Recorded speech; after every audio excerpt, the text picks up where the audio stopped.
Hello everybody, I'm Hawaiian Hillbilly. Welcome to another live stream. You guys know the routine. I've got to set up my laptop so I can monitor chat. And it takes YouTube just a minute to catch up. There it is. Oh, that was quick today. That's good. Alright, let me type out a message for chat right quick.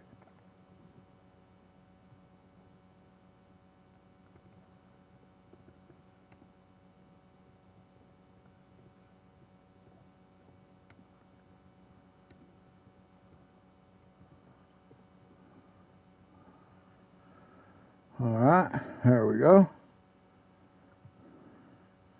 Just in case somebody should show up.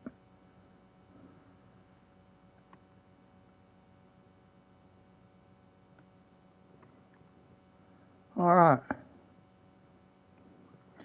I gotta reposition my laptop just a little bit. There we go. That's okay like that, I think. Alright. Let's go in. We're going to play on Calm Lands. We've got a big project in front of us. Big project for today. We have our biggest field. It is 2:17 in the morning where I am at. 2:17 in the morning. We're going to see how long it takes to do this field. One task at a time. No multitasking.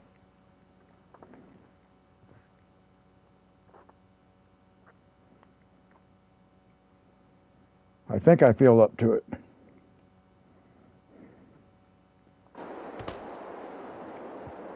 So let's check our map.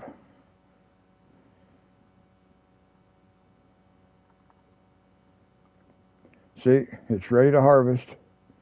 So we're going to harvest it today.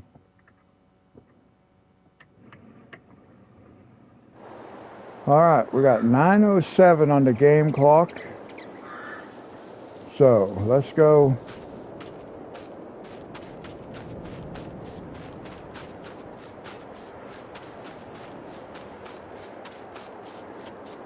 And it's 2:18 in the morning. Actually, I think I said that already, but that's okay. I just repeated it.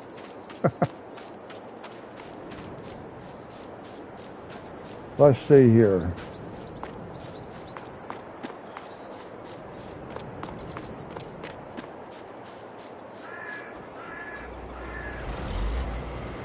You know what I want to do before we do that?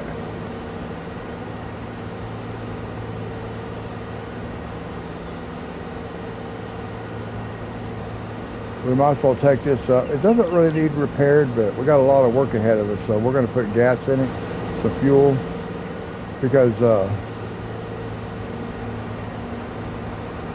we're right at half the tank, and that might be close if we don't.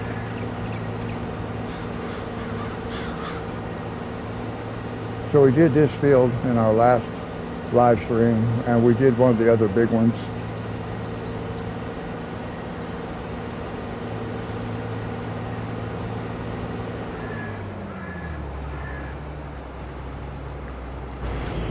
And because we came up here, we may as well repair this thing, just so it'll all be done.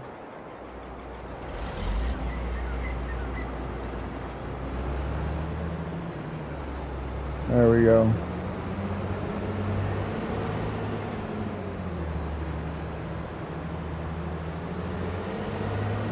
All right, let's go get started.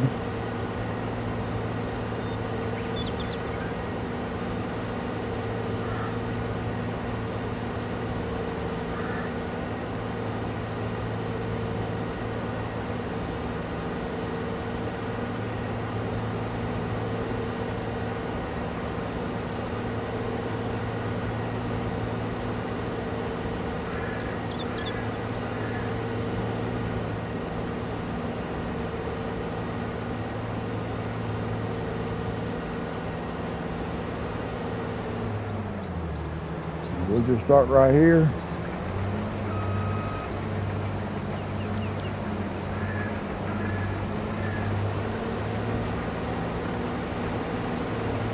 We're going to go all the way around the outside edge one time.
Now, like I was saying, we are not going to multitask.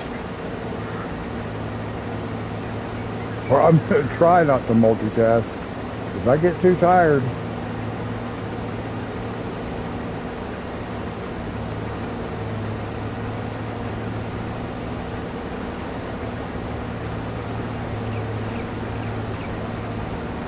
because I want to see how long it actually takes to turn this field.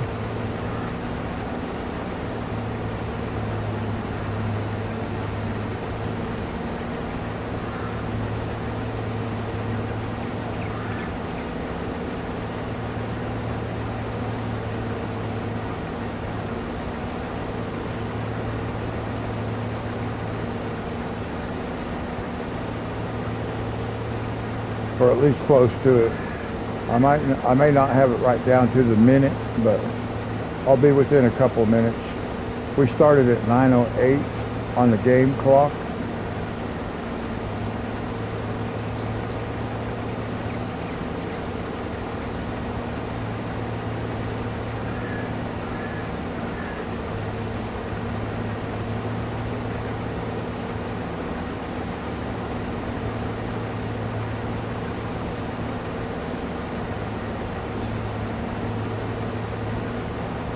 So I'm just going to be doing just this headland row once around. We won't even get all the way around before the tank is full.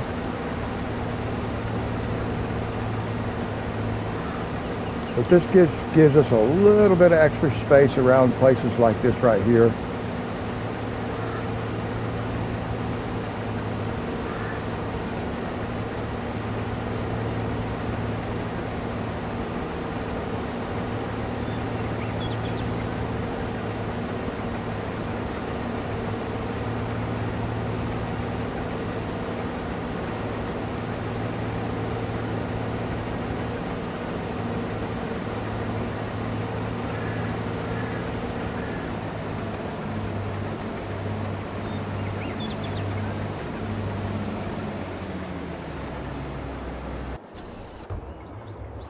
Now we're going to use this truck today. This is the only truck we really need for, or this is the only field that we have. We do, well, I take that back. The field we just did was big enough to fill up the small truck. We got a small dump truck load, a little more than that, in the field, the bigger field that we just did. But this, we will not fill this one up. I can just leave it parked right there. We'll be fine.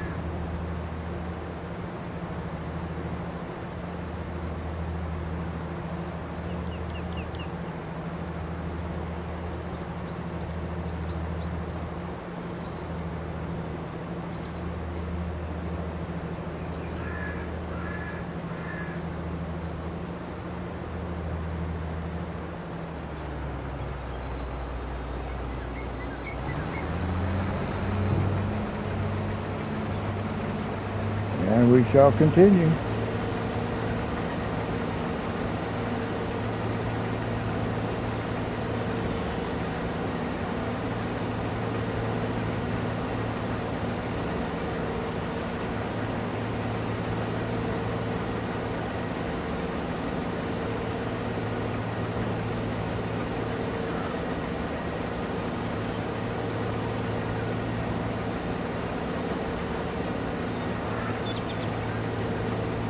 Okay, now we can let go. We're going to turn a helper loose.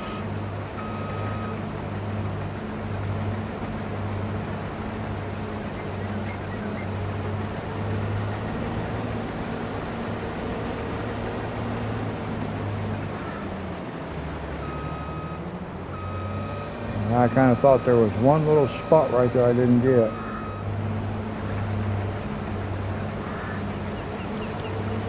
You know, and if you miss a little spot like that, guys, it's not like critical to get that. That doesn't cost you that much. You don't lose that much as far as the crop is concerned on a field this size. That's really nothing. But I don't like to. I like to collect all of it. All right. Now we are just going to ride along. Today is all about just riding along. Well, most of my live streams we kind of do that, but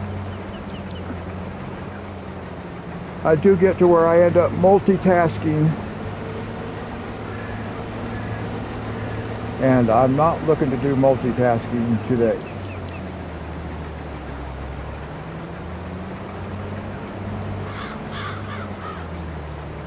So I just want to see how long it's going to take to completely turn this field. It's going to take quite a while.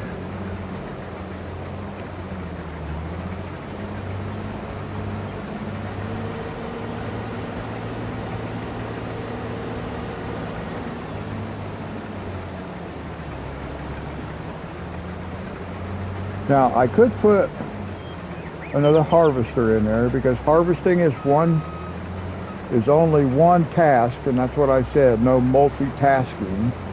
So I do have another harvester. I could run both harvesters at the same time, but I don't want to do that either. I just want one worker at a time going in this field. I could use the other harvester myself and still be within those parameters of only having one helper at a time. I only want one tool at a time working.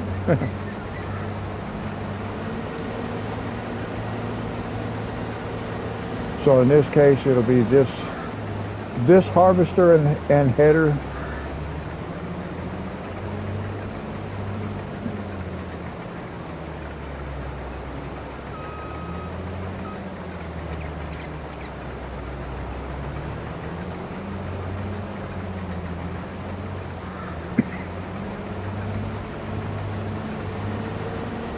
And it should be able to do everything except for up around that island I'll have to help it there. I'll have to relocate it a couple times just to reposition it properly to be able to work around that island. I will do a couple of headland roads around the island also. But the rest of it, it should be okay doing it on its own.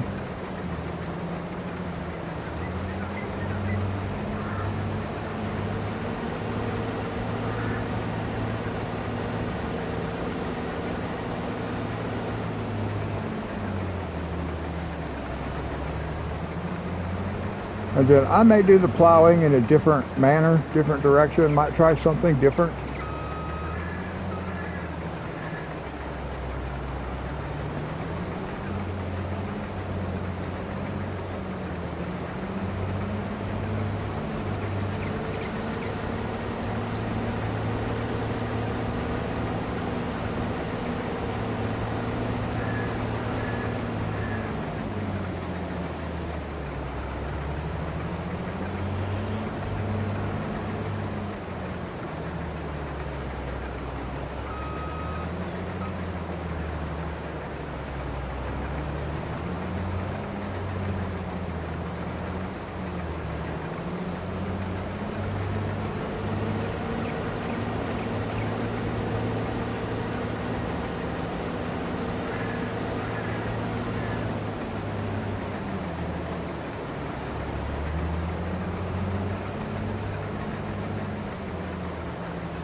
It will be nice to kind of just be able to relax and not have to switch back and forth and try to remember what the other person's doing, what the other helper is doing, because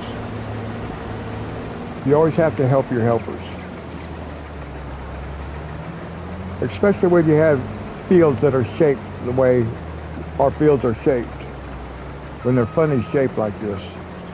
Because the helpers just work in straight lines.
We're spending an awfully lot of time turning around. But if I went lengthwise on this field, there would be areas that would skip. It just would not know that they existed. Because like I said, they work in straight lines. They can't read the edges of the field. I mean, they can, but only in the sense of like they're not going to go around this little curve right here where these trees are right there. They're not going to work around that, going the other way. Because I would like to send it, and I'm going to take the plow, and we're going to send the plow like this way, back and forth right like that, and just see what happens. The length of the field, long ways. I want to do that.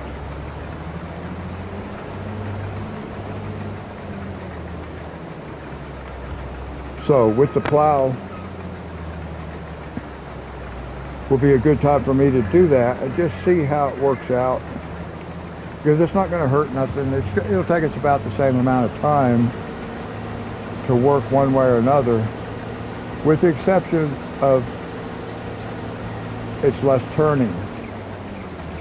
And the less turning you can do, the more time you save.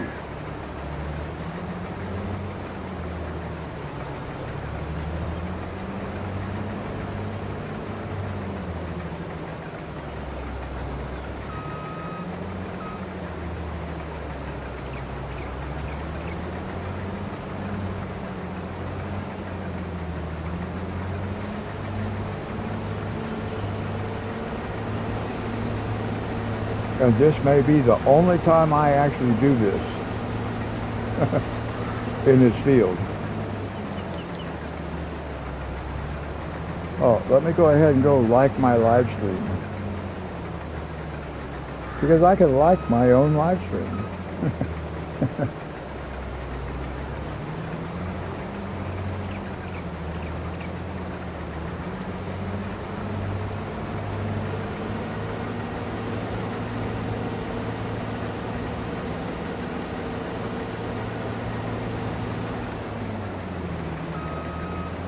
Now, we'll start getting some longer passes here before too much longer. We'll get worked up on that side of the field and up around that curve up there. We'll have some longer runs.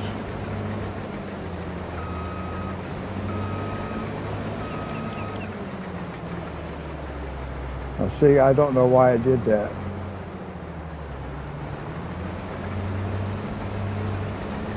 That's the thing you really got to watch out for. It makes no sense to me that they do stuff like that, but it certainly makes it to where you cannot just set a helper about doing a task and that helper's going to do that task.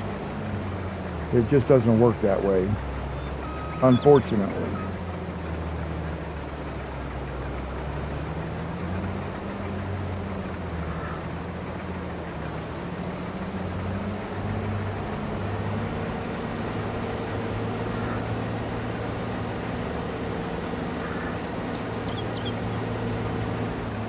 So I've said it before,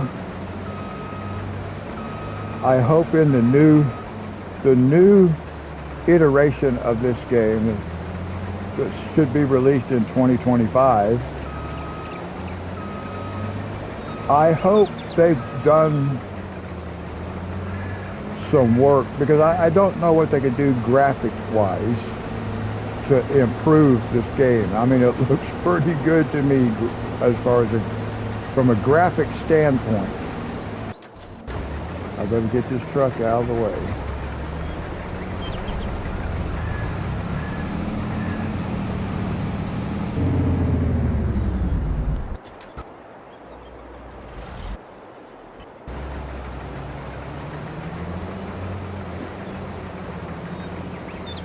Yeah, I don't know how they could improve on the graphics.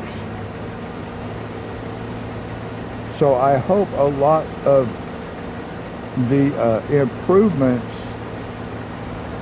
come in the area of the like the mechanics, the physics, and most of that is the helpers actually being better. I want to be able to put a helper in the field and just have it do what it needs to do in that field, all on its own.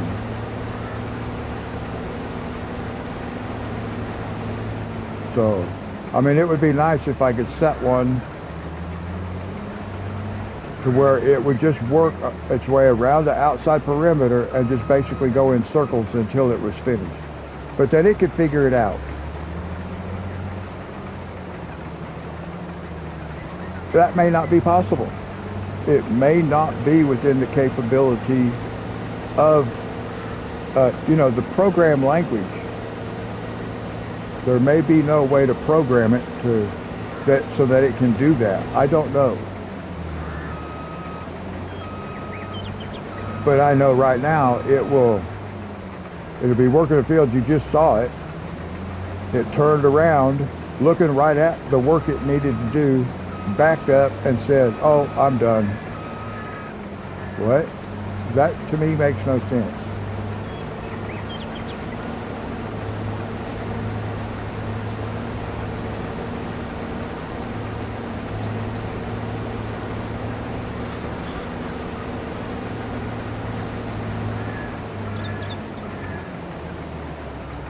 I like to be able to see just a little bit down the field. I actually like to be able to see the header.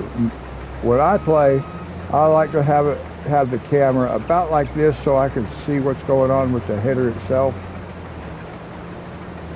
But I also like to be able to see the other side of the field, the other edge of the field.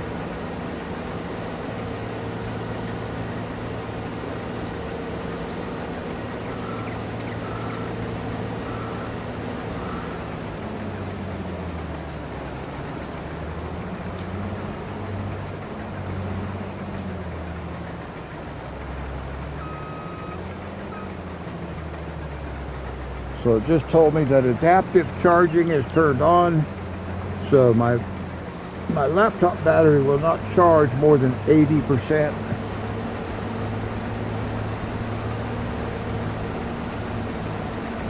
I don't know why that is, and I don't know how to turn that adaptive charging off.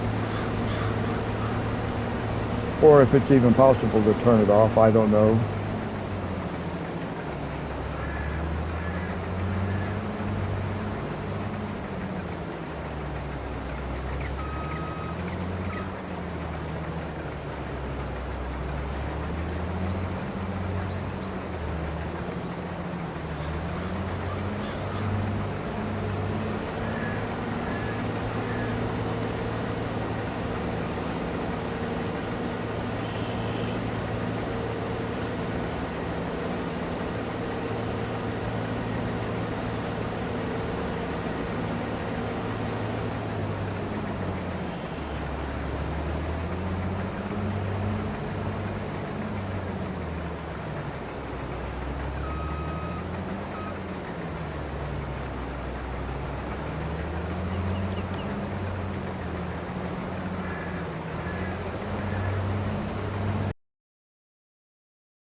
I almost forgot which side that pipe was going to come out on.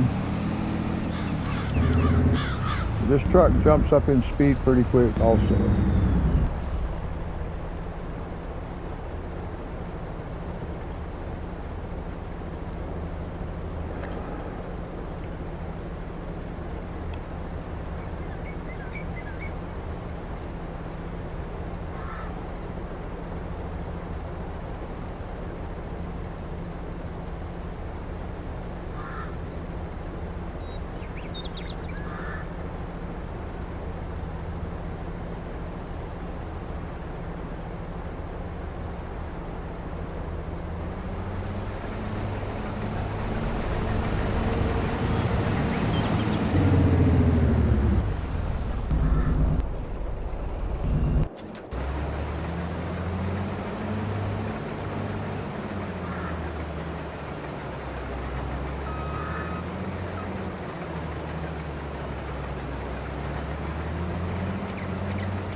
Now this guy might stick his pipe out when he drives by, and this is another thing I'd like to see him fix also, because it is clearly too far away from that truck.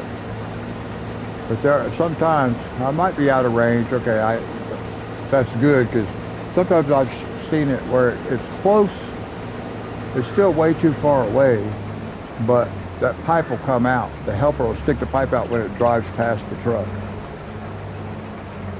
even though it's not close enough to actually empty into the truck.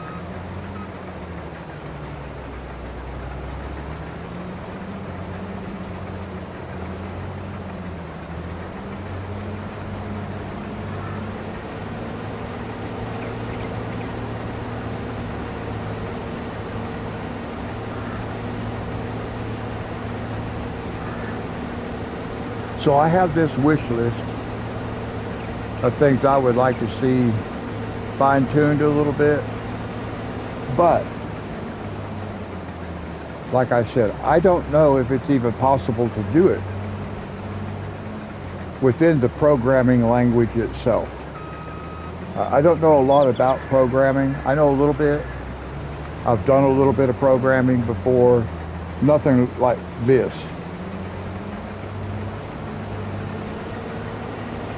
But I'll show you an example of something I'd like to one of the things I would like to see improved on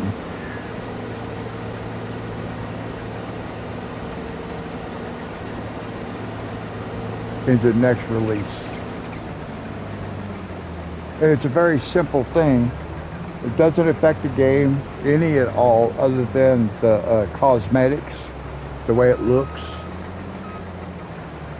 Functionality wise, it has nothing to do with it, but it would cosmetically. And those are the kinds of things that I see, and I know everybody else sees them too, but when I see them like that, it's like, okay, I would like to see that fine-tuned just a little bit. And I'll give you an example of that when it presents itself, and it will. It will several times. But I need the harvester. Well, it doesn't really matter.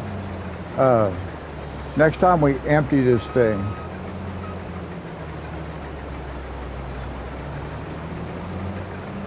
I wasn't positioned exactly right for it to do that in this, the last time I emptied it.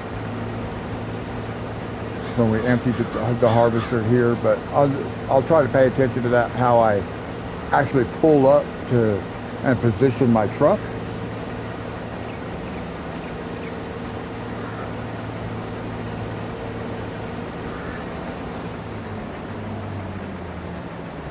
Just so you can see what I'm talking about.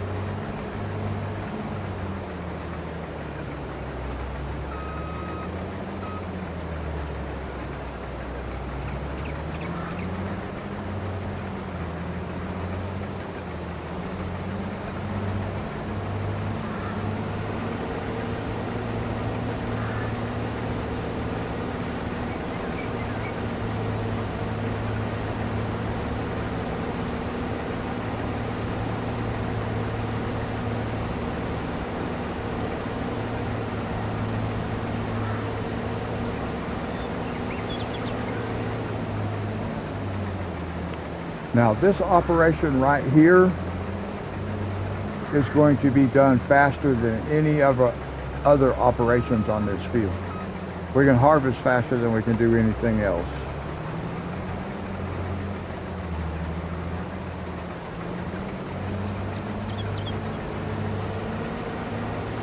That's because we're using the modded header that has the tool height control. So we're actually running here, you can see 13 miles an hour on the little bit of a downward slope in this field. But top speed for harvester is 12 miles an hour. You get that little bit of additional speed when you're rolling down the hill, and this does have an uphill. You can see the hill right there. This map does not look as hilly as it actually is. The whole thing is sloped from here all the way down to the river. And then it has, you know, just gentle hills. Some of them are kind of steep, but you don't really notice it that much. And those hills is what makes this field, this map, good for fields that are shaped the way I have the field shaped. I do not like, 90-degree angles on this map. So I try not to do like straight edges. I don't mind a straight edge for a little distance, but I don't want square corners, no 90-degree angles.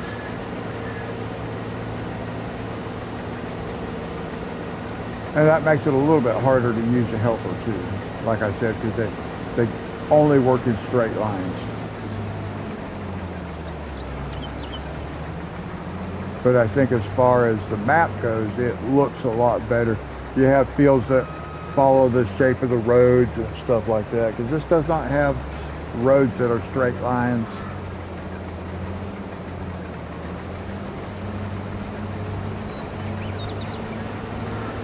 On no man's land, there are no roads. There's only one road that runs from like your original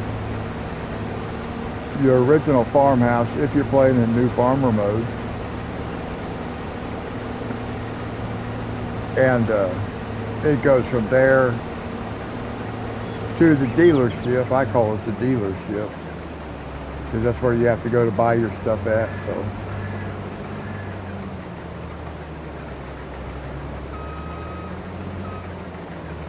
now I'm thinking this guy might knock down some signs up here. I see some signs over there. I always end up knocking signs down. If you've been watching me play this inning, you know I knock down traffic signs. Doesn't matter what map I'm on either. I knock them down. A lot of them I don't even know they're there until after I hit them. I don't see them.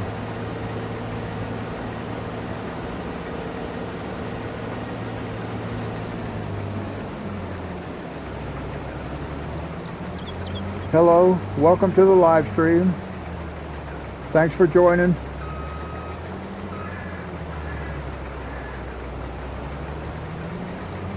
It is going on 3 o'clock in the morning where I live, and I've been live streaming for just over half an hour now. Got a late start, but I had to sleep for a while. I almost decided not to do it until tomorrow.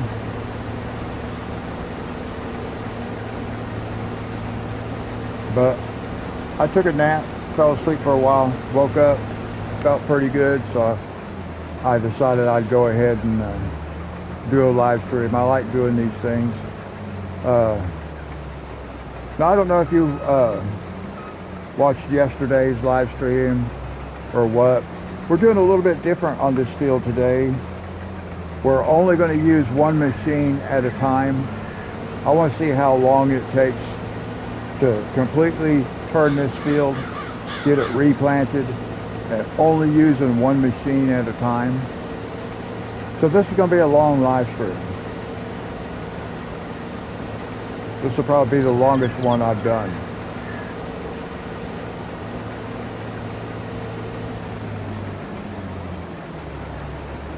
If I don't start getting too sleepy. If I start getting too sleepy at the end, then we may have to multitask, and I don't want to do that. And that's why I was going to wait. I wasn't going to do a live stream tonight. I was going to wait. I should say this morning, because it's actually early morning hours, but I was going to wait. But like I said, I was able to go to sleep for a while, and then I felt pretty good when I woke up. So now I was talking about graphics a few minutes ago. I wanted to demonstrate something, and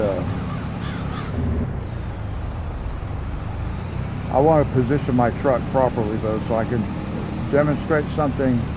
One of the things I've talked about is I would like to see some things improved in the next iteration of this game. This is one of them. Watch this. I want to put it at the right angle so we can see that it's putting grain in there, but let's just zoom in for a second, and then I'm going to zoom back out. I don't like playing this close, but I want to watch the grain when that thing empties.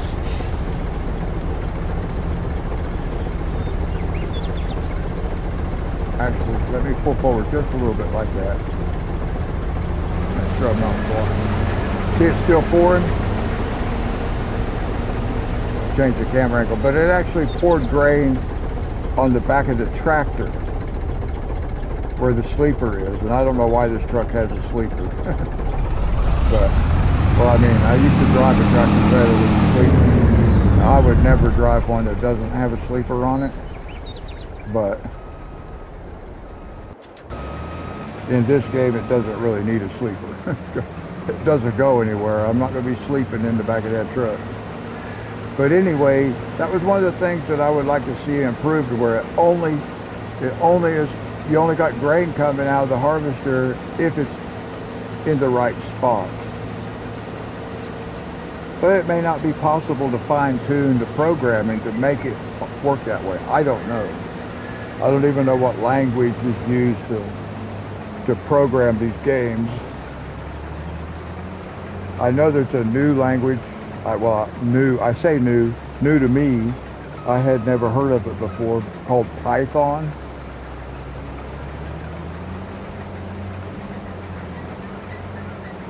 I don't know anything about it.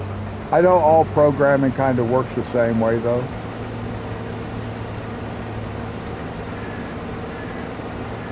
And I can program in HTML, which is like web page design, or maybe that's even old school web page design now.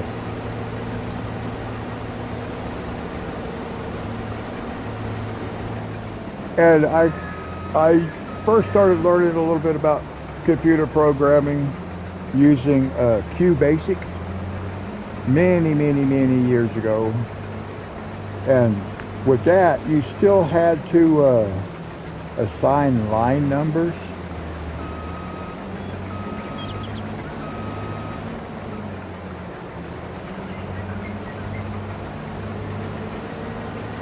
And let me tell you, that was fun.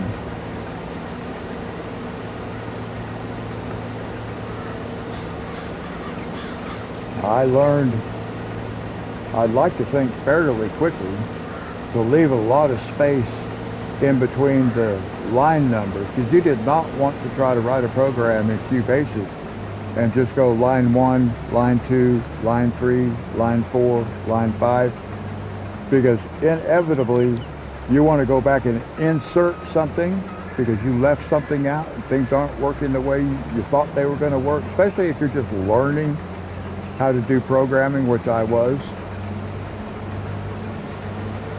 Because you have to redo all those line numbers. So you learn, like if you want to, begin to elaborate within your program, you learn. So I would start with line like 001, and then I would like skip 100. So you'd have like you do like line 1, then line 100, line 200, line 300, and then you could go back. You had space in between those lines where you could put new data if you needed to.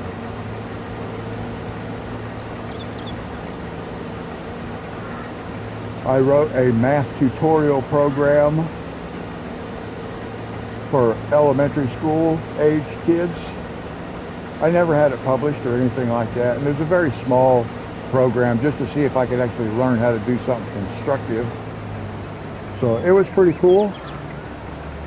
A lot of if, then, else kind of statements, that you have to build your own engine and everything. And what got me interested in doing all that kind of stuff was I had a friend of mine who was a computer programmer, but he programmed in binary language, ones and zeros. And I was like, wow, it blew me away, the stuff that guy could do just with ones and zeros, the binary language.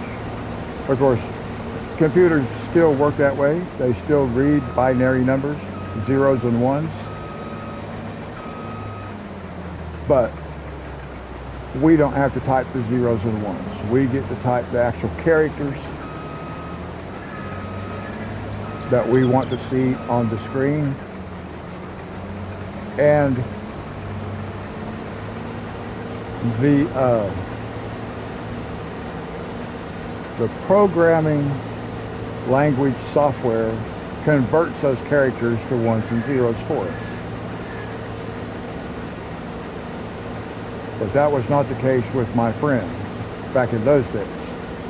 You still had to program in what's called the machine language, ones and zeros.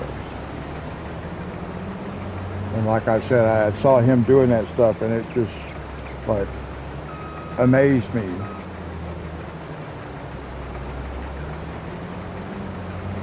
And thankfully I did not have to start that way, learning all the ones and zeros. Learning the alphabet in that way, in the machine language. And your special characters and all that stuff, you know, it's all binary numbers. Still today.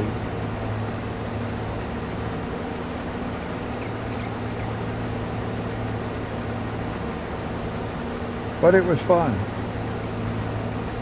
And then when I got into doing internet stuff, I started learning about HTML. So I just bought a book on HTML and I started learning how to write that code. And then I began teaching it online. That's one thing I've always liked to do. It's kind of like one thing I like to do, even like playing these games, really. I like to teach. I like to share stuff that I know with other people who may not know it. And I love doing that with teaching HTML, web page design on, or web page programming, not necessarily design, but programming.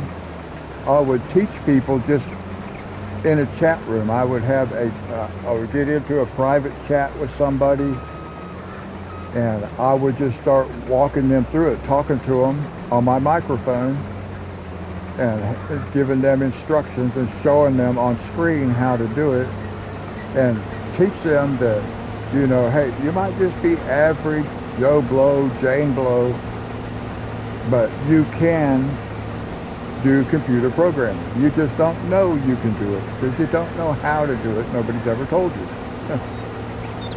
So I would do that, and I think almost everybody starts computer programming with a simple page, especially if it's like for internet stuff, the HTML stuff. One of the simplest web pages is just to create a web page that says, hello everybody. So simple. And that's what I would do. I would have people create a web page that said, hello everybody, and then I would teach them how to change the color of the text and stuff like that, just to show them that, yes, you can do computer programming. You don't think you can do it because you've never done it before. You don't think you can do it, but I promise you, you can do it. And I would teach them how to do it. And people were amazed that they were able to do that. I mean, literally amazed. It was such a cool, rewarding feeling, the people's response when they would just follow my instructions and they would see how that was changing and they were the ones making it change. Because we all have the ability to do things we just don't know we can do. And that's the truth. We all, every one of us, have ability to do things that we do not know we can do. And I love doing that. So a lot of times, I'll be talking about stuff on this game, and I understand that, for example, you who are watching right now, you might be well familiar with this game. You may actually know more about it than I do. There may be things that you know about it that I don't know. Tips and things like that. But I love teaching. So I'm always talking about how I do things and stuff like that. Well, this guy is full. He's not going to be able to do much until I get him emptied out over here. So we'll back up over here about like this. Maybe we'll be good. We'll see.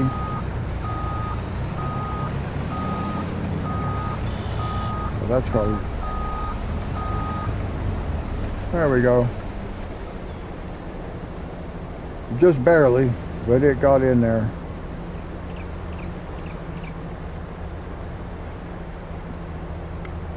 We can just leave the truck sit there, it's fine.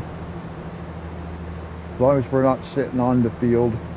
Now let's see if we can see this again. If we can see, it looked like this one was a little bit closer. Now see how you can see down there? You can see the grain pouring outside the truck just a little bit.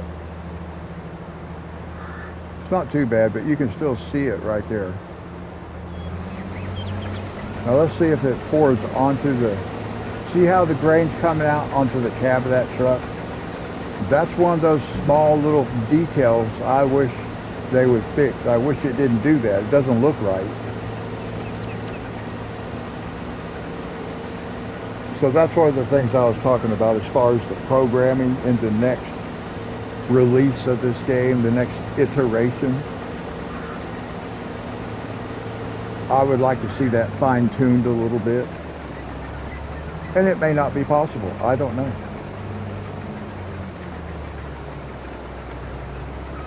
If I did know, I would give that instruction right on one of my live streams. Okay, if you just do this, this, and this, that would fix that problem. Because like I said, I like to teach.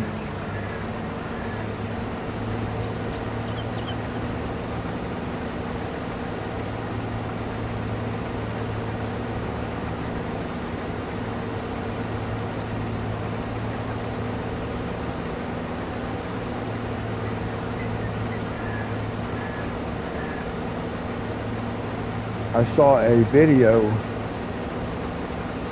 I didn't watch the video. I just saw the, you know, like the caption for it. And it was talking about, you know, how to make money quickly, like a quick money-making guide for this game. And it's like, you know, that is so simple. It's such a simple thing to be able to make money in this game. And I believe it actually was talking about money-making cheats was what the headline was talking about. You know, so you could use like government subsidy signs, and you can make a ton of money real fast. But I'm going to go show you something while this guy's working here. Because this is the fastest way to make money in this game. And I'm going to show you what it is.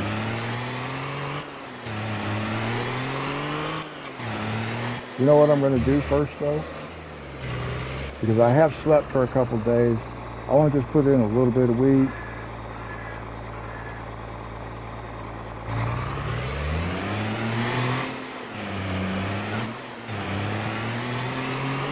We're going to feed the chickens while we're here because I wanted to come over here just to show you something. And I know we have slept a few days, so they will need just a little bit. They won't need what we have, but they'll need some of it. There we go. Now, if we look right here, this thing right here, whoops, not inside the greenhouse, over here. This thing right here. Look here. If you go under construction, and we want to go to buildings, silo extensions, and we passed it, it's right here. Right here, automatic water for animals and greenhouses, okay? So that's where it's at, silo extensions. It's a mod, so you have to download it from the mod store. But anyway, right there, silo extensions. You get this thing right here. It costs $5,000 to buy it. You do have to put it within a certain range of either your greenhouses or your animal pen, whatever you want to use it for. There's another one that you can put, I'll just show you right quick. And I have showed this before, so let's see, where is it at? It is it? Oh, it's under production, factories. This blue one, water distributor, okay? You can get that one too, but I don't know that it totally works the same way. But this one, you have to put close to wherever you need the water. That blue tank You do not. You can place it anywhere on your map. It's like any other factory, and it will distribute water to wherever it might be needed. Both this and that tank come with one, well, it doesn't come. It has a capacity of 1 billion, with a B, billion gallons. So you can see on our little large greenhouse thing down here in the bottom right, it tells us we have 999,925,423 liters. That's being shared with all these greenhouses, all 6 of these greenhouses. They're all sharing this. But what I wanted to tell you was, like, you know, if you want to cheat and you want to make some quick money, you buy this thing for $5,000. You can sell it for $120 million. So if you want to make $120 million real quick, buy one of these and then sell it.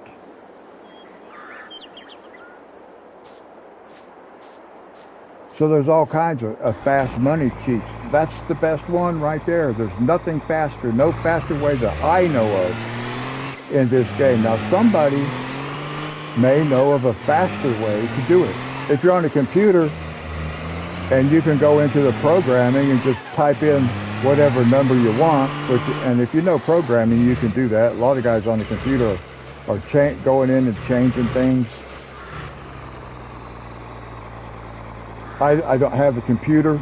I could actually go into the source code, and I could probably find where the money's at, and then I could change the amount of money. I do know how to, like, figure some of that kind of stuff out, because it's going to be talking about, it's going to have numbers which are related to money, and I would be able to make that change, which I could edit.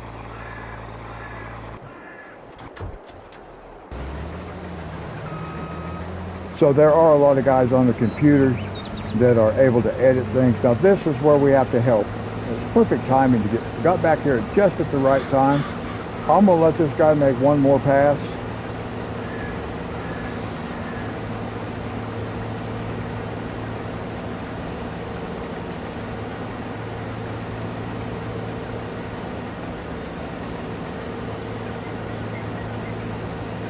But as far as I know, that is the fastest money cheat. If you, because that's, I mean, I would call it a cheat. I'm not sure why you could sell that thing for $120 million. Okay, I don't know what this guy's doing. Looks like I have a deer standing out there in the middle of my field. So we're just going to restart this guy back down here. We will reposition it when we get back up to the island.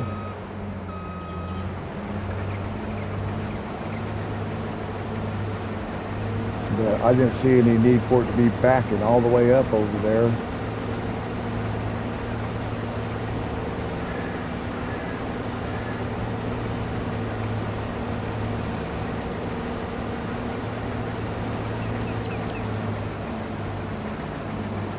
Now let's get rid of this guy, and let's just work on our own for a second.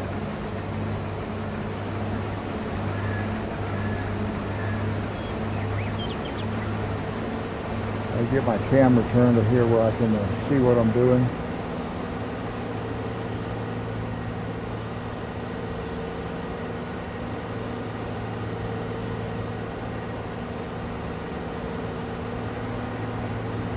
I want to go around this thing twice. Sorry about the camera angles there, guys. How did I miss all this over here? Oh, because my tank is full. I wondered what in the heck is going on? How did I skip all that? Very weird. That's very weird. Whoops. Alright. See, it can be really hard for me to see what's actually been harvested and what hasn't. Especially when I got shadows cast off the trees and stuff like that. I mess up a lot.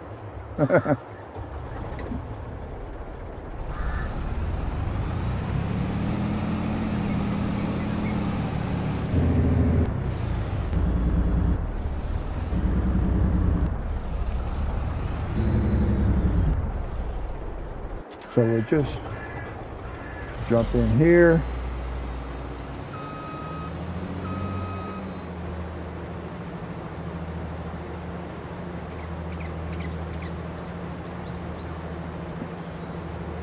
I went all the way around that thing and wasn't even harvesting any crop. I didn't even realize it. So we'll try that again. But we want to get back over here because I need to move this truck out of the way.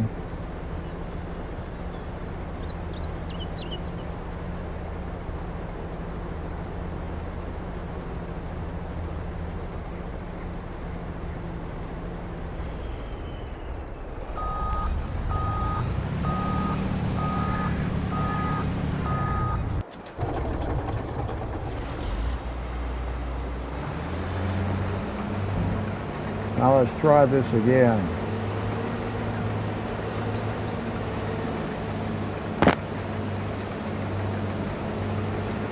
Sorry, I had to take my finger off the trigger for a second. My face is itching. I had to scratch. Now I like to do 2 rows around this island, just because it allows me that a little bit extra working space.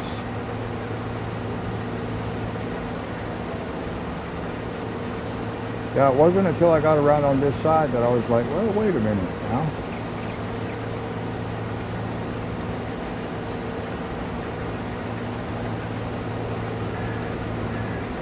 There we go.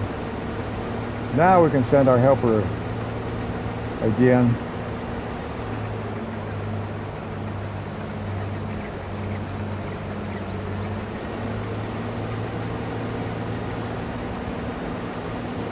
And then we'll just let it work over to the other edge of the island, and then we'll take control, reposition it, and it'll be able to do the rest of the field on its own, but we will have to monitor. Now, we have been live streaming for 1 hour and 3 minutes. About the first 3 minutes, I see it was about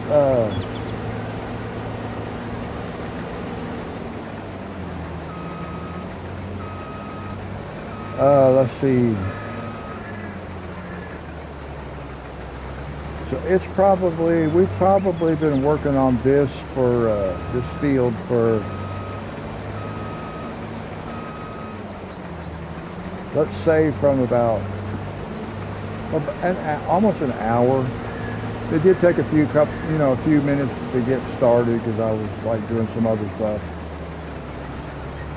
So I wasn't exactly watching the clock, but it's taken roughly an hour right now.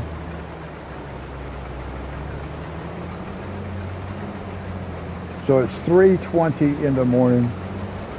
Yeah, because it was, when we started the field, it was 9:08 on the game clock, and it is now 10:09, 10:09.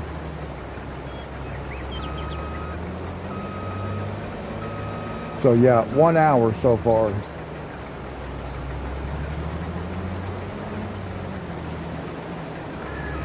And this is the fastest piece of equipment we have. So you can imagine it's going to take a while to finish this field.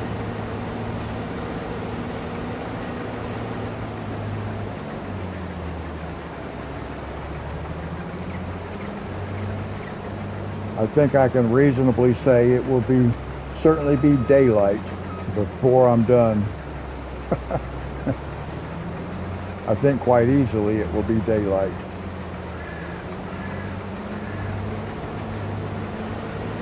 Now, let's see.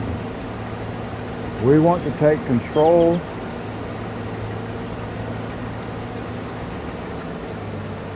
And we want to come back down this way. And start over here. And get this guy going back the other way.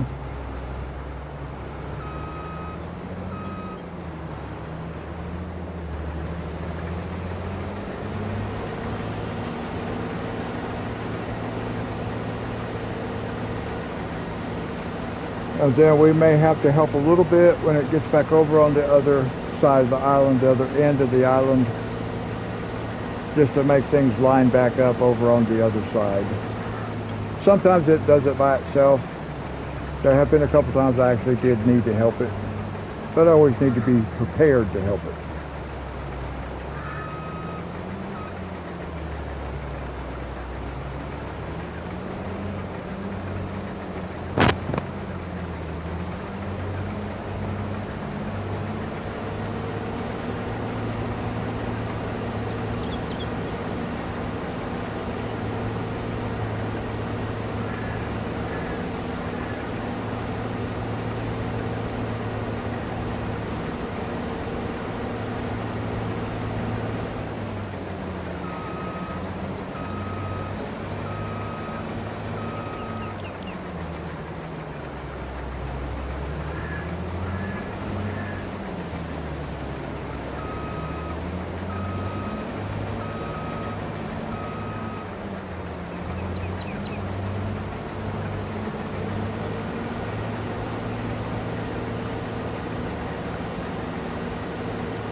Pretty much for the rest of the harvesting operation, it's just going to be a matter of riding along. If we need to help the guy, we'll help the guy out.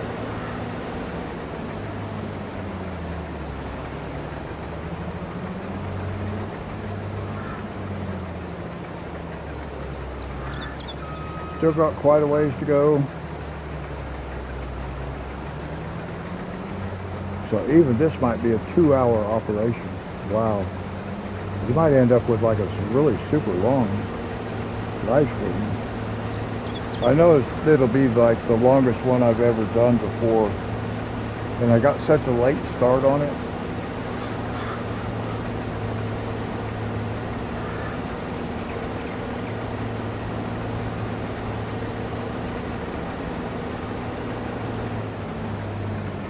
Now, I am going to do something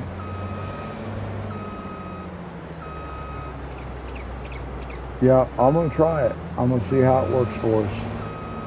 We're going to go all the way back down to this end.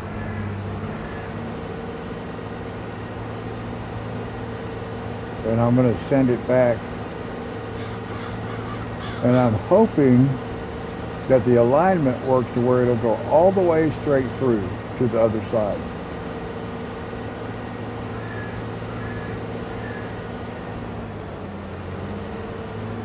Otherwise, it's going to take a little bit more finessing to get this thing to work. But so I'm hoping it actually catches.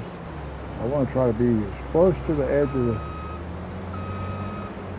that run as I can be. Maybe about like that.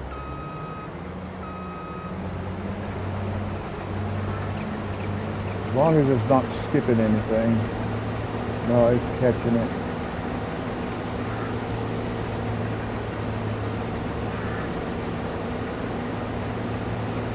I'm hoping it's going to be able to go straight through to the other side. Even if I have to help drive it over there.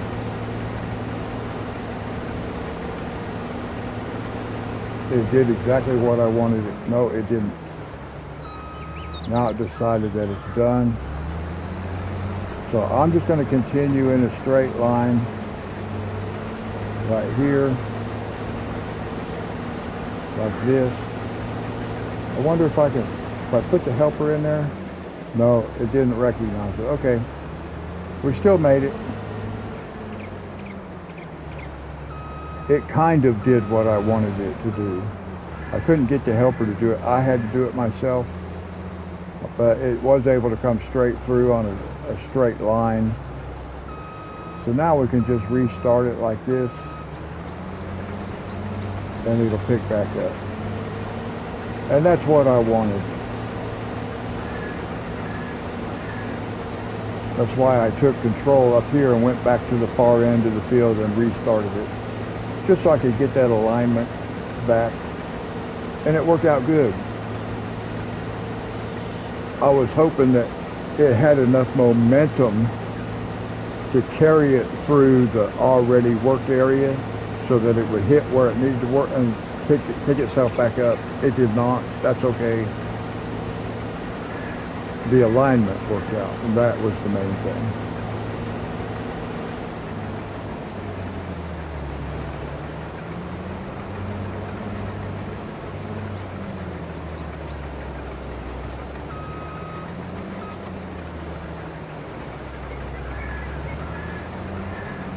Now, one of my daughters is supposed to be coming over sometime later today, this afternoon, I think she told me. Her and her boyfriend. I don't know if she's going to bring her mom with her or not. Probably not. She didn't say. But she's supposed to be bringing me a birthday cake. Yesterday was my birthday. So she's supposed to be bringing me a birthday cake, and her boyfriend's birthday is today.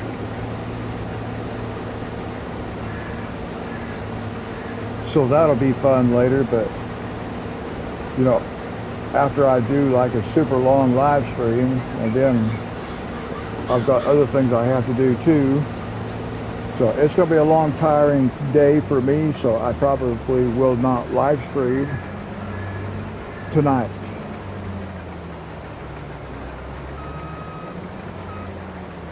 But we'll see how that goes. I do live streams when I feel like it.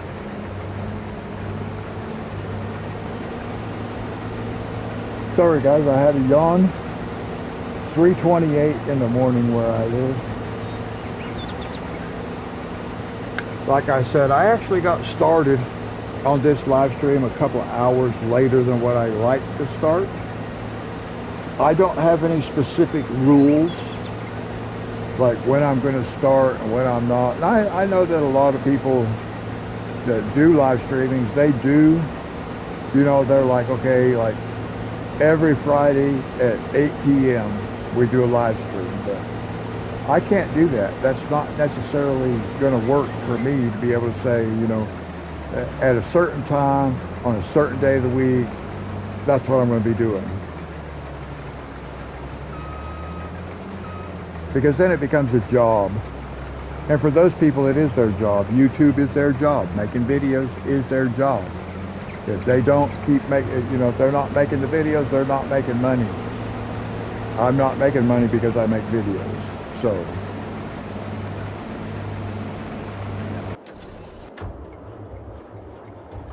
And I don't want it to become a job. I'm retired. It's all about having fun for me.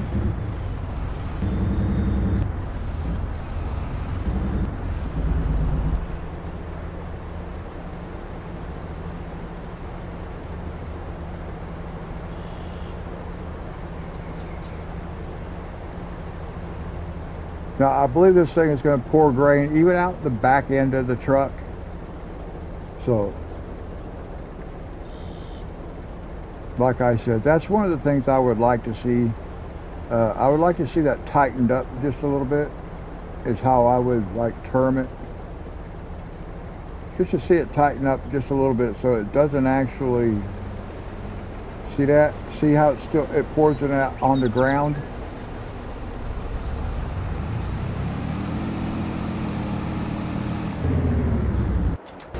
I would like that kind of stuff to be addressed. But that's all within the programming, and like I said, I don't know if that's possible. I don't know if you can, because I don't know anything about the programming language and the parameter, how you can establish the parameters and stuff like that. But I don't know that you could improve a lot on the graphics. And considering, you know, it's been a 3-year upgrade since the last release from FS22 to FS25. They have 3 years to make the new one. A lot of the code is all going to transfer. It's all going to be the same. So I am hoping there's just some fine-tuning things in the mechanics and the physics.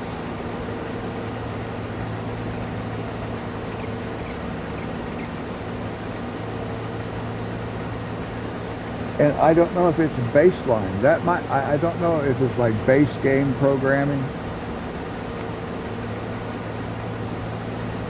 I think that part is, because it's all It's like that on every map.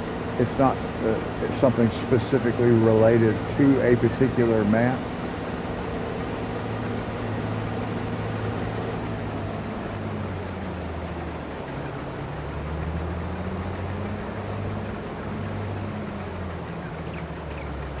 I know there was a map, I can't remember what map it was, but there was a map that had like sticks on the ground,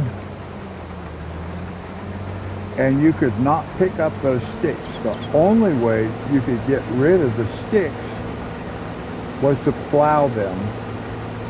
A plow would remove those sticks, but those sticks were in places where you would not want to run a plow.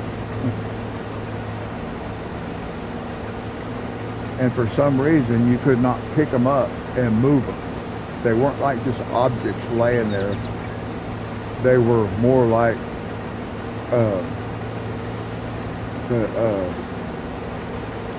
I don't know if you call it part of the terrain or whatever, but you know, like if you create a new field, you could remove the grass. Well, you'd have to create a new field to remove those sticks, because it was the only way to get rid of them. And I know that was something that, and that was specifically related to that map. And I do know this was in very early, I think it was the early release of this game, 22, this version, 22, but it might have been on FS19 even before this was released.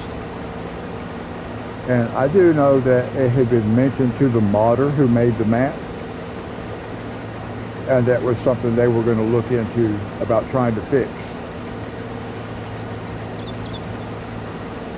And I don't know if that ever got fixed or not. I can't remember what map it was on. And it wasn't a map I played on. It was in a video that I had watched somebody else playing. So I don't know if that ever got addressed or not. But that's, you know, that's just one of those things that some of the stuff is,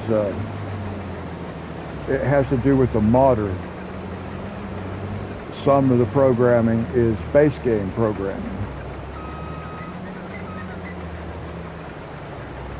And I'm assuming that all the base game machines, that's all base game programming, how they work and function together and stuff like that. So.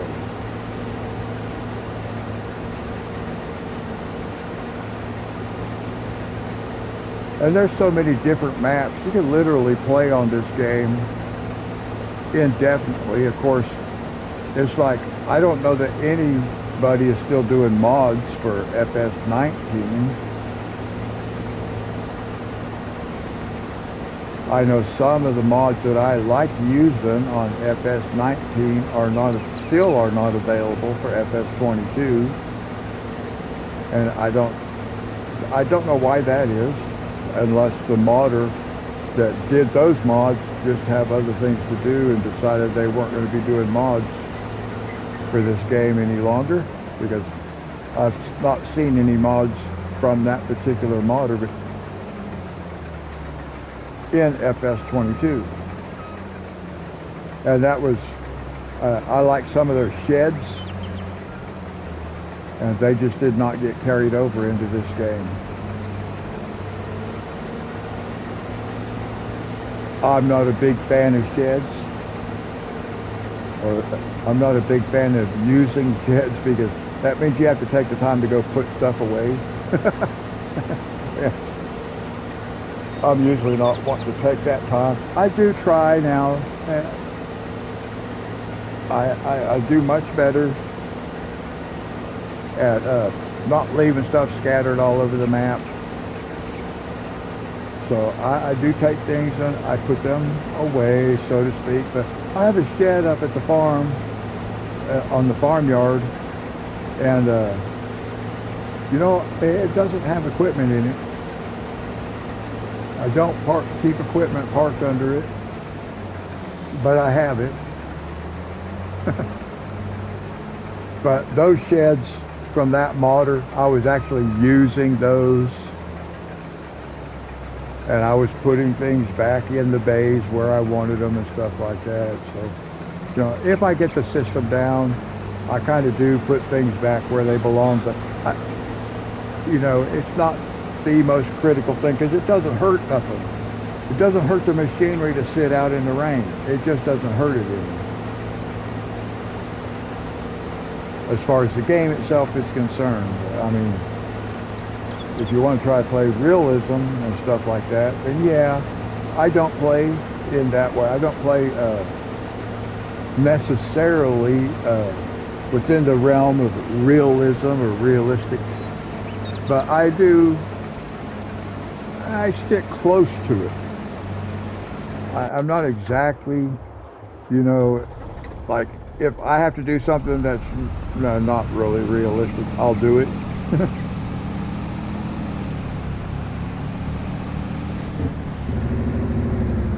Oh, boy. All of a sudden, see, the speed of that truck just jumped up. And the next thing you know, man, it's going so fast.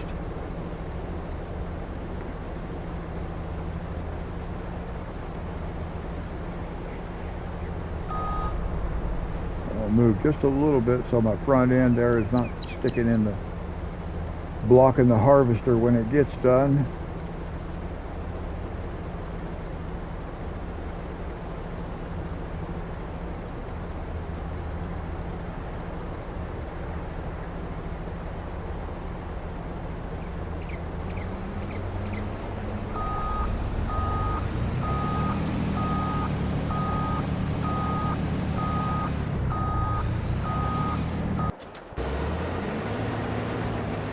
And then we'll just go back for the ride. It's going to be a long live stream, guys.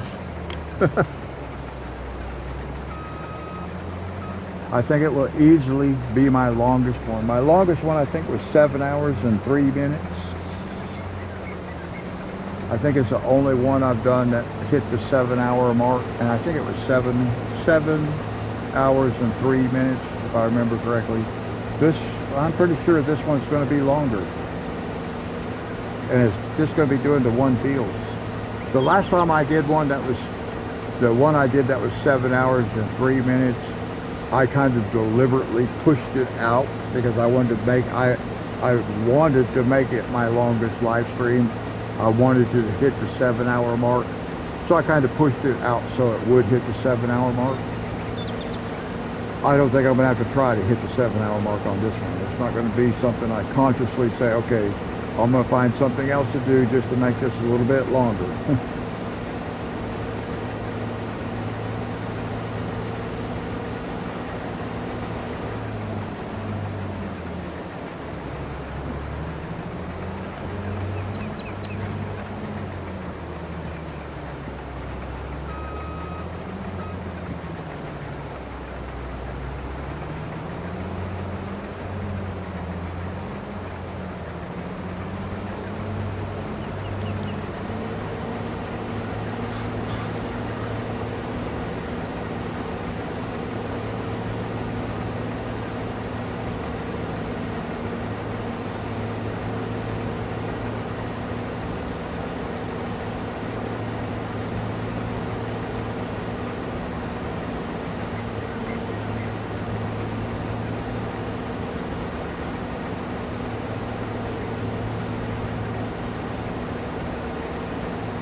What do we got? Another hour of harvesting?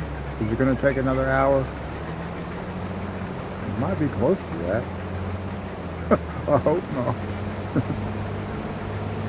But it could be possibly close to that.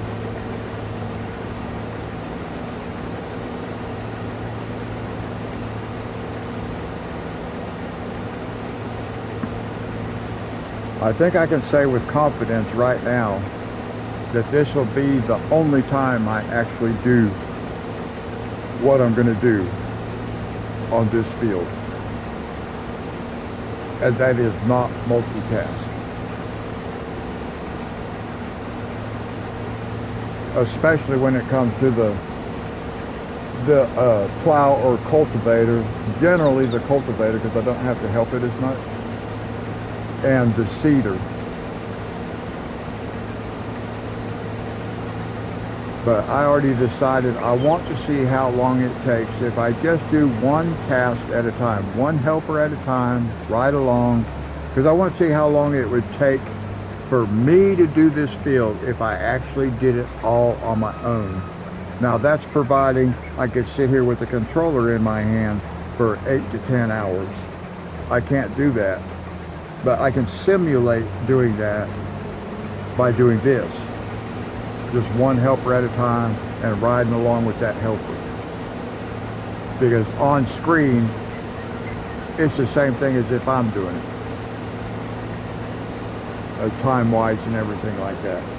So the visuals and the time factor and all that, it's the same as if I was doing it myself. So that's what I want to find out. How long would it actually take to turn this field over?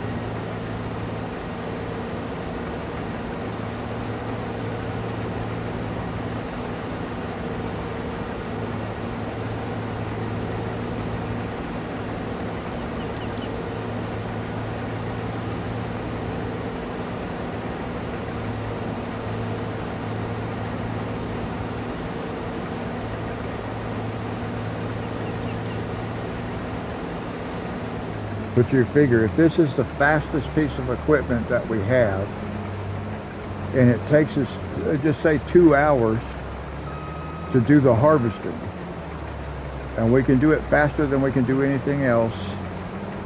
It doesn't take all that long to do the fertilizing. It'll take a few minutes, but it doesn't take as long.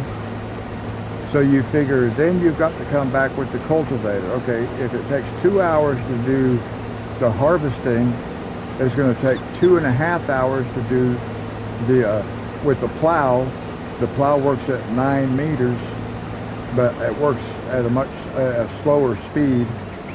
So then you're looking at more than 2 hours for plowing or cultivating, and then the seeder is even a little bit. It's a narrower working width. It's only a 6-meter working width. It's probably 4.5 outside, yeah, but it's okay. It's counting as if it's going in the truck. I could move the truck, but see, that's one of the things I was saying, realistic. I like to be as realistic, but sometimes I say, it's okay.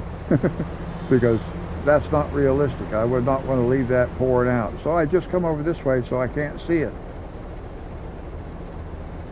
I still know that's happening though. But sometimes I say, whatever. Because it doesn't change anything.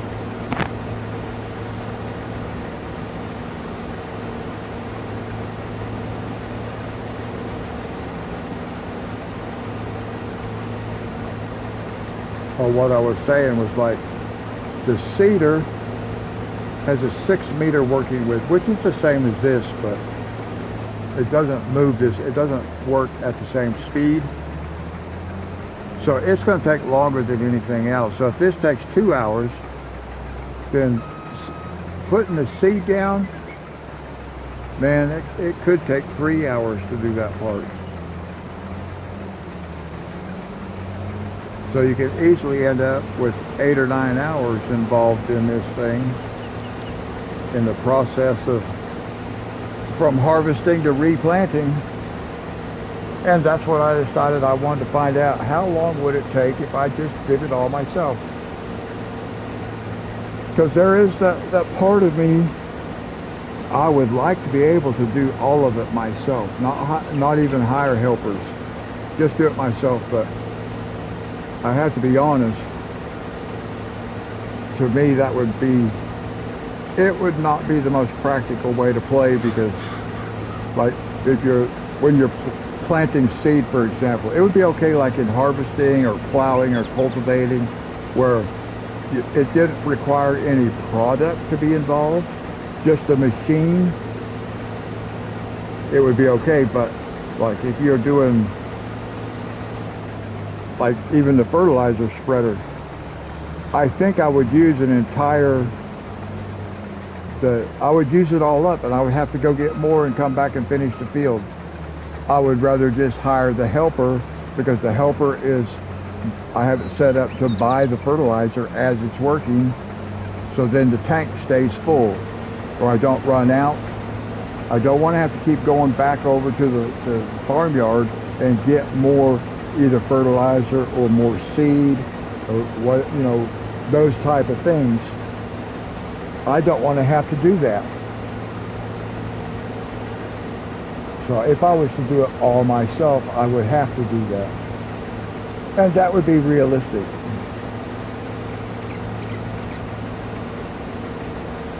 I mean, realistically, even if you have a helper doing it, if the helper ran out, the helper would run out of seed. It's not going to automatically just get seed appear out of nowhere. So in one sense, using the helper and having it set up to buy its own stuff, it's not realistic. So, you know, if you're going to be playing realistically, then you can't be letting them buy the stuff. You have to buy and keep them filled. So when it comes to that kind of stuff, no, I don't play realistically. But I do like for the cosmetics to look as close to realism as possible in most cases. Like I said, there are times when I say, okay, whatever, it's okay. Like I don't like driving across a field, for example, that has a crop in it. But because I have crop damage turned off, if I'm just wanting to save some time, I'll drive across a field that has a crop in it. But generally speaking, I don't do that. I don't like to do that. I don't like to drive on the crop at all, because it would, in real life, cause damage.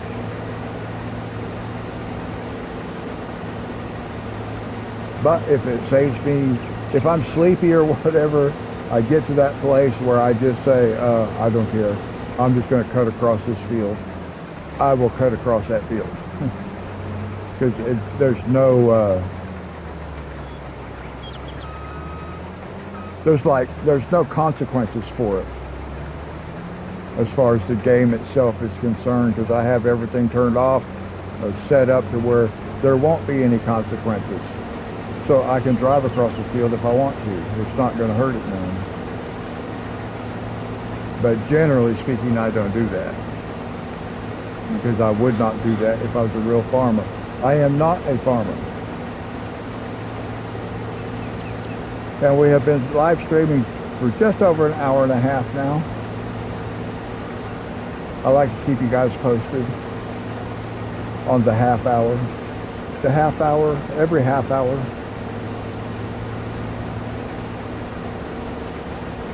Just so you have an idea of how long we've been at it.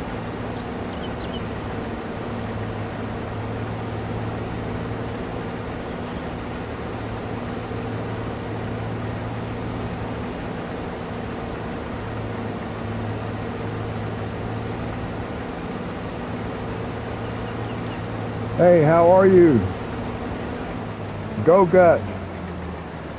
We have Go Gut in the chat room. No, I'm not playing multiplayer. I'm doing a live stream.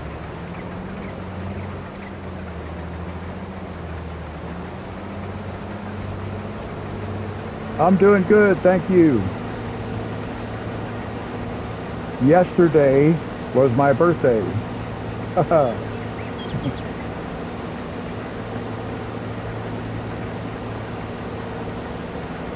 Do you play this game? I guess you do if you were asking about multiplayer.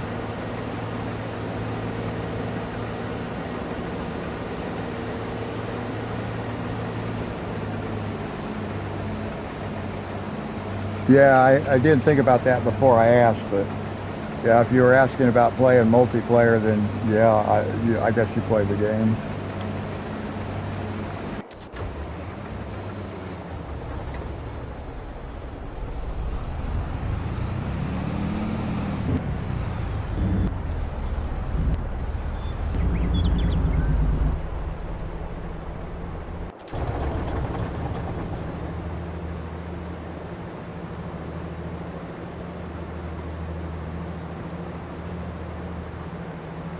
I am playing this, oh,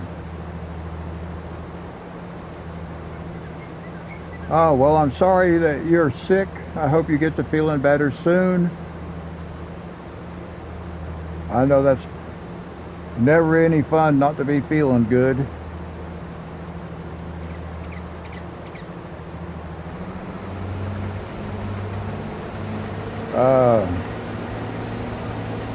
Now where I live, it's going on 4 o'clock in the morning, so I don't know where you would be to where you're missing school at this time of day, unless you're just already, you know in advance you won't be attending school later on in the day.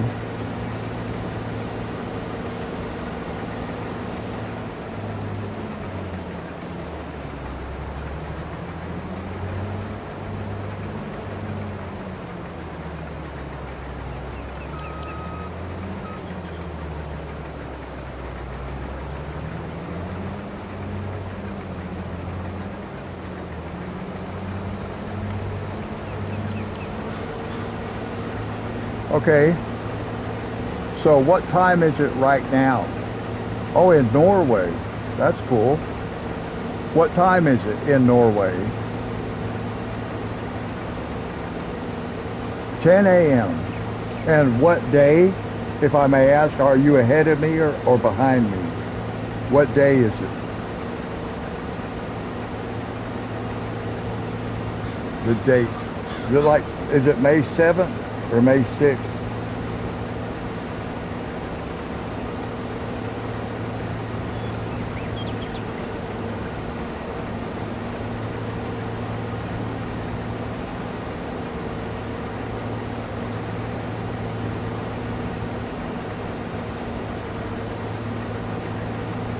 May 7th, okay. So you're 6 hours ahead of me. Gotcha.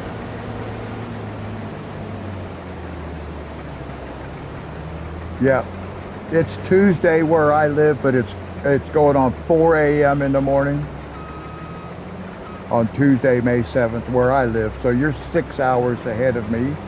That's interesting. I used to live in Hawaii, and they are 6 hours behind me right now.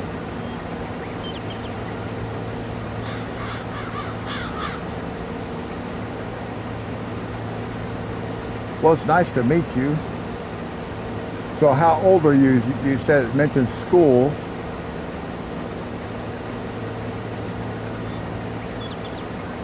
Yes, I live in the U.S. on the East Coast.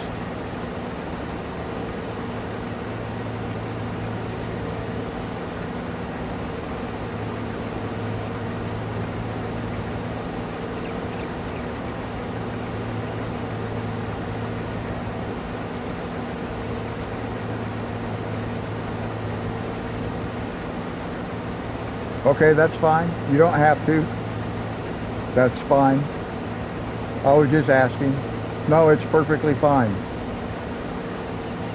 I've had a couple other, because you mentioned school, that's all. That's why I asked. I did have another person come in. They told me they were 13. So I told them, well, ask your parents. And if it's okay with your parents, subscribe to my channel. And I would say the same to you, not knowing your age, but, you know, I believe parents should monitor what their kids are doing online. So I would say, if you need permission, ask permission, subscribe to my channel.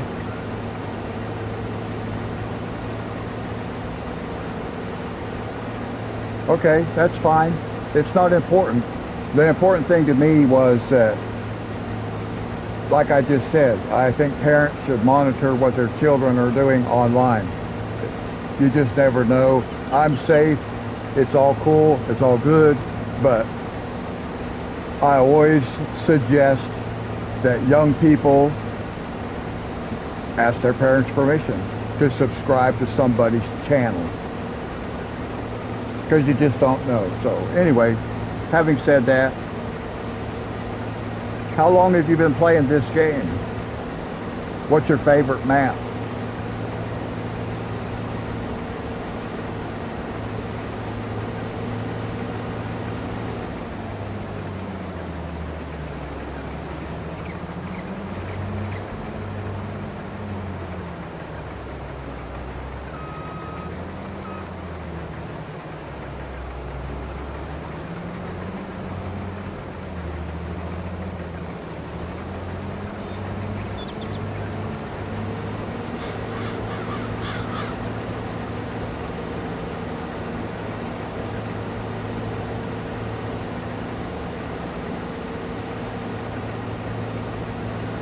Okay, I don't know that I have a favorite. I've only been playing on a few maps. I like No Man's Land. This is Calm Lands. I don't know if you've played on Calm Lands before. Okay, that's fine too. I've been playing this game for a little while. I started playing on FS19, and then of course this is FS22. This is Calm Lands, this map, and I like to play on Elm Creek.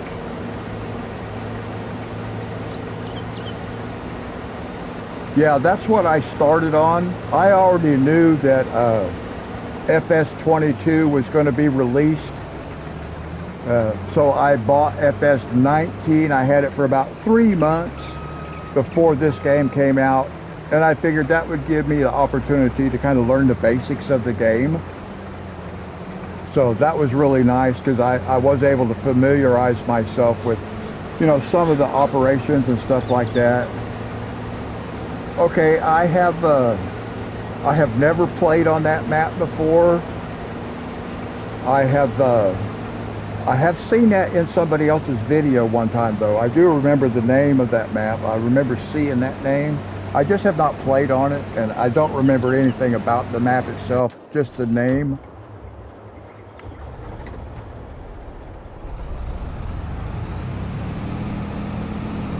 Yeah, I kind of look at like this map in that way too. Although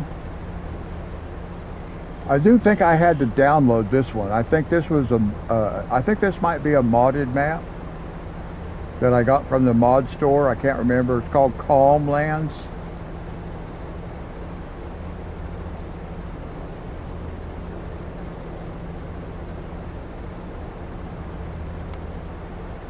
Yeah, I can't remember all the base game maps. I do remember the name of that one that you mentioned there. I do remember seeing that. And I do, yeah, I think I remember like scrolling through the list of available maps when you first get the game. It's one of the base game maps.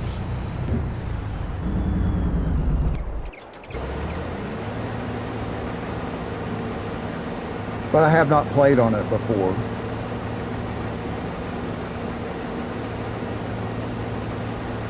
Because I have, now do you like to play, what's your favorite thing to do? Like farming or livestock, production lines, or do you play with different styles?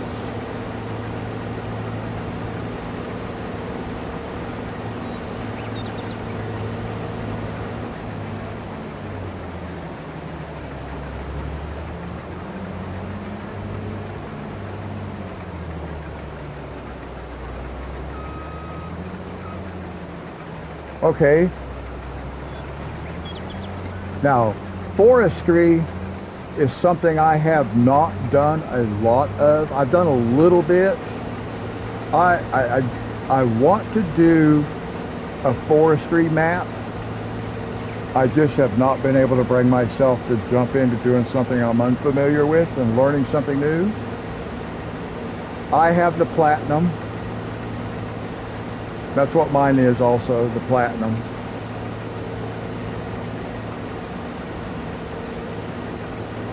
But I have not done a lot with the forestry.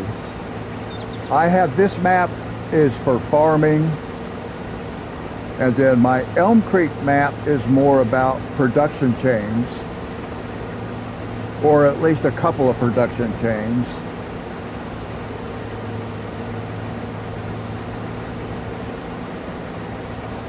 I am playing on a PS5.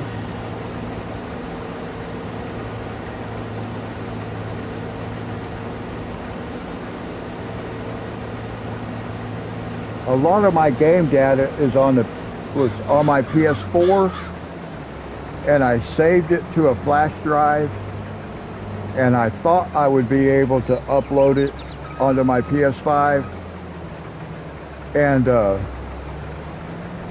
that did not work because the flash drives are formatted differently. So I let my grandson use my PS4, and he knocked it off a table and broke it.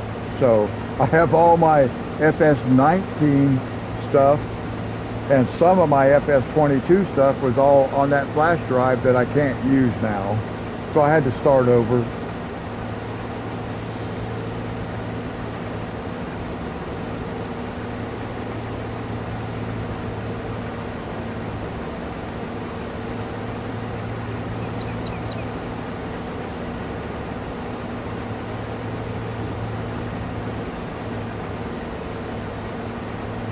Yeah, that's what I had, the PS4 Pro. I recently, it's probably been, let me see, probably about a year ago. Okay, I hope you get to feeling better. I mean that, I really do. Nice meeting you too.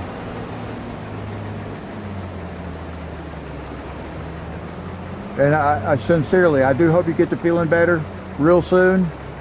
Hope there's nothing serious going on with you.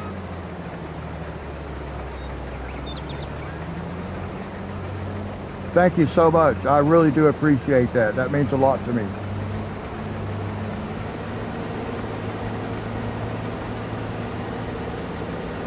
Okay, bye. Nice to meet you over in Norway. That's awesome. I live stream a lot this time of night, so come look me up.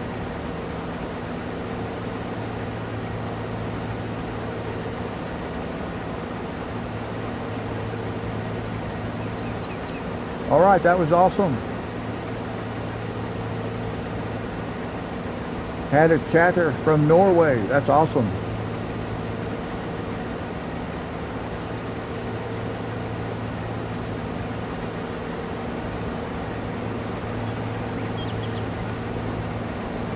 I like it when people come in the chat, and even though they want to play multiplayer, and I'm not playing multiplayer, they're still willing to stay and, you know, talk for a few minutes. So that was really nice of this person to do that.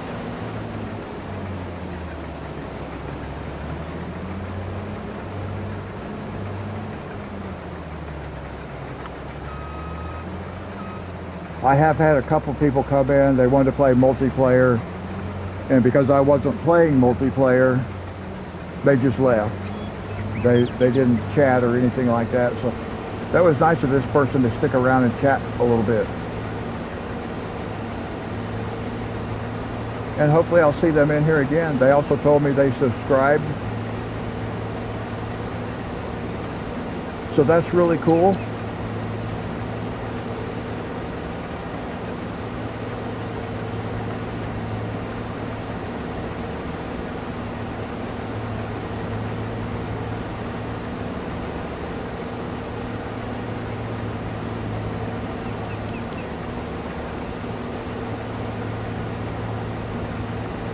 It changes the parameter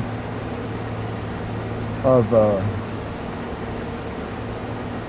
well, parameter might not be the right word, but it kind of changes how a live stream flows a little bit when there's somebody who's watching and somebody who is in the chat. It's a little bit different because I'm actually speaking, conversating directly with somebody who is in chat. So the context of what I'm talking about isn't necessarily related to the game.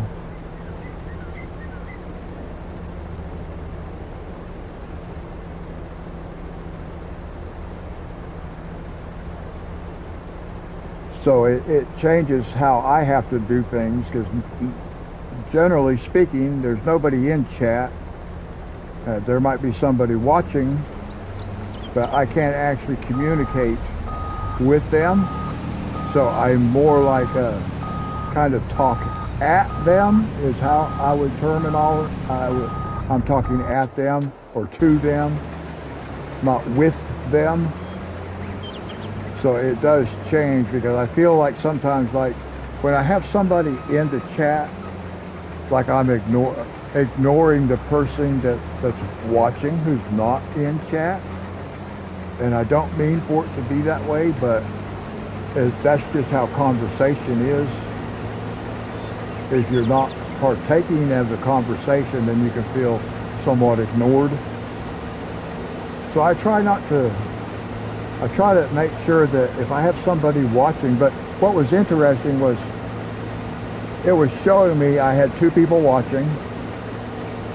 Then all of a sudden there was somebody in chat, and it was still showing me 2 people watching. Now it could just be that the same person had been watching for a while and had not said anything in chat. Maybe they chose to watch for a little bit before they decided they wanted to, say hello in chat. I don't know. But because once they started talking, it was still showing me I had 2 people in chat. 2 people watching. One of which is myself. I'm watching it on my laptop. But that number never changed to 3 people watching. And then when that person left the chat, it dropped down to 1 person watching. So that was really confusing to me. So I'm still trying to learn how all this information is being conveyed, like how many people are watching and stuff like that. I a lot of times have somebody watching, but nobody is saying anything in chat. So I assume they're watching on a smart TV, and they can't do chat. But that was a little bit confusing. Like I said, it showed me I had 2 people watching, and for a long time somebody was watching and there was nothing going on in chat. Then all of a sudden chat became active and it still said 2 people watching. And then when this person in the chat told me that they were leaving, that number dropped back down to 1 person watching. So I don't know if as soon as this person showed up in chat and I started talking to them, if the other person left, and that's why numbers didn't change, it just stayed at 2, because it never went up to 3 people watching. So I got a little, that part's all a little confusing to me. I don't know how that stuff works. But it is always fun when somebody pops into the chat room. It's actually been a while. Paul Irwin was the last one that came in. He was the first one that ever showed up in my chat when I first started doing live streams.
Now we will very soon hit the 2-hour mark for having been harvesting on this field, because we started at 8 minutes past 9 on the game clock, and it is now 4 minutes past 11, so we're 4 minutes away from hitting the 2-hour mark. Wow. And we've still got a ways to go. Oh my goodness. Yeah, it's gonna be a long live stream. Oh my gosh. That's okay. I'm still feeling okay right now.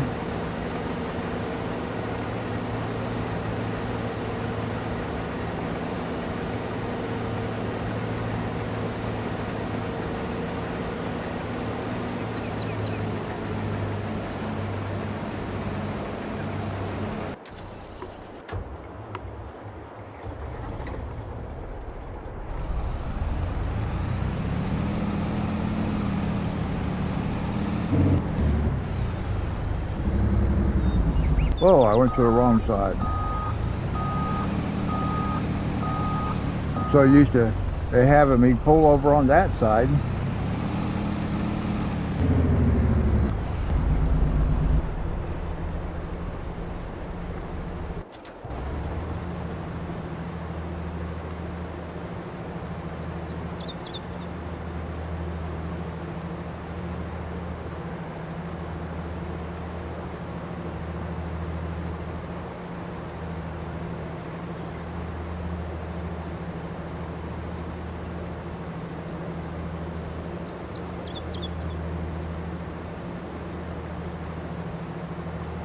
Hello, welcome to the live stream, or welcome back, whichever the case may be.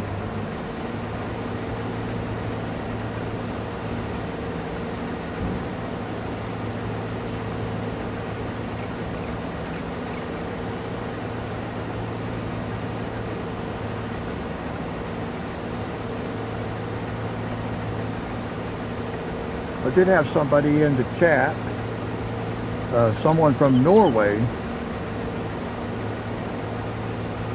and I was saying it's hard for me to know what's going on because, like, it shows me, I'm looking at my laptop, and it tells me there's 2 people watching. I know one of those people is me because I'm watching on my laptop while I'm playing. But it showed me there were 2 people watching, and it had been showing me that for a while. Well, then all of a sudden chat became active. Somebody showed up in chat. But that number did not change to 3 people watching.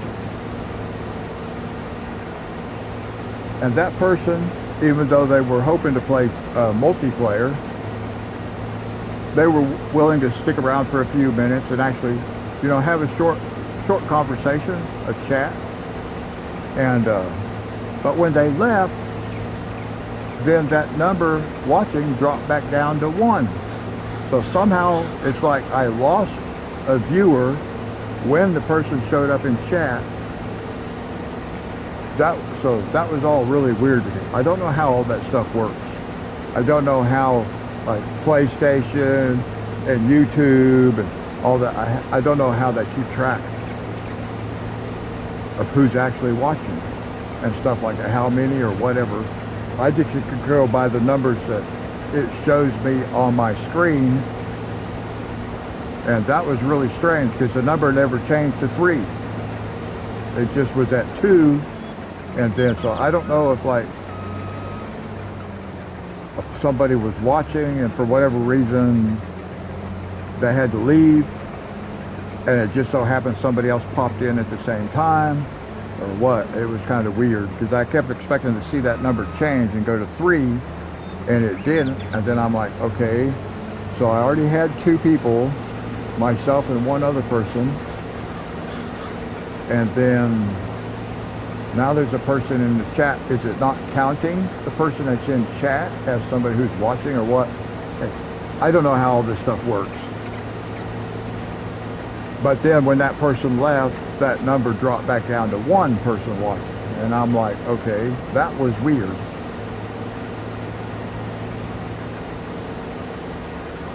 But anyway, glad to have you watching. It's always more fun when I do this stuff when somebody's watching. At least I feel like I have somebody to talk to.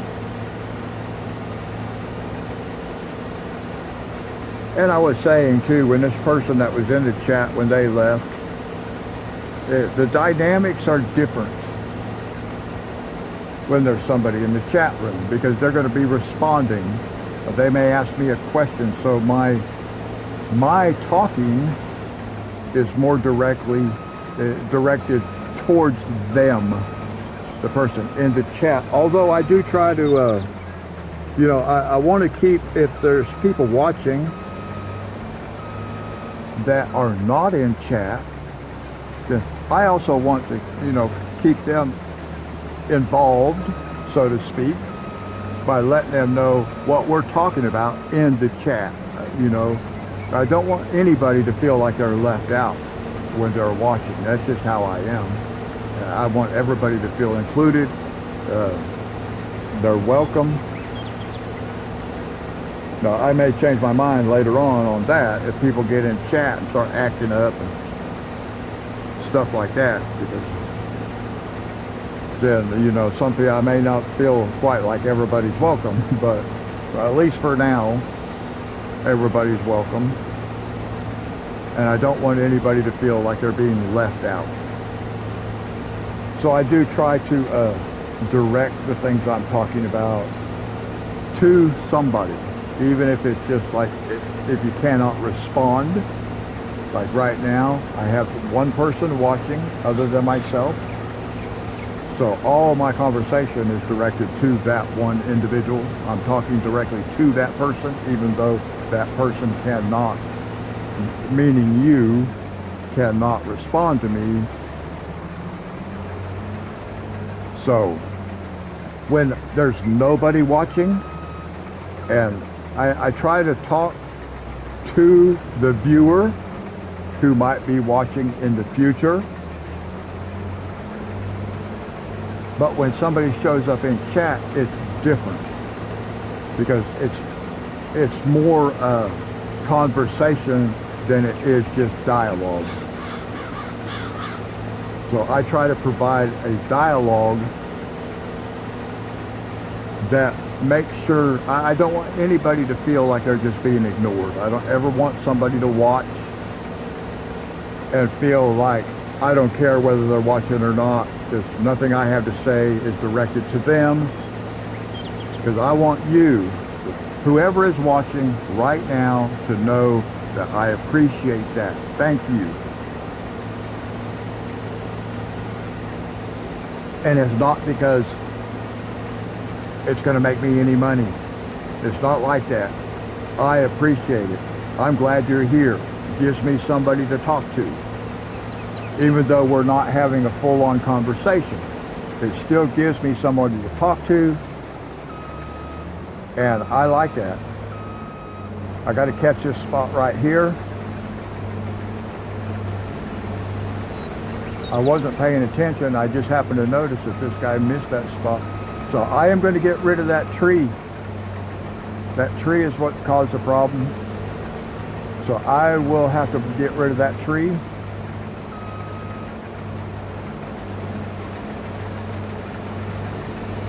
And that's okay because there's a couple of trees on the other side. So from, wow, full already.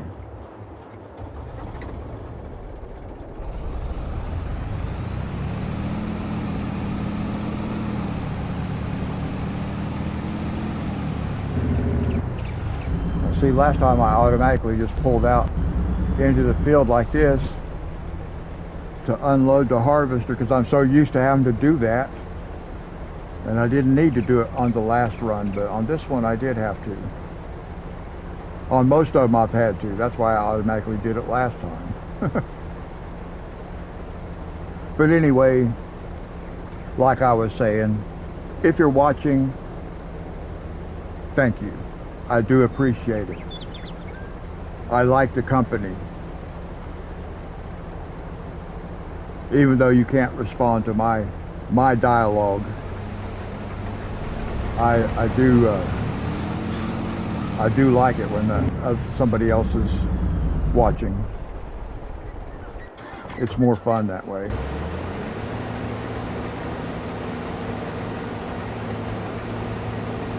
And I always want to make sure people know that I appreciate it, I enjoy it, and I'm thankful for it. Because it is support. I don't know about YouTube algorithms and things like that. I don't know about that stuff. I watch a lot of videos, and the very first thing out of the content creator's mouth is, hey, hit that like button. And my first thought is, well, how about I watch the video first and see if I like it? But most YouTubers, once they start making money, they don't care whether you like the video or not. They just want you to click the like button. Because it's all about algorithms, making money. They want you to subscribe to their channel without even watching the video to see if you like what they have to say. Because I see videos, I like the title of the video, I guess, the headline, and it's clickbait. The content in the video actually doesn't even line up with what the title of the video says. But before I ever watch it and find that out, they're asking me to like their video and subscribe to their channel. I don't do that. I will ask at the end of my videos, or at this stage, it's not the end, but it's not the beginning either. But I will throw it out there, you know, hey, if you like watching this kind of stuff, you know, consider subscribing to my channel. I'm a small channel. I don't even have 25 subscribers. I'm on the road to 25 subscribers. This person that was just in chat a while ago told me they subscribed. So that should put me up to 23. So I'm still on the road to 25. But that's awesome if I picked up another subscriber tonight. That's really cool. But I don't spend a lot of time, you know, especially at the beginning of the video. I'm the only one who, I think I'm the only person who's ever liked any of my videos. I'm the only one that gives myself a thumbs up. But that's okay. I've watched people streaming video games, but these are established people. It's hard for somebody like me who really is doing it more for fun than anything else. It's not a job. It's difficult because, like for me, I don't have like 500 people watching and giving me a thumbs up. And I have watched live streams, watched people, the people I enjoy watching, like Raptor, for example. Raptor, there's Brian Maynard. Those are like two of my favorite people that I like to watch. Not on this game, but just games in general. Like one of my favorite, Gran Turismo is Super GT. I like watching that guy play the game. And the reason I like these people is because they don't do a lot of cussing. There's not a lot of bad language, because I don't use that kind of language.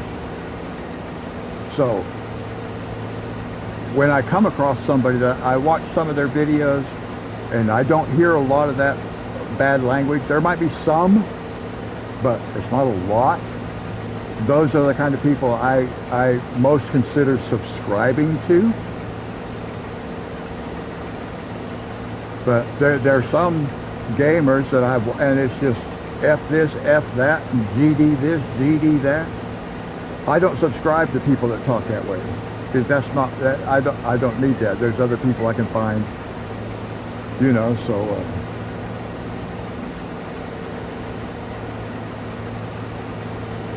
but like I was saying, a lot of people will ask you to like the video before the video ever even gets started.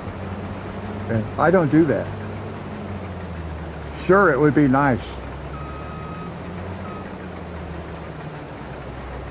but you know, hey, I want people to consider subscribing if they like this particular type of content. Hopefully I will at some point be able to do some other stuff too besides just the gaming.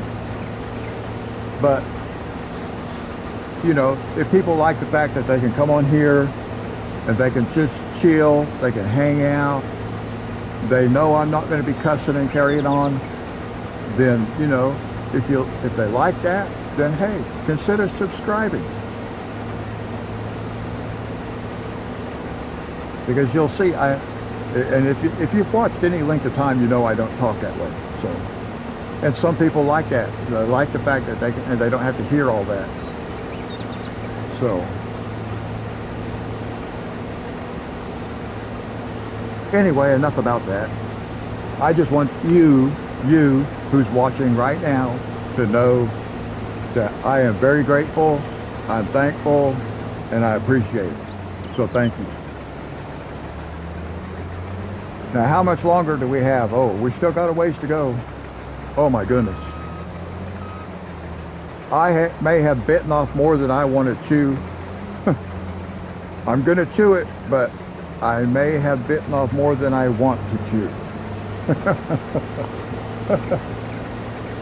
By doing what I'm doing. But it's the only way I'm ever going to know. How long would it actually take me to do this field if I was to do all of it by myself? And that's what I want to know. So I decided, I mentioned it in my last live stream, if you saw that,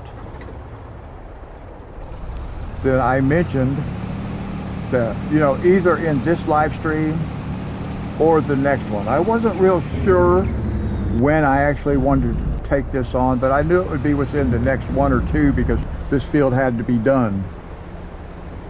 And so I actually was able to sleep a little bit before I started this.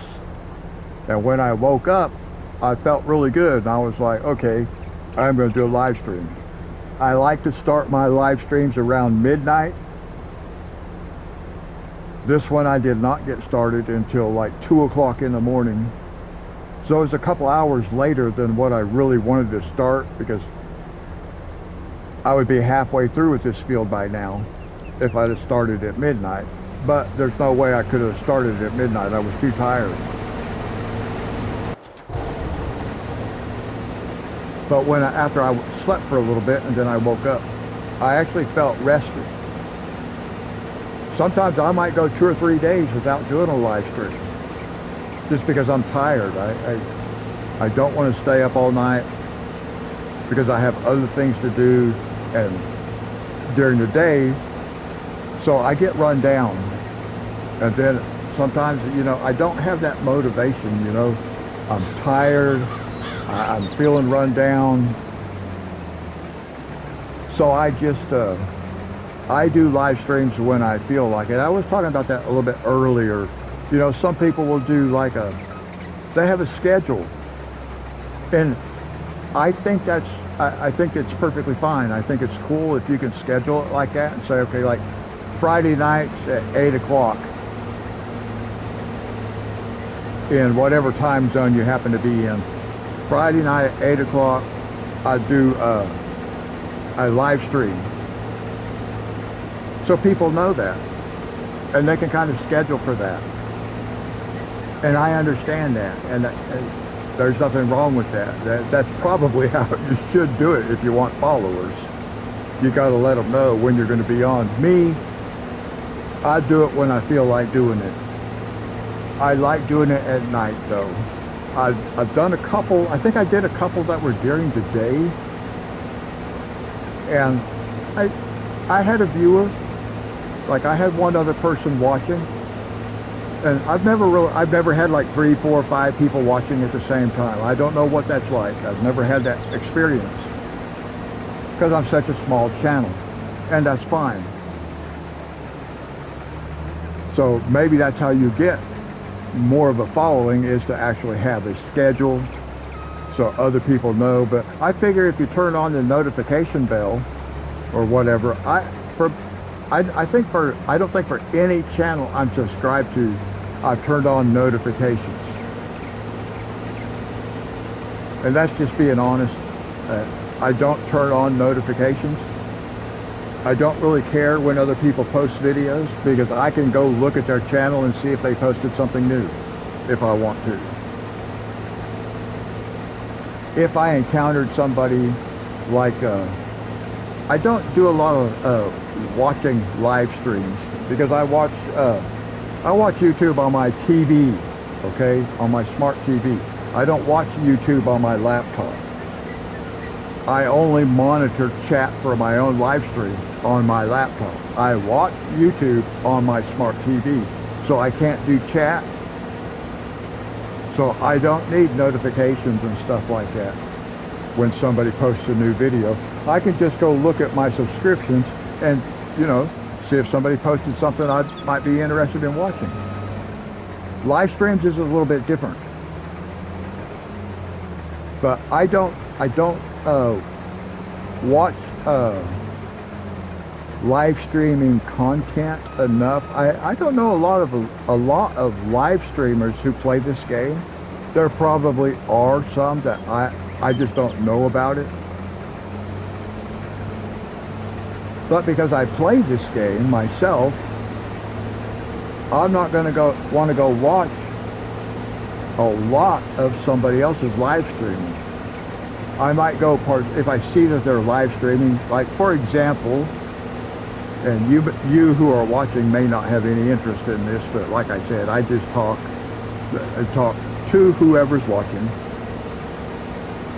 The very first person that showed up in my chat, when I first, probably maybe even on my very first live stream, I can't remember, but I hadn't done too many. I was playing this game, and I believe I was on Calmlands even. Yeah, I was still on the Calmlands. I hadn't started Elm Creek at that time. The very first person who came in my room, Paul Irwin, still comes by from time to time. was also a YouTube live streamer playing this game. And I don't know how they came across my live stream, but he popped into the chat and we started talking for a little bit, and he subscribed. He was the first subscriber that I gained through the gaming, the first subscriber, first person who subscribed once I started doing the live streaming. And he too was doing live streamings of this game, FS22. So I did look at, you know, I went and subscribed to his channel, and I was able to participate in his live stream a couple of times. And I did do that on my laptop so that I could actually participate in the chat.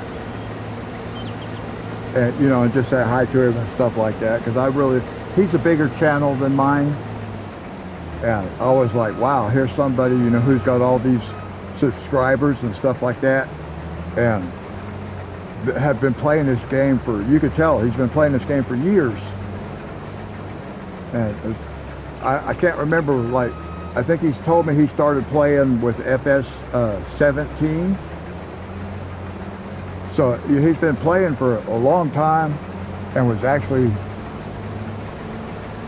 showing me support. And I thought that was cool.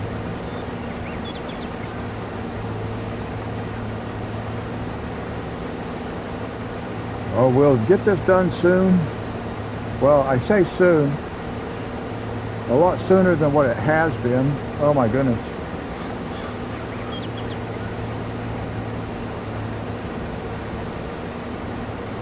It's going to be about 2.5 hours.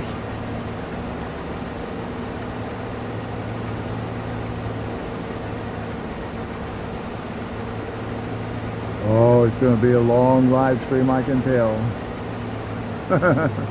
Oh my goodness.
Well, now it says my one person watching is no longer watching, so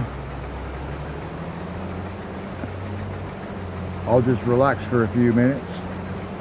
We'll just ride along. I'll be quiet for a few minutes.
it's always a little bit weird to me, guys, when there's nobody watching. Because it's like, I don't need to be talking necessarily. But then again, there are those who may view this later on. And although they may, you may not put on a video that's several hours, unless maybe you're just wanting to sleep and it gives you some background noise and stuff like that. But I try to remember that there could be future viewers. Most of my videos don't get very many views anyway, so it's not like, you know, thousands of people are going to be watching this after it gets posted as video. I don't anticipate that. It's like maybe 3 or 4 people watch it, or watch parts of it. You know, most people aren't going to sit through a video that's several hours long, especially when it's just this. And that's kind of why I like to do this at night like this. So people, you know, if you want someplace you can hang out, then you can hang out.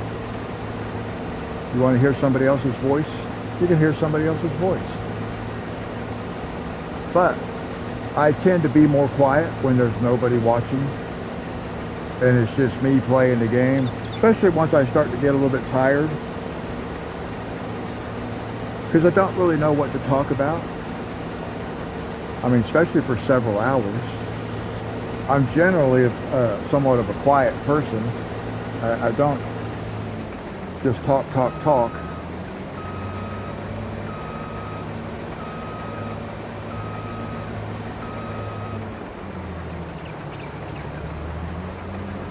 I am glad that we are almost finished with this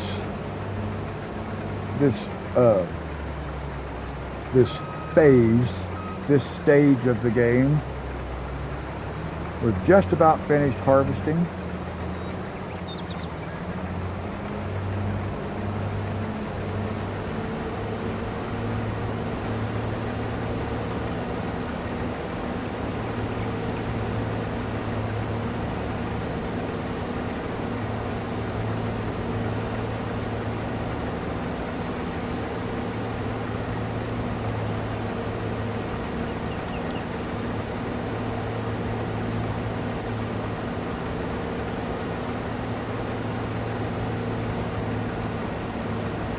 Now, it seems like the last time I harvested this field, I think I got $931,000 for the grain. So I'm thinking we're going to get something similar to that, because we are going to sell it.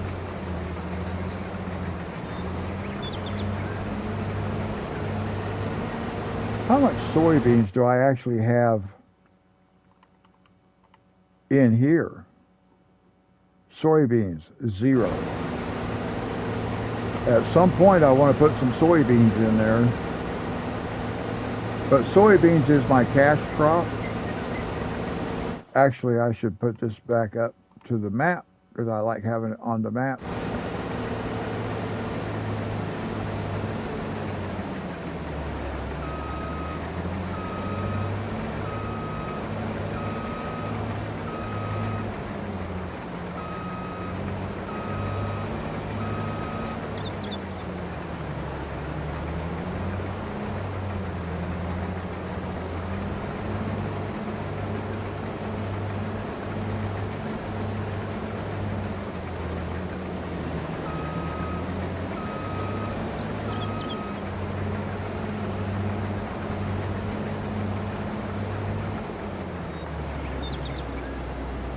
Now, wait a minute.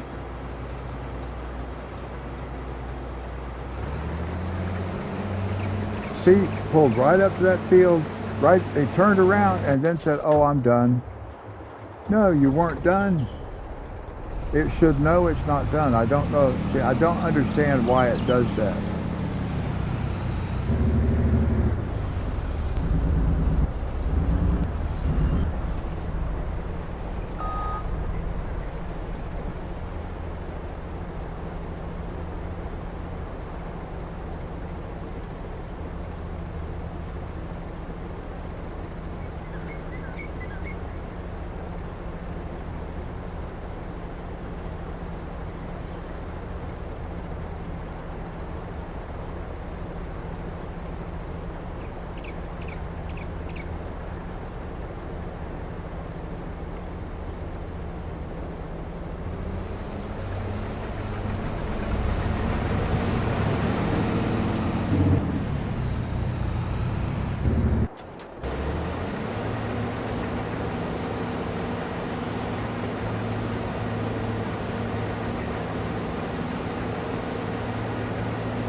Alright. So right now it's been about 2.5 hours harvesting.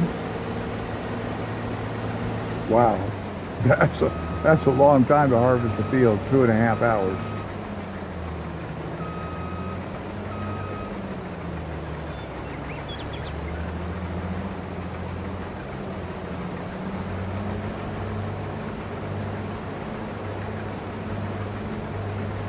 And other than the fertilizer, this will be the fastest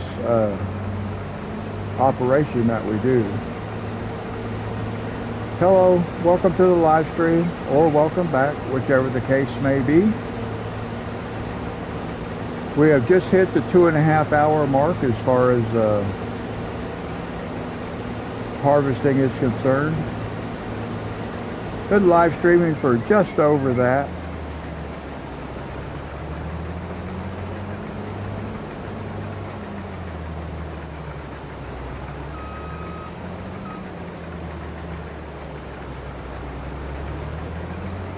And we are just about finished with the harvesting.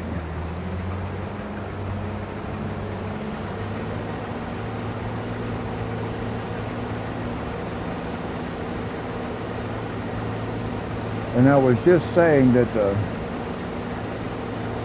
the harvesting, other than doing the fertilizer, the first round, because we use the fertilizer sprayer, this is the fastest, the harvesting is the fastest operation. So that took 2.5 hours. It'll take about 2.5 hours to do the plowing. And then it's probably going to take about 3 hours to do the reseeding. Plus whatever time it does take to do the fertilizing. But I think the fertilizing will probably only take about 10 minutes. It'll go fairly quick because it covers a lot of ground.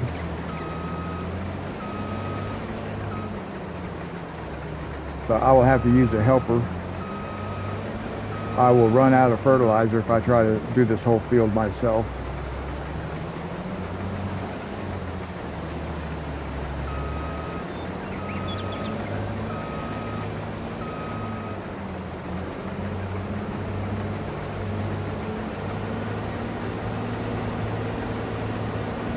All right, one more pass.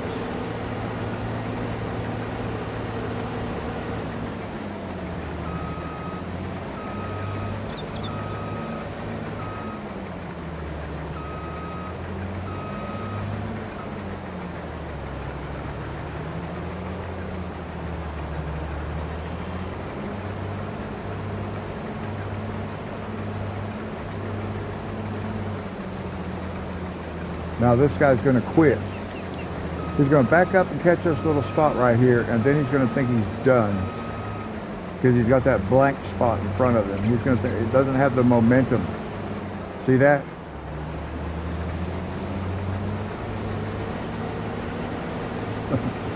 That's always kind of funny. Okay. I want to do this. Save the game. Just in case.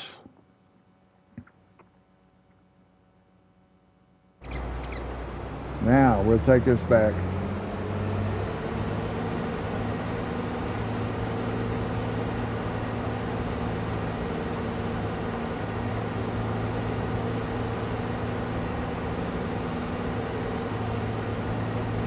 Now, when you're harvesting at this speed, it seems pretty quick. When you're just driving down the road at this speed, it seems extremely slow. Very, very slow.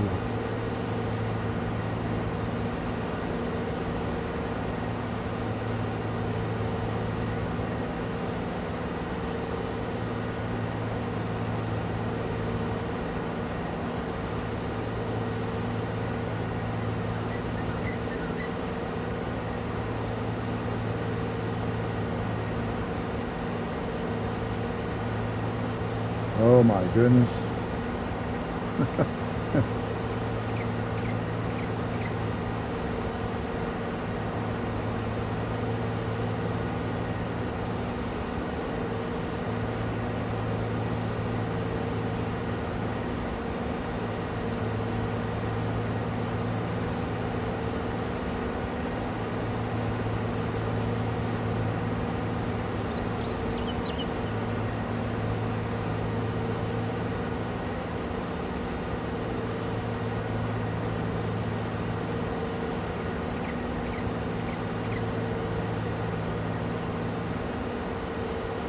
I oftentimes hit those signs right there because those trees will get in my way and I can't see.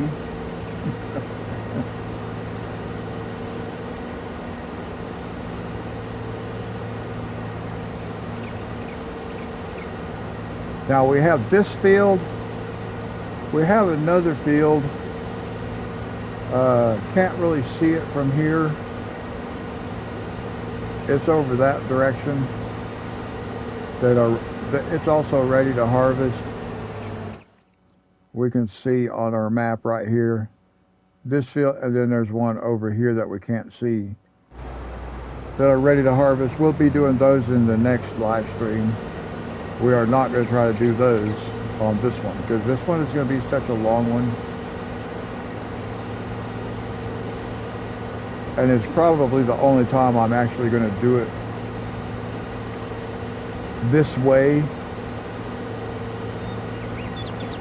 I'm only doing it this way because I want to know how long would it take me to do this field if I did it all by myself without using a helper. So the only way I can actually do it. Now I want to get my fertilizer spreader. Oh, actually,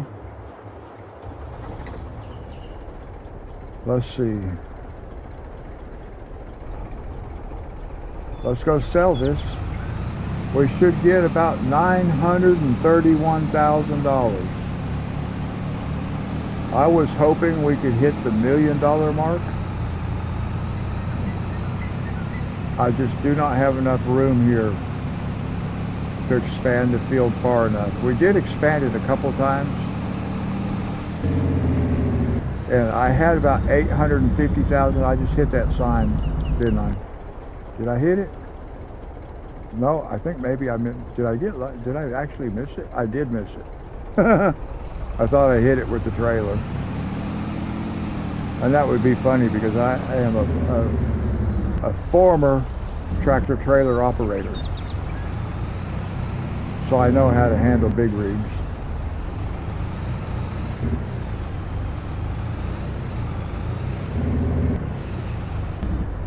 Of course, that's a little bit different.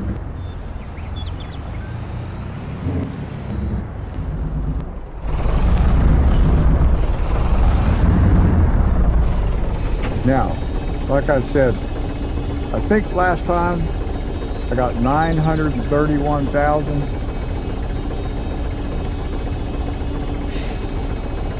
Wow, right in my face. Empty, what is it? 944. Got a little bit more for it this time. 944,000.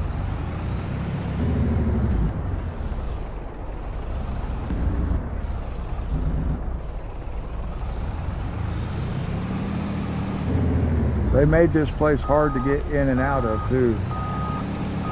But there are places where you'll drive a tractor trailer and it is like this, very tight.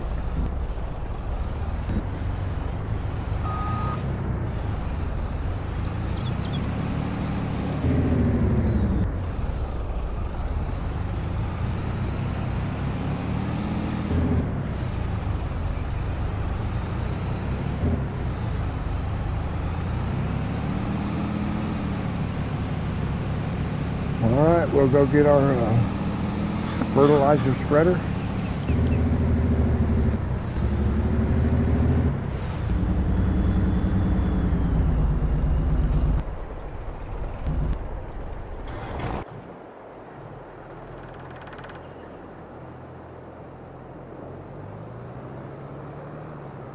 I need to fill this thing, make sure it's full. Even though we will be using a helper, I'm going to have to do some of it myself.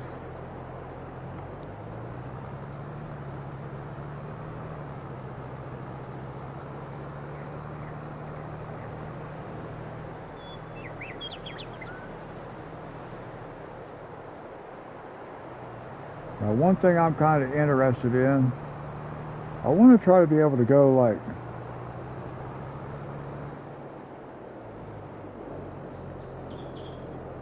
I really want to be able to go like a straight line.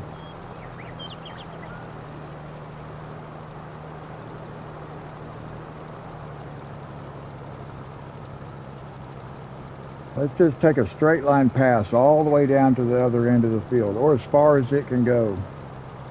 I'll let the helper run. And then we'll come back and pick up the edges where we need to.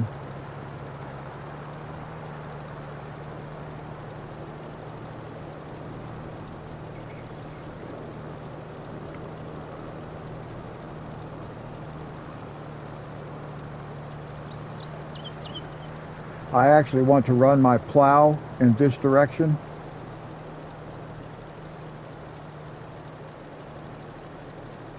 So I'm just going to pick a random spot to start the plow, and I'm going to let it just run.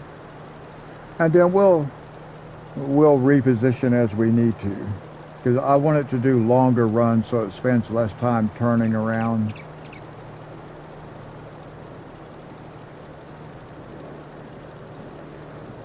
That will help make it a little bit faster.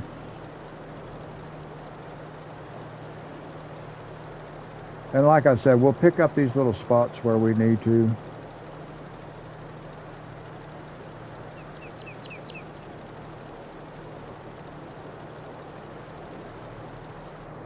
Because like right here, I think it would be good to just go ahead and change direction a little bit. Well, that did not change direction. Change direction. There we go.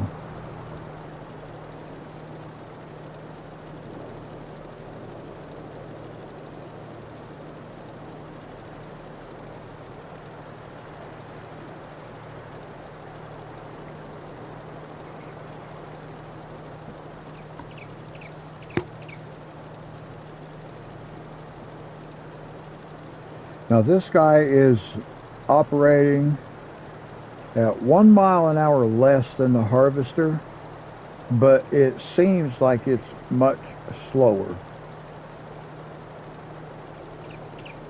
It's only 1 mile an hour slower, but it seems like it's more than that. It feels like it's more than that.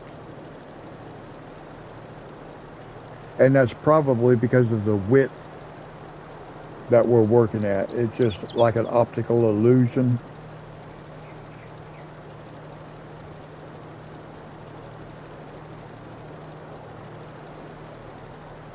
Now I'm wondering which way is this guy going to turn down here at the end?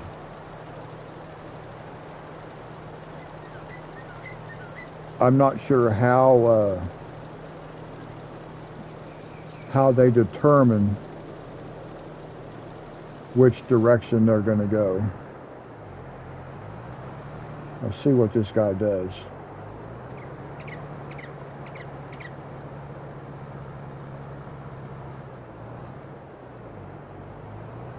Okay, good. I was hoping it would go that direction, because the main part of the field is on that side. So I was hoping it would go back that way. I didn't know if it would, but it did.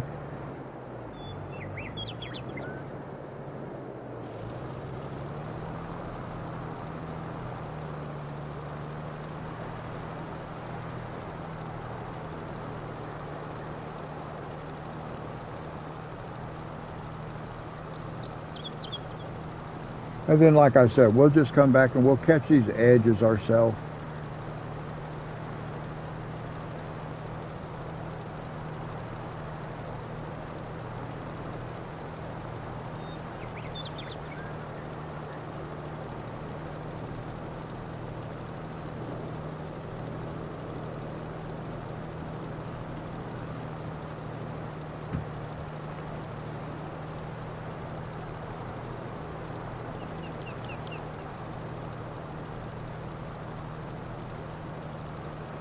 Now I am hoping this guy makes it past this island okay.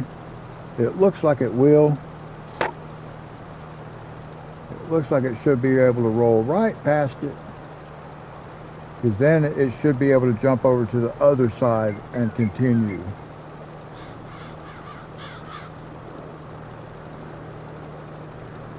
As long as it can clear these rocks.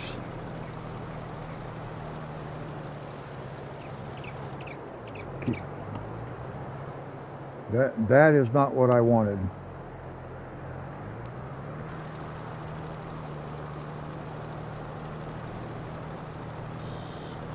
I wanted it to do that right there.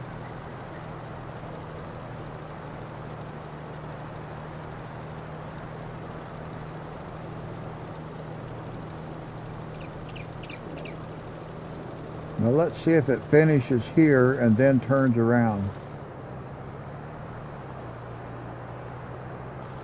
It's gonna go on down this way. All right, well, whatever. I'm gonna let it do what it's gonna do until it gets up here.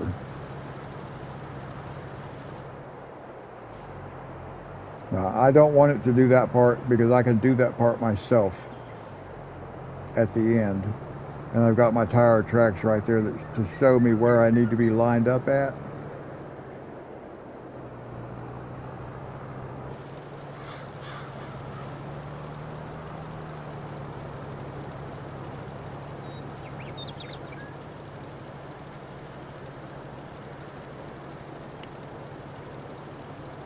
All right, so I'm gonna let you ride along with this guy for a minute. I'll be right back.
Okay, I'm back.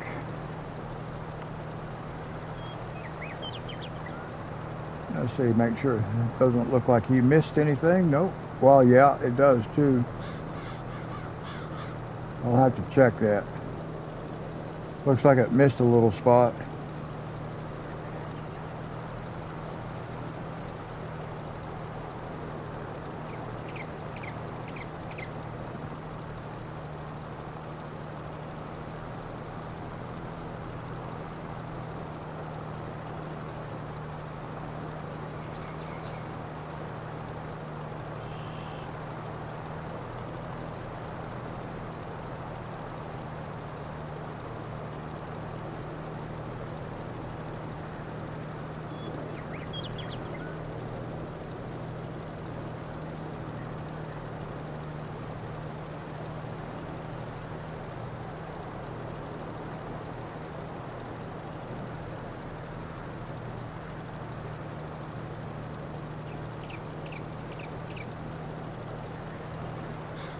So probably after this pass right here, then we'll just drive around and catch the spots that need to be done.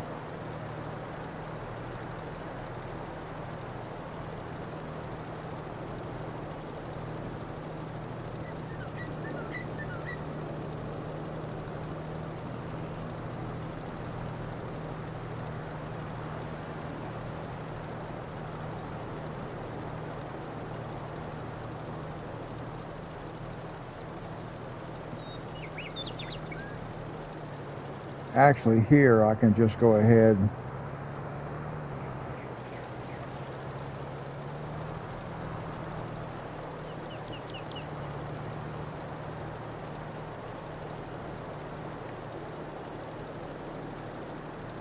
and I could lessen the width of the sprayer, but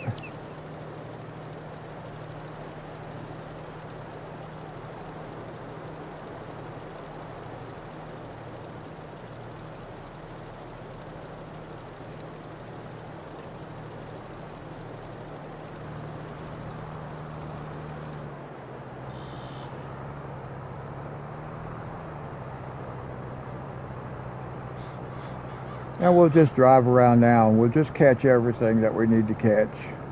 It's okay.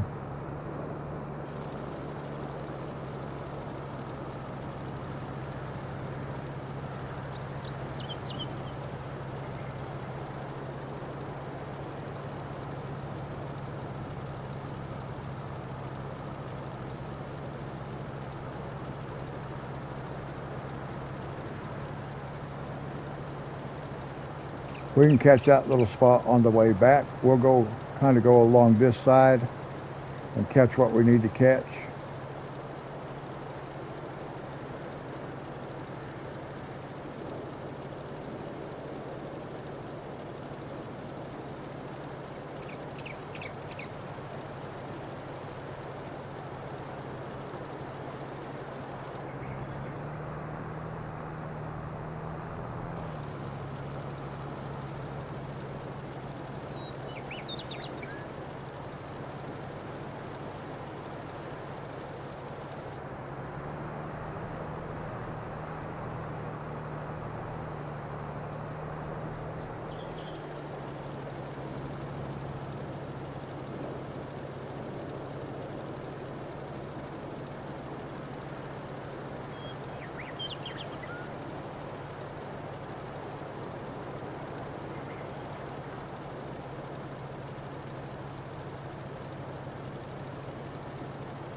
So after this, we'll have 2 more stages to go. We got to plow and then replant.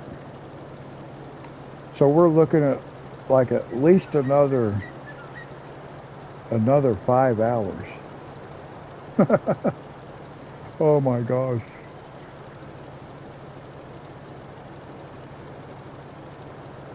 Yeah, now I see that little spot up here that it missed. Actually, there's a couple of them.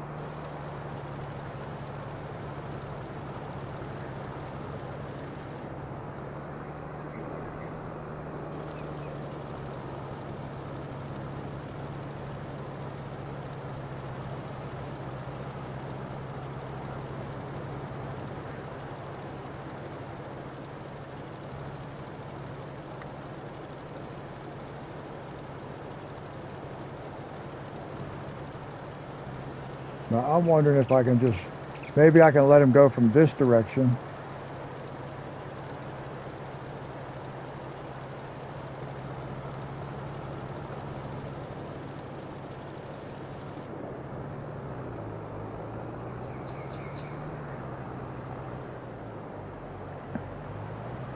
Sometimes I wonder, where are you going? Because it takes off.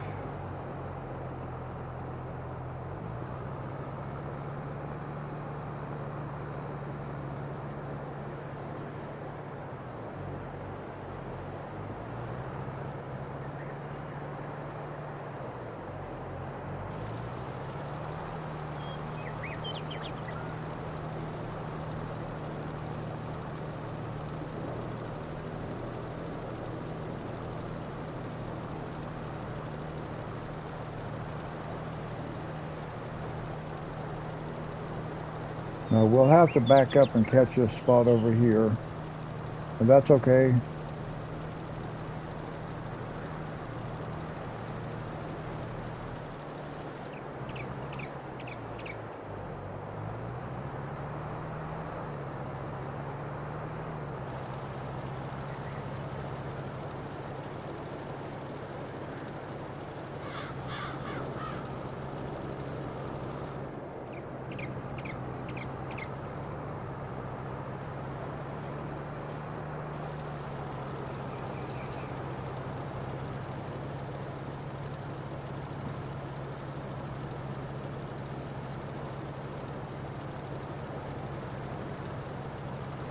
We got to use the helper.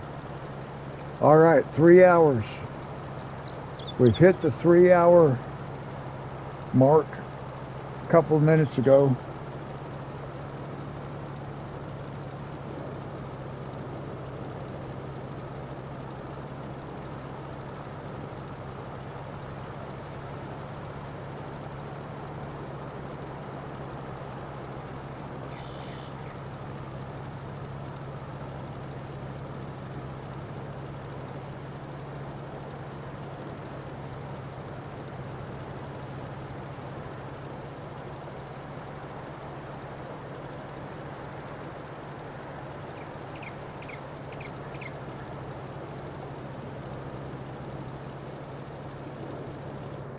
Okay, now we'll go back and catch what's on this end up here.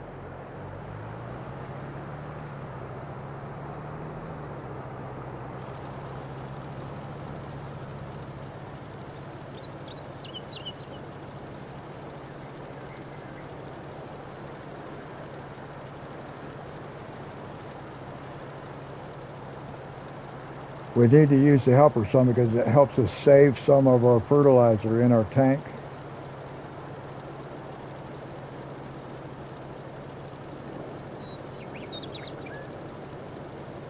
So if we let the helper run,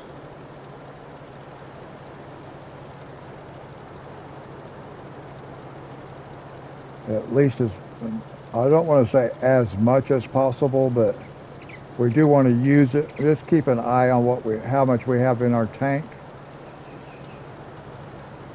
And then we can use the helper as needed, I guess would be the way to kind of look at it, as needed.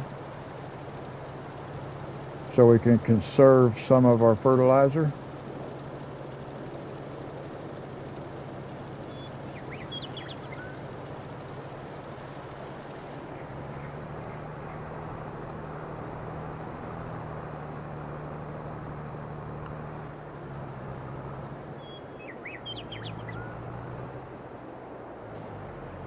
Then we can come back over this way.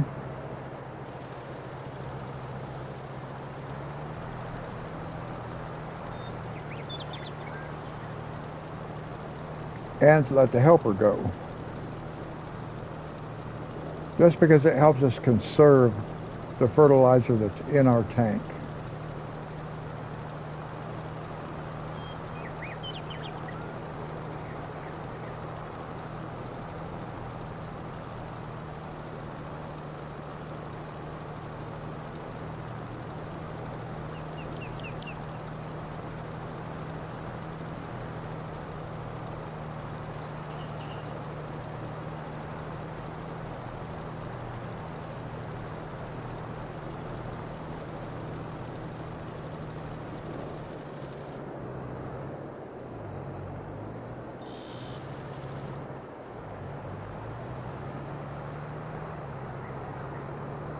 Now we will go get this area.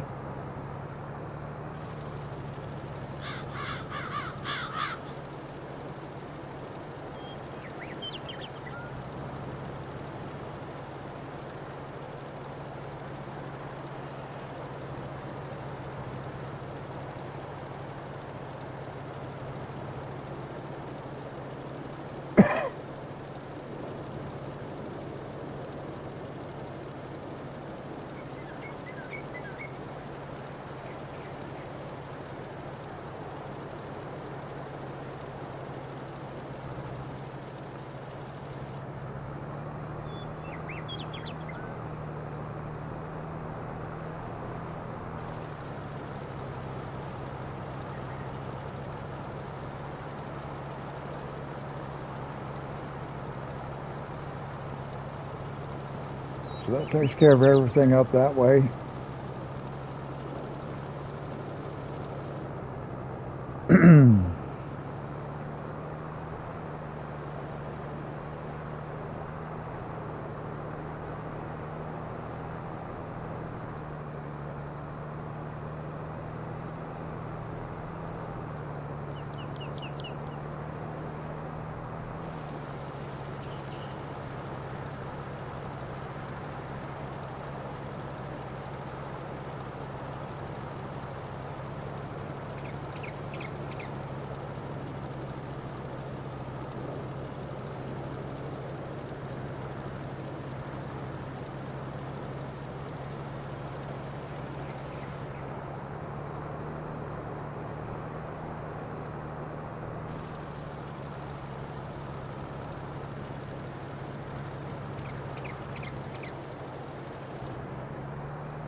And of course, by changing the width of the sprayer, the pattern, it helps us conserve also. Wow, are we done? We got it. All right. We are ready to start plowing. I'm going to take a headland row around.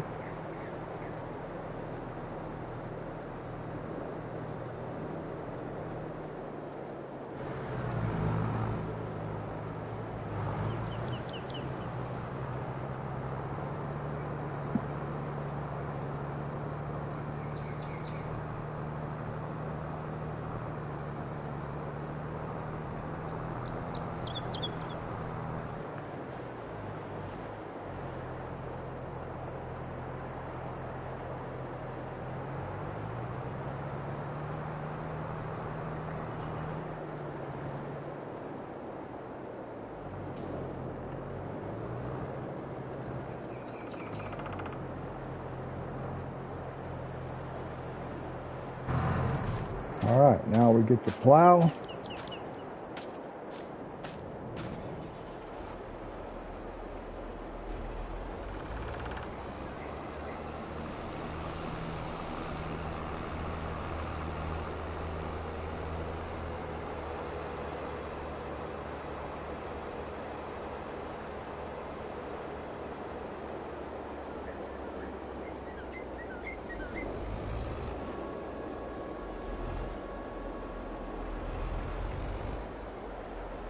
And for some reason, I always like working clockwise around the field.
That tree right there I'm going to end up taking out.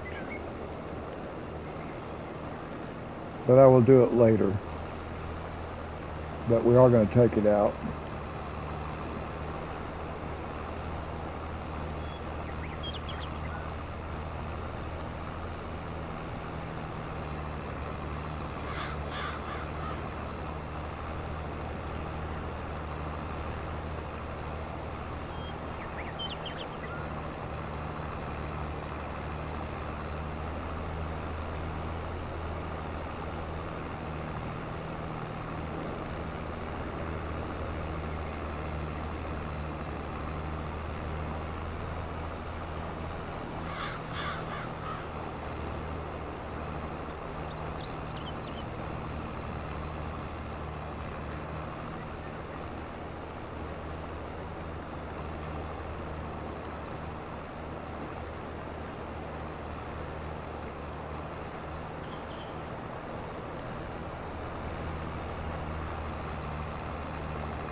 Well, welcome to the live stream, or welcome back, whichever the case may be.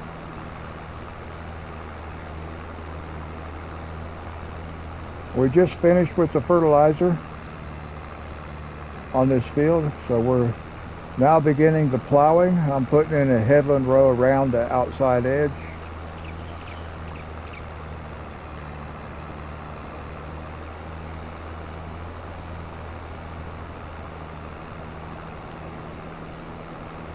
And I was thinking about trying to do it from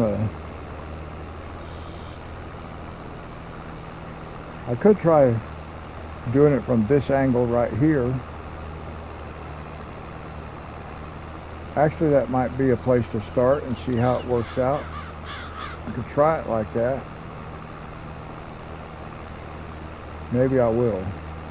I'm wanting to be able to work on longer passes, just so we spend less time turning around.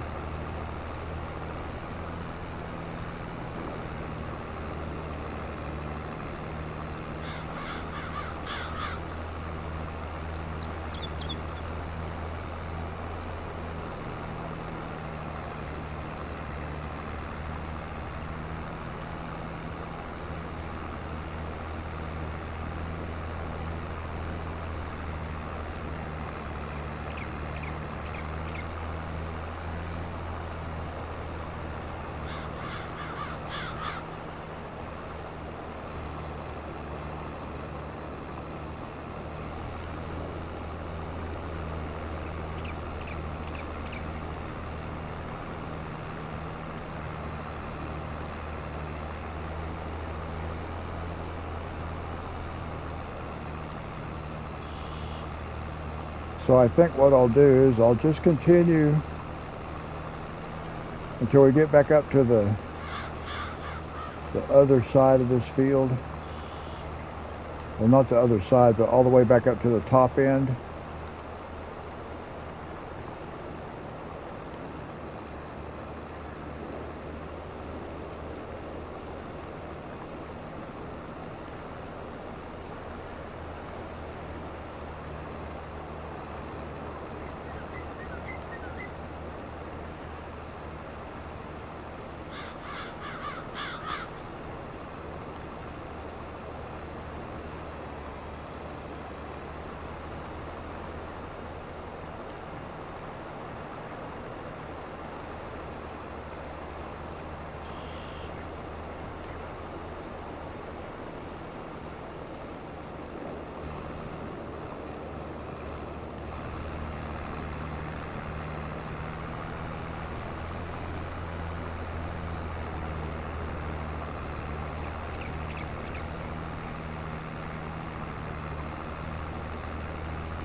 I think we want to start like way up in that corner over there.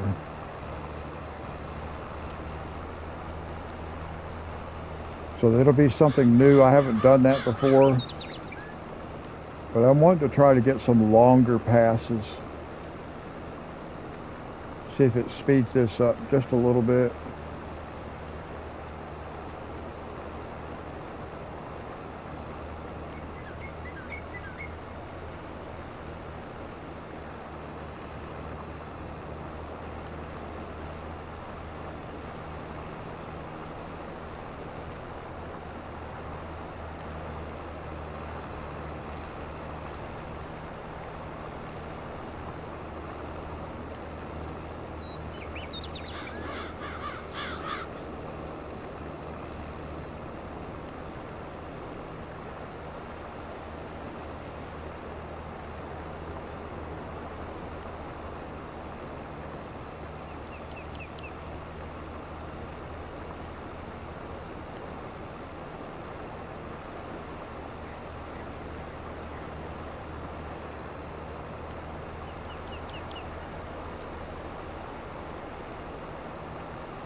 Yeah, I'm going to turn this guy loose and go this direction.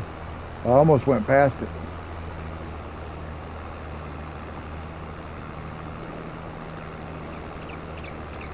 So I want this guy to start working back and forth like this.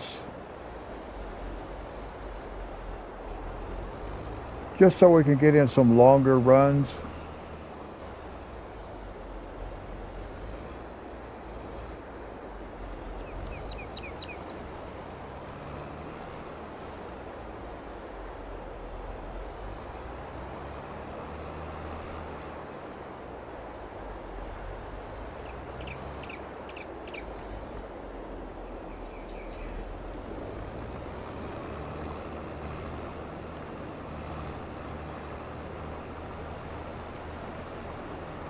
Yeah, this is going to be better. At least we get some longer passes in. We don't have all the short ones that we have. I'll have to back up because I missed some right here, but we'll catch it all the way up to this end first.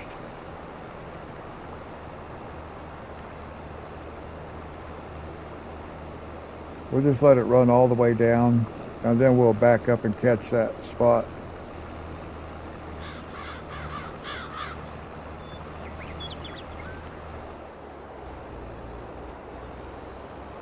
Now we will come back and catch this spot over here.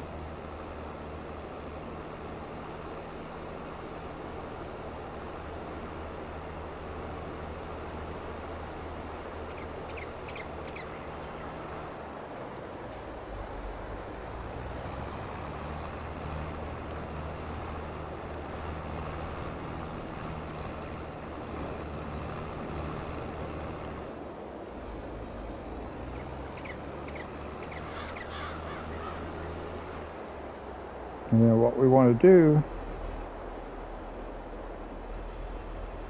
I'm going to overlap it just a little bit, and then try to follow that line. It's hard to follow. That line's hard to see. So if we end up overlapping a little bit, it's going to be okay. It's not going to hurt us.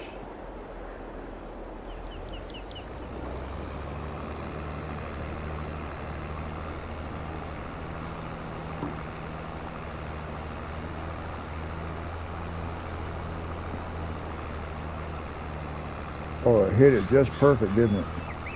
Wow. I thought it was going to be overlapped just a little bit.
This is already so much faster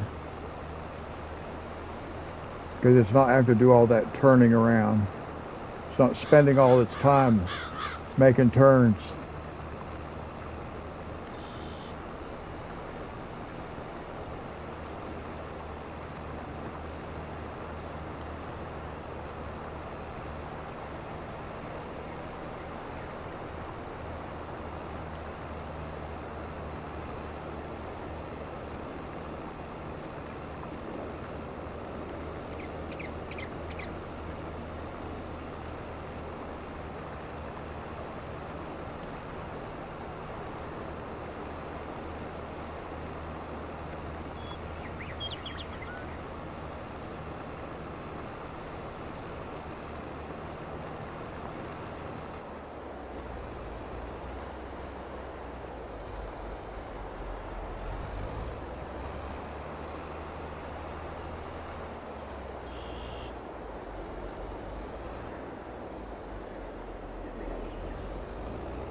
That worked out perfectly, really.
No, I'm starting to get a little bit tired.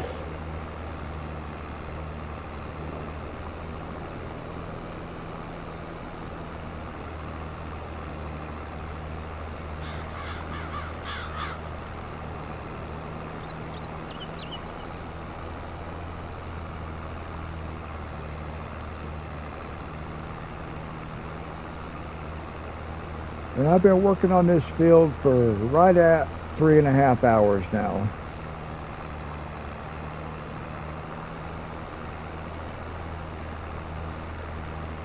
I think we started on it at 8 minutes past 9 o'clock on the game clock. So we'll say approximately 10 after 9. So we've been live streaming for almost 3.5 hours.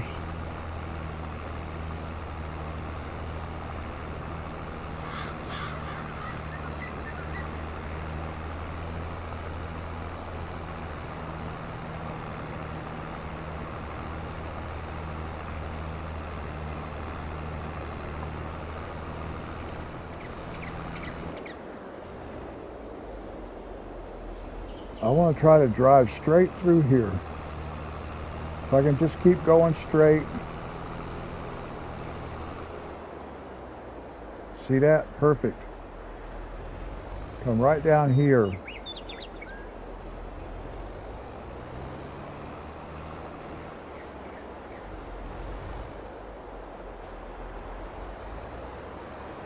Maybe overlap that just a little bit, just to make sure I don't miss anything.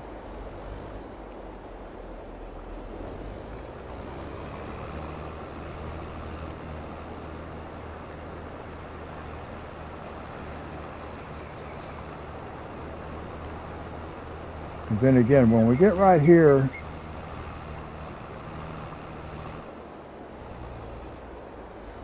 I want to go straight across,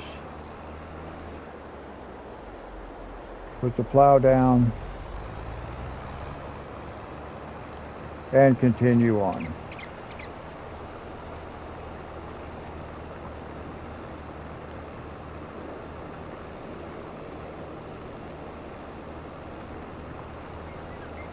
Now I'll have to do the same kind of thing with the island that I was doing going the other direction. We'll make some passes back and forth on this side, and then we'll catch the other side, and then we'll be able to tie it all back together. So we're doing full length passes on this field. That's what we want.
Okay, I don't know what it's doing. I don't know why it didn't just turn around here at the end of the field. Sometimes I really can't figure this thing out. What it does not make sense to me. I don't need it to back all the way up to that island and try to figure out what it's doing. I just need it to start down here like it's supposed to. And I'll make adjustments when we get up here, because I'm going to do a headland row around this island.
And then we'll just do this like we always do, working around the island. We just got longer runs on the ends on each side until we get it reconnected.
Now this is much nicer having these longer passes.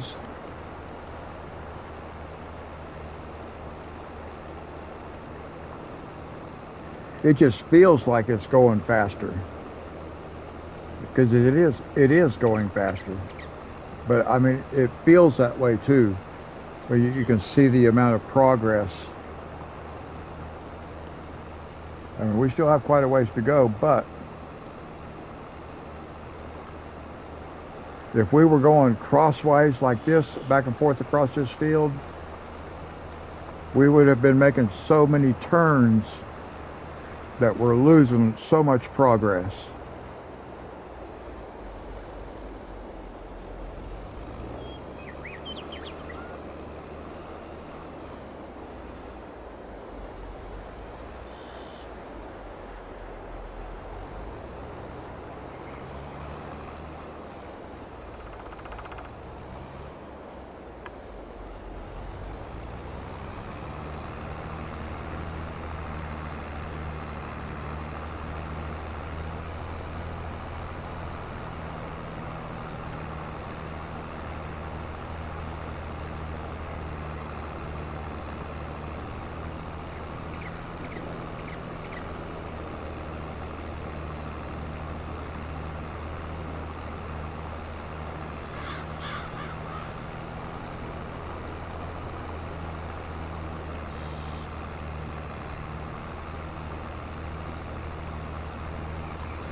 Now I think I might be able to go over to the other side of the island and start working it around down to this end.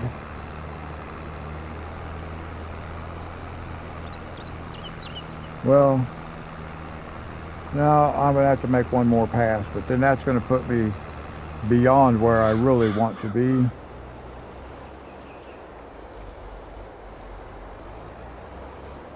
Yeah, I'm going to go around to the other side. We'll fix it. We'll get all this connected back together. I got to figure out how I'm going to do it. I haven't done it. I haven't worked from that side before, from this direction. So being able to tie it all back together so that we're making one continuous pass.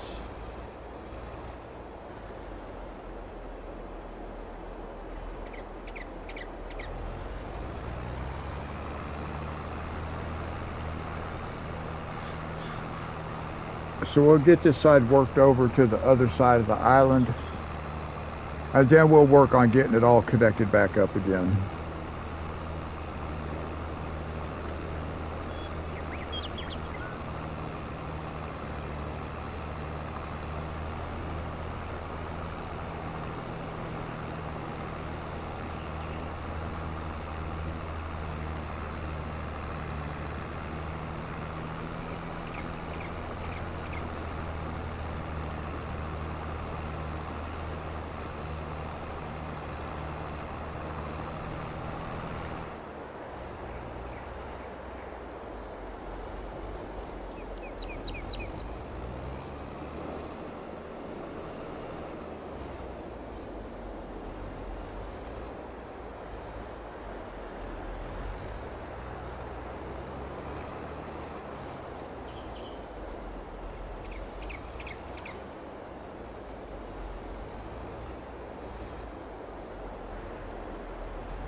we should be able to get this all connected back together now.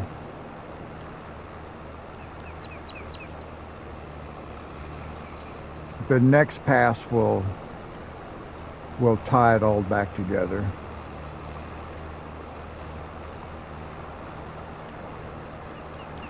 This is going to be offset. Well, maybe it's not going to be offset. We'll see.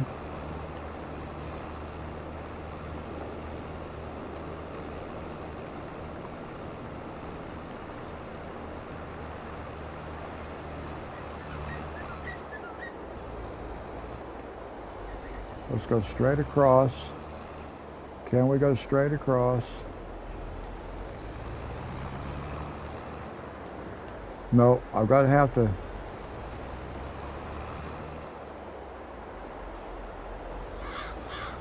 move over just a little bit like this.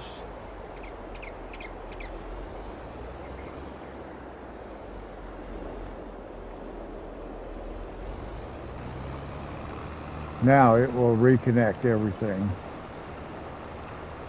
I believe it will.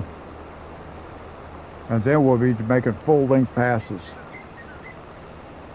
which is nice because that's going to help just make everything go so much faster.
Oh.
Perfect. Got everything connected back up real good. Got worked out real well. There wasn't anything like too tricky about getting it all connected back together.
I do like operating in this direction. Sorry guys.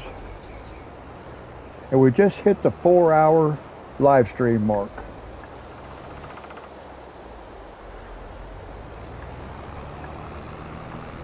Just now hit 4 hours.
Yeah, I definitely got to start working this field in this direction. It's just so much better. Because I get these long passes.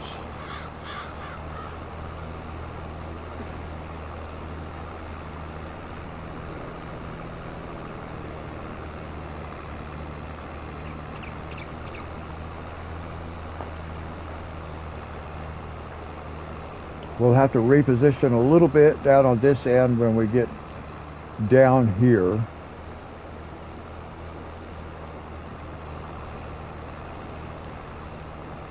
Just because it has this curve right here.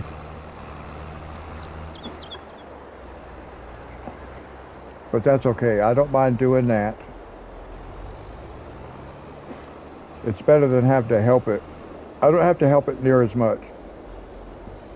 Because if you only have to help it at the end of each row, and if there's a difference between making one pass, or say 20 passes compared to 100 passes,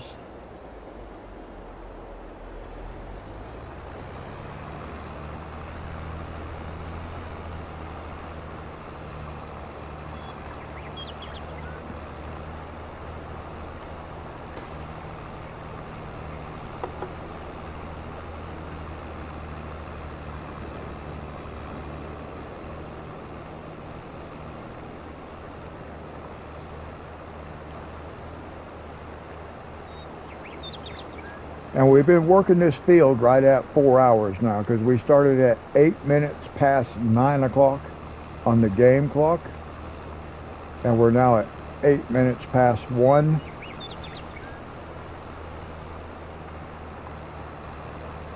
I'm not sure why the clock is set up for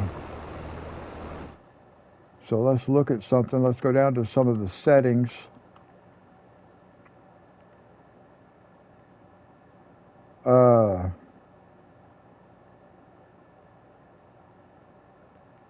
Is there even anything that allows me to change?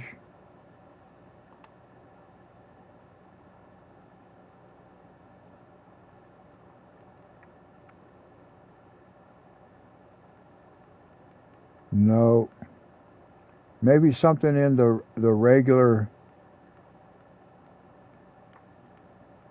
I thought you could change it from a 12-hour to a 24-hour. I guess not.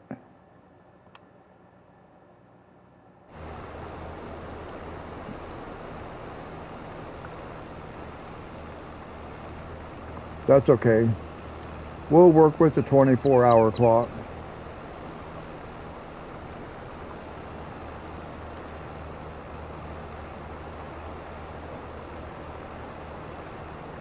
I really hadn't paid much attention to that before.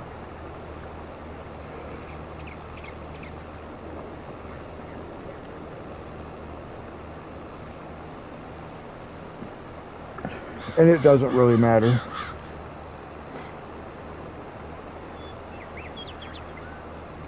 It may not even be an option.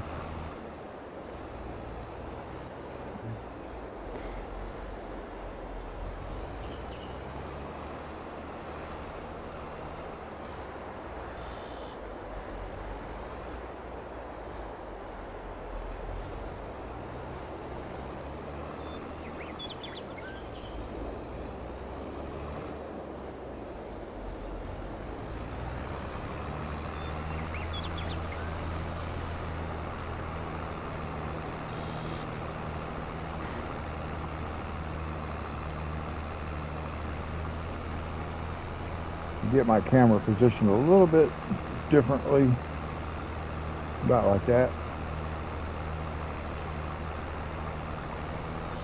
and change it just there we go. That's better.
Now we'll catch these little spots like this when we get done with this upper side.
it sort of catches me off guard a little bit when I look over at my laptop, and because of the delay between what's on my TV screen and what's on the laptop, it throws me off a little bit, because it's actually about 5 or 6 seconds behind.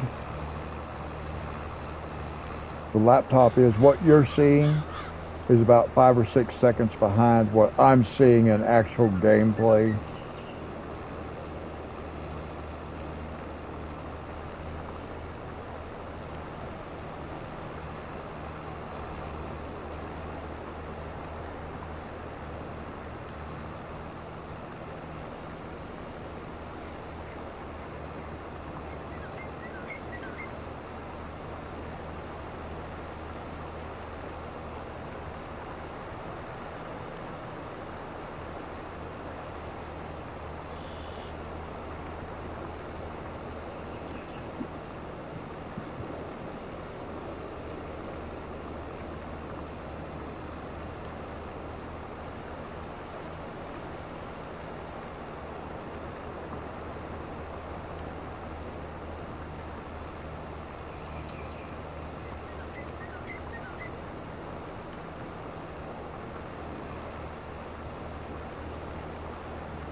Oh.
Oh, wow, this guy stopped.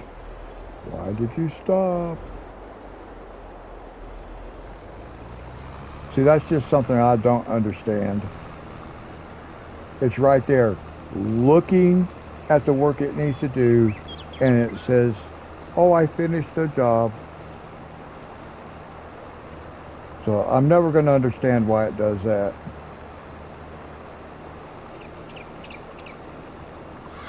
Because I was not paying attention. I was not expecting that.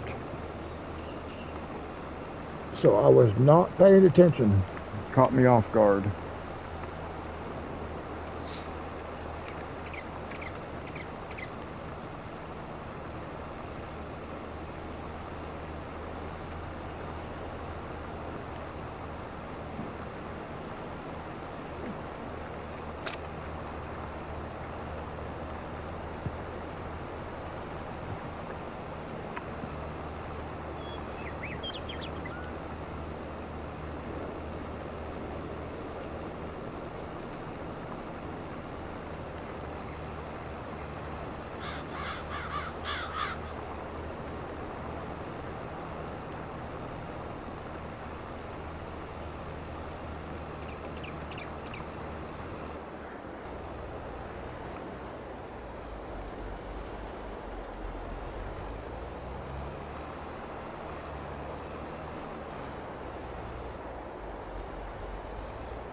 I like being able to see the other end of the field for some reason.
Now let's see if it does the same thing again. Gets turned around and decides it's finished. When it has all this stuff right in front of it, it can work on. No, this time it's going to keep going.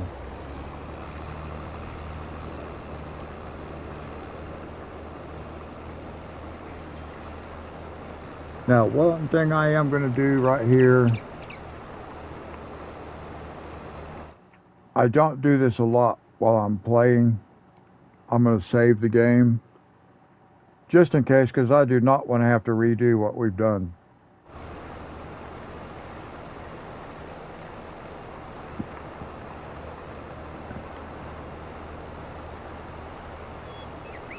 And I did not save it after we fertilized, so we'd have had to go back all the way. I did save it when we completed harvesting, but I would not want to have to backtrack and go back to that point. I just would not want to have to do that. So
Ah, we're getting closer.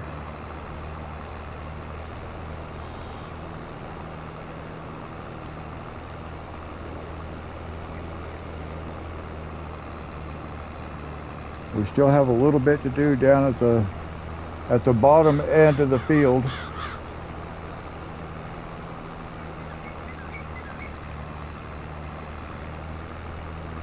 But that will only take a few minutes to finish that part up. I really did like working in this direction on the field better than the other direction. I like getting in these longer passes.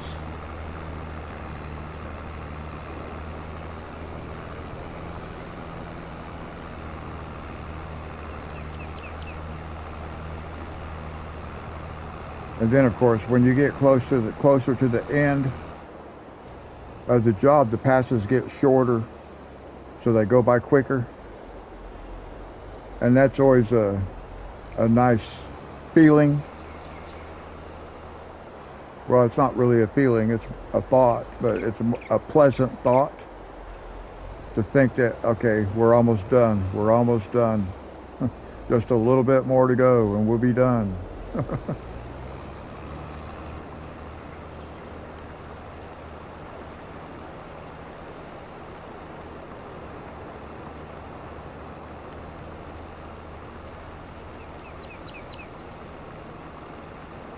And then we have one more operation to complete.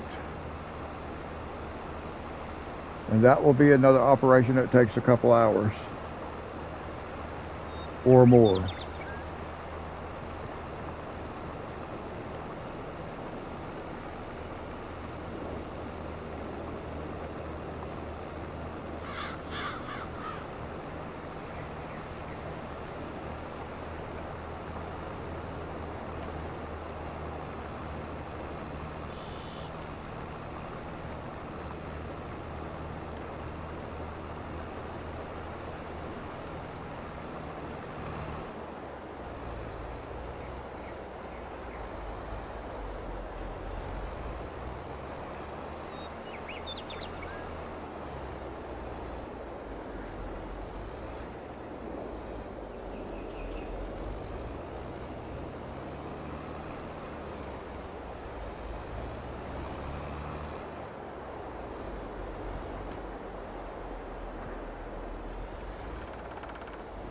I don't know why it jumped out there so quick and missed that spot, but I don't want to leave it undone.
Come on, you're not finished.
All right, we're getting close.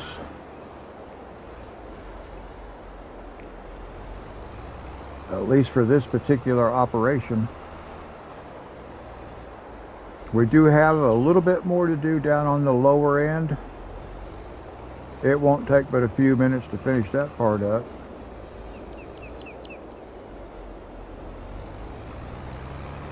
About 3 more passes on this one after this pass, and then maybe 3 more.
up. You're not finished.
We're not finished, guys. I just don't like driving around with this thing unfolded when I'm driving down the road. I don't mind driving with it unfolded like when I'm in the field.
All right.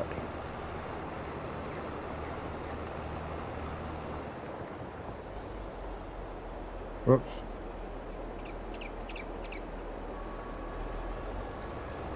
Got to raise it before I can fold it. All right. That process is finished.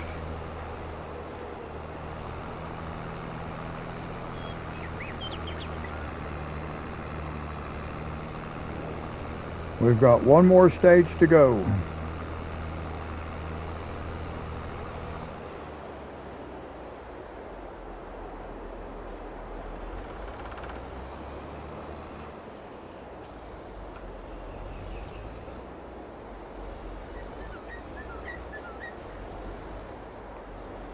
And before we start it,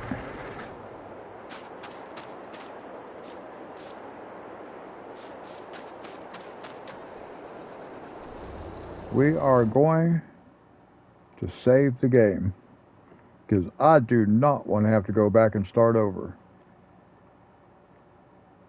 where we left off. Although I just saved it not long ago, so we wouldn't have a whole lot to redo, but I do not want to redo anything.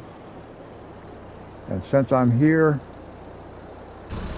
I am going to go ahead and repair Repair. Repair. Refuel.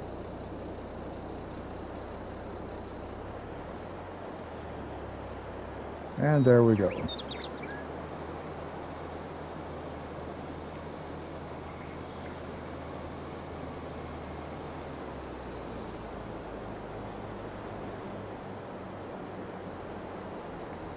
Now I am going to drive up to the top end of this field.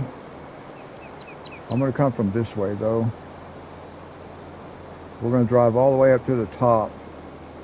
I'm going to start up there.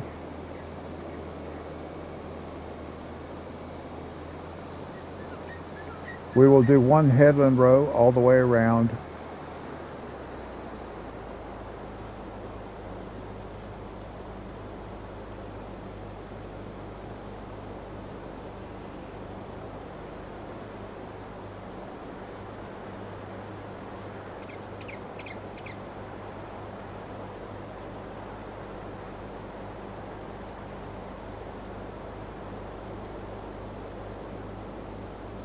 We are going to end up getting rid of this tree right here.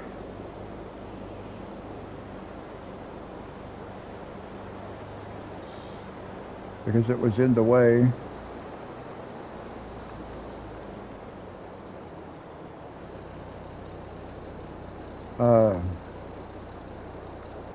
I wonder if I should just go ahead and do that.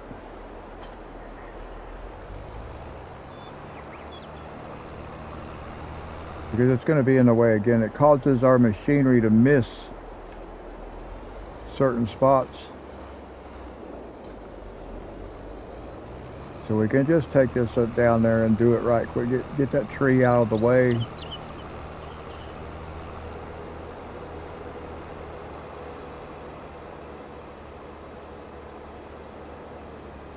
And I can just leave this tractor sit over there after I take that tree out. I don't have to bring it back right now. That's not it's not important. I just want to get the tree out of the way so when we come through here with our equipment, it's not going to skip this spot, because it did.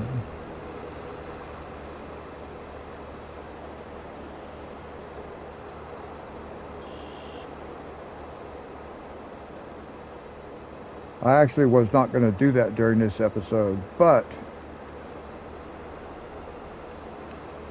I might as well just go ahead and get it done. Because I do know that I want to take that tree out. It's in the way.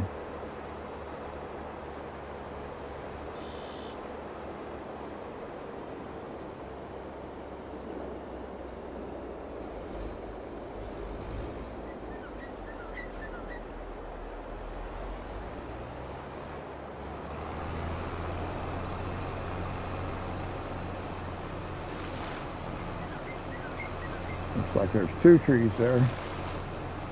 Yeah, okay.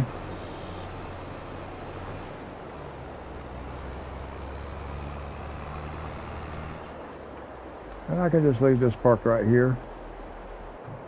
Now let's get back into our cedar.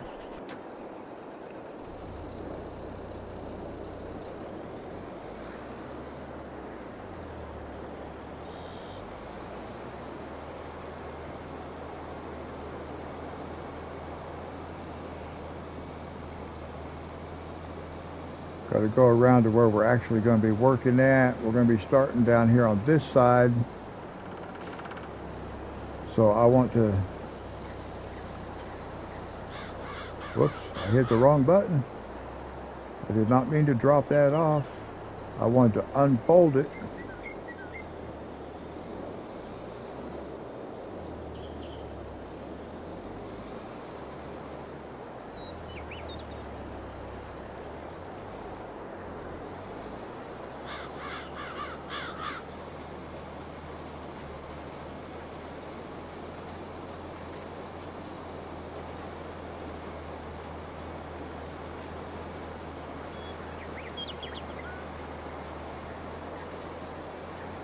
And then we will actually start working in this direction over here.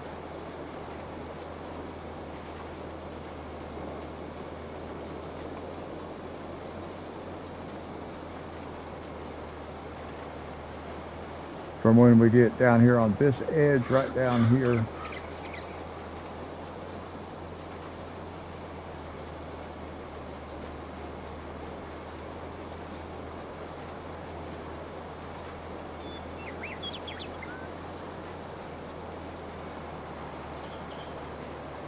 We're going to work in this direction right here. But I do want to get the headland row put in first.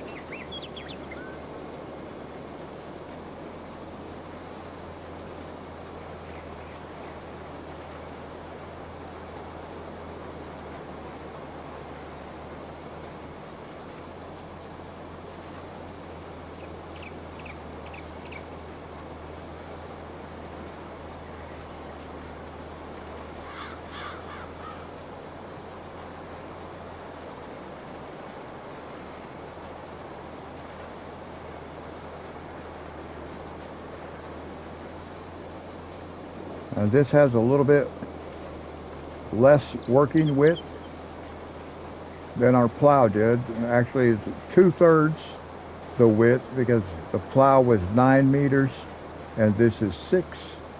And you can see we're working at just a little bit slower speed also, 9 miles an hour. And our plow was fluctuating between 10 and 11 miles an hour. So this operation will take a little bit longer. Well, I say a little bit longer, but it's actually going to be quite a bit longer. But not like twice as long. But half again as long probably. Or at least a third again as long.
I need to back up right there and catch that spot because I missed the place.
trying to remember exactly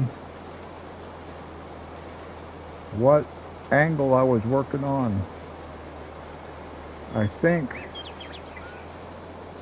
I got to get around this right here.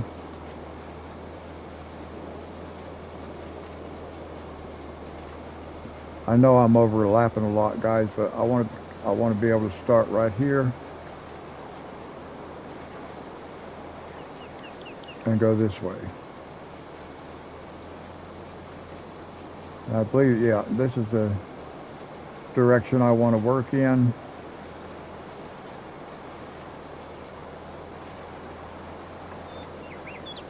So now we can let the helper run, and we'll give it assistance when needed.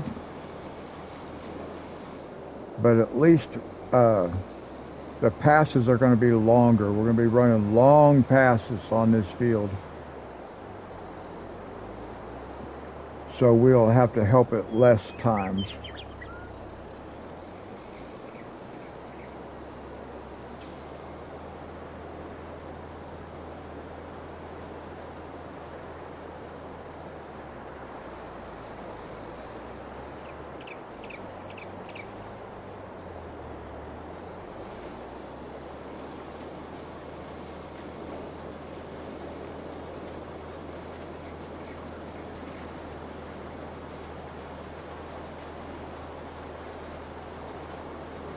And it's very nice to have this operation underway. I probably will save this several times, just because I don't want to have to redo anything. So as we move across the field, I'll continue to save it.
We just now hit the 5-hour mark on our live stream, guys. 5 hours.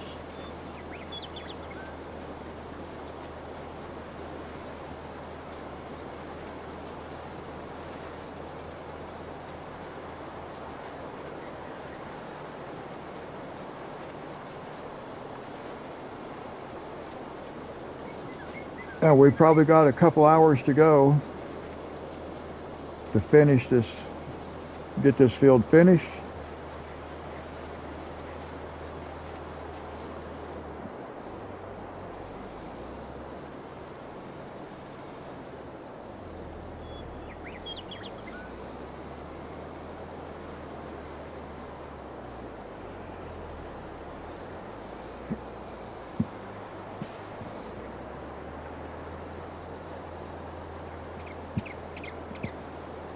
But thankfully, most of this operation is going to be observation. We may have to help it some. Like, I know around the island and stuff, we're going to have to reposition. And there's some places like down farther around this curve up here. We'll have to help it out a little bit with that too.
I know I'm not doing a lot of talking right now, guys, but I'm getting pretty tired.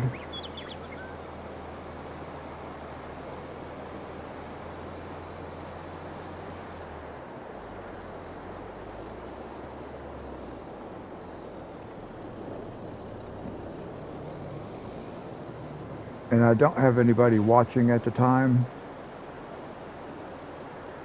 So I'm just cruising, relaxing, going along for the ride.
Now I think on our next pass back down we'll just be able to drive straight across that grass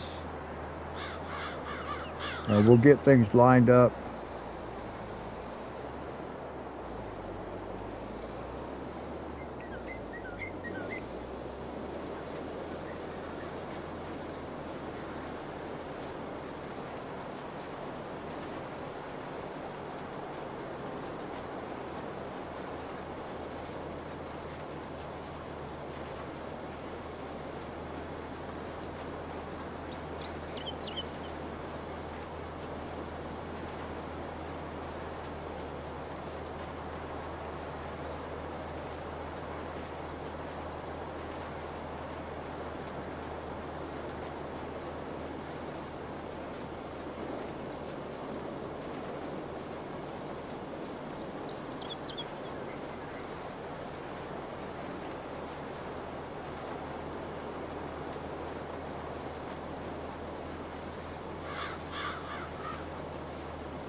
Yeah, now see, if we look at the angle that we got right here, we should be able to just drive straight on across this grass.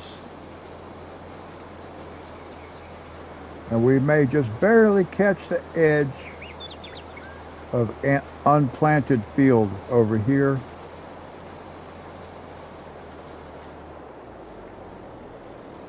So now we're just going to drive straight across and see where we line up at.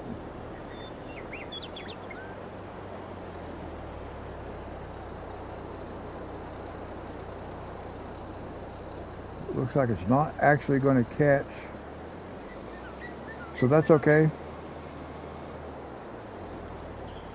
We're going to get turned around.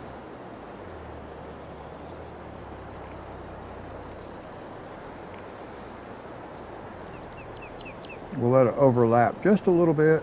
I'm okay with that.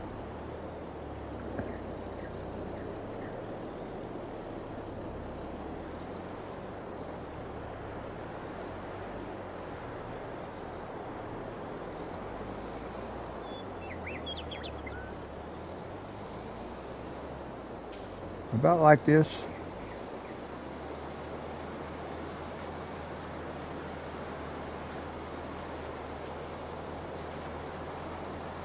And then we will drive straight across again.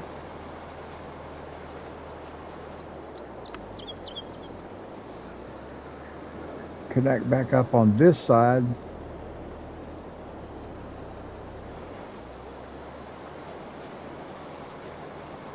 There we go. And now we're set up to make full-length passes. At least until we hit the edge of the island.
Oh, that's real nice being able to make these long passes.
Now on the next pass back down, we'll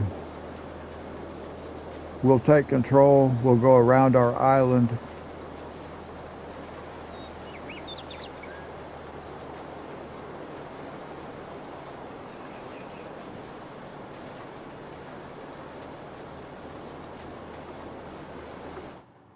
I'm going to save it. And I will be saving it several times. I do not want to have to go back and redo any of this. Just in case something happens.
Okay, I do not know why this guy's backing up like this.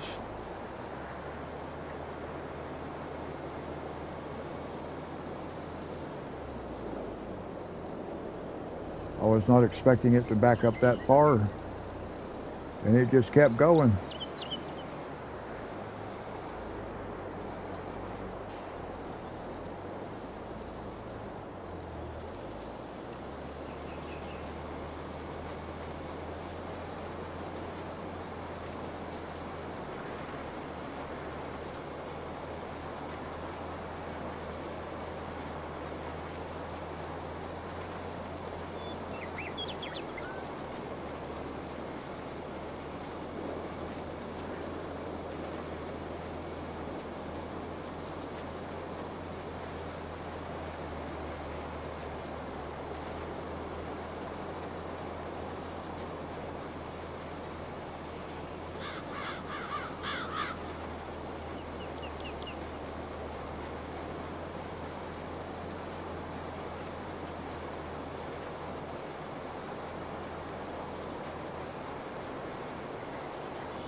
I think if this guy will go on past, I will let this guy just go right straight past this island.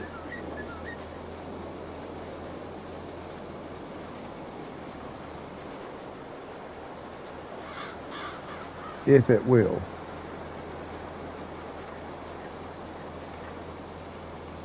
Alright, good.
I don't know why it keeps doing this. Why does it want to keep backing up all the way? That does not make sense to me.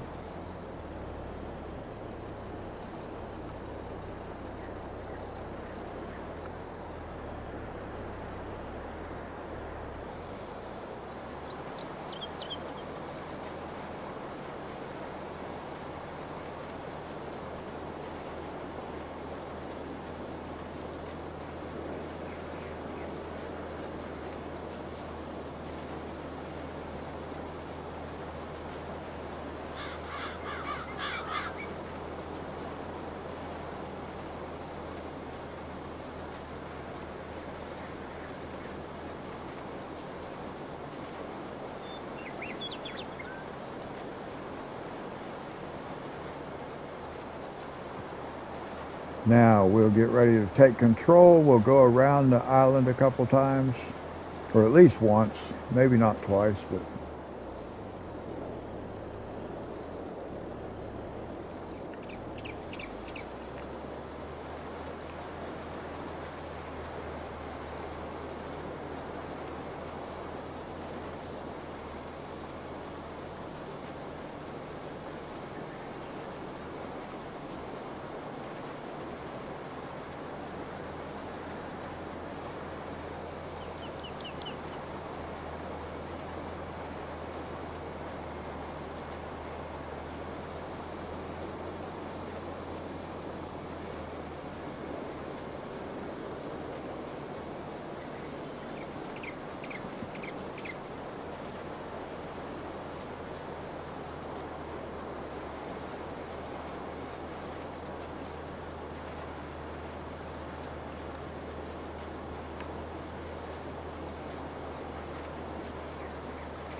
oh boy, I'm getting tired.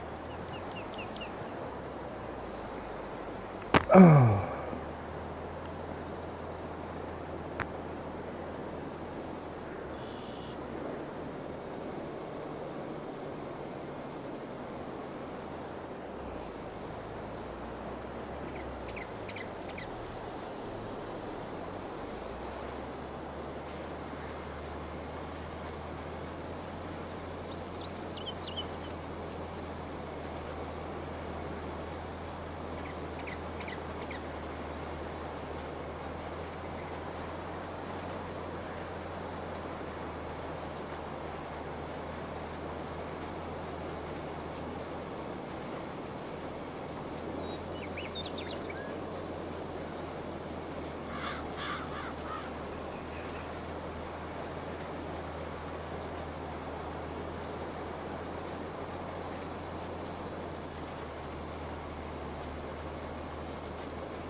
Hello, welcome to the live stream, or welcome back, whichever the case may be.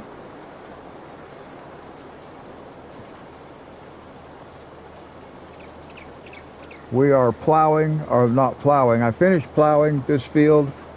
We are planting this field now with soybeans.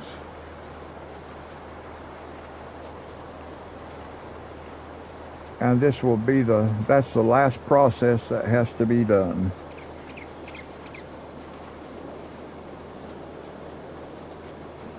Been live streaming for just over 5.5 hours now. Working on this field for just over 5.5 hours.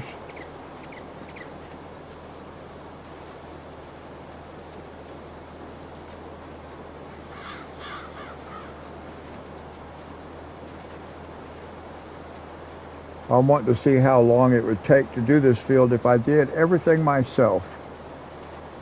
So even though I'm not doing it myself, I am playing it as though I am. So I'm just riding along with the helper. And that's what I do most of the time anyway, but normally in this field I would be multitasking.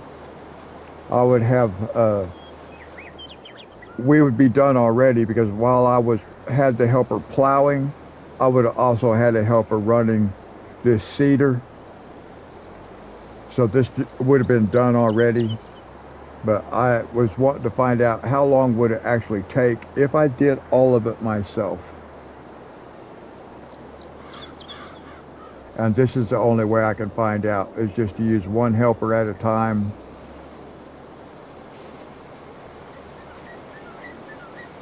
So that's what we're doing.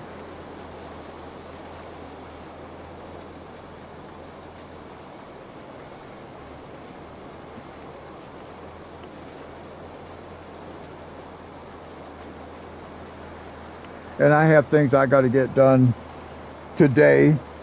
It is right now 7:55 in the morning where I live. And I have things I have to do today. I've been live streaming since 2 o'clock.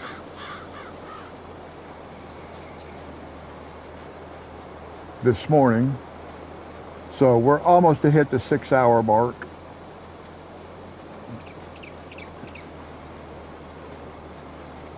But I have some things, I actually have a kind of a busy day ahead. Not until I get this done though. But then I have other things to do.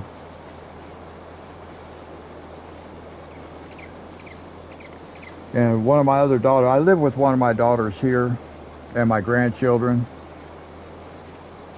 One of my other daughters is making me a birthday cake.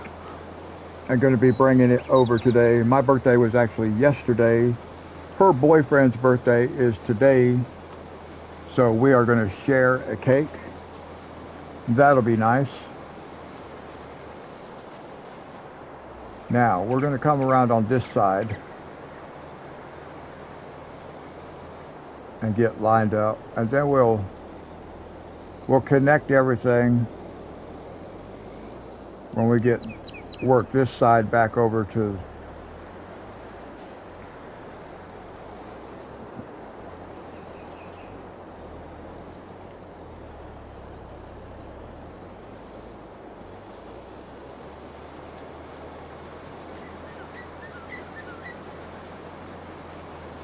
now we'll make our passes on this end, and then when we get to the other side of the island, we will we'll get everything connected back up.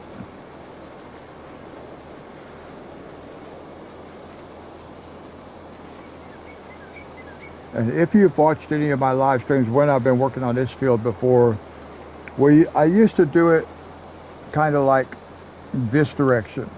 I would work back and forth this direction, but it actually does cut quite a considerable amount of time off of how long it takes to do it by doing this in this direction.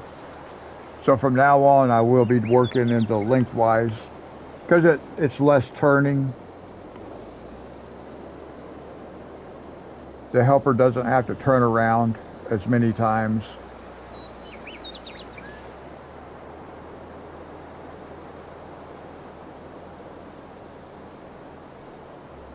And once we get past that island, it really becomes more noticeable. On the where we're working on the island, I have to make 4 turns for each row, each pass.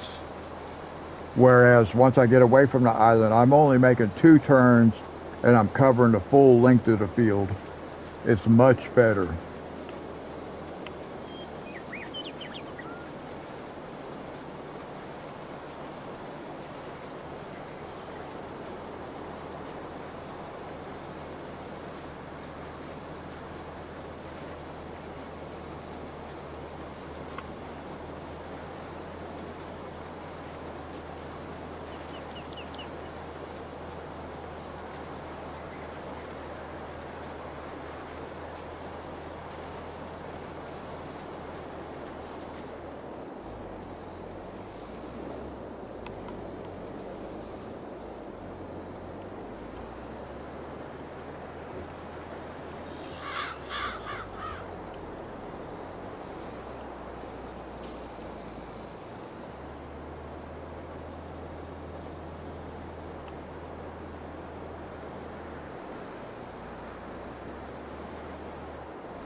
So it looks like we can turn around, we can go back, and then on the next pass coming down, we'll be able to connect to the other side of the island right there. Or it may just pass straight through.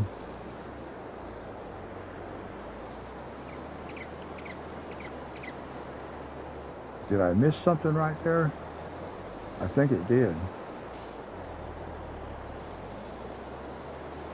I think it actually did miss something right there.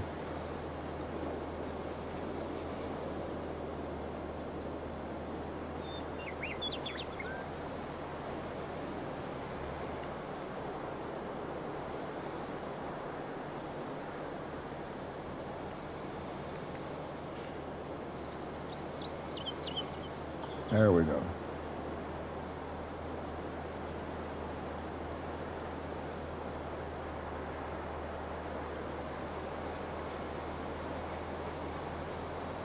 Overlap just a little bit more than what I would normally have it, but it's all right.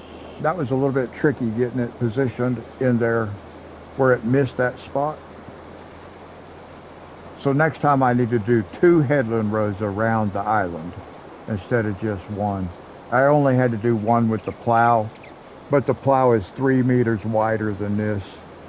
So next time I know I actually should have known that already. I did that last time. I got to thinking, well, maybe I can get by with one.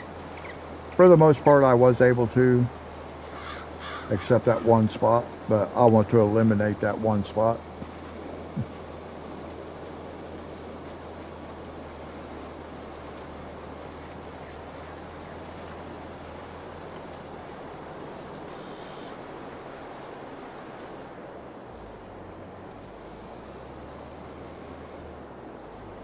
And once we get this connected straight through, then I will save it again. I do not want to have to go back and redo any of this.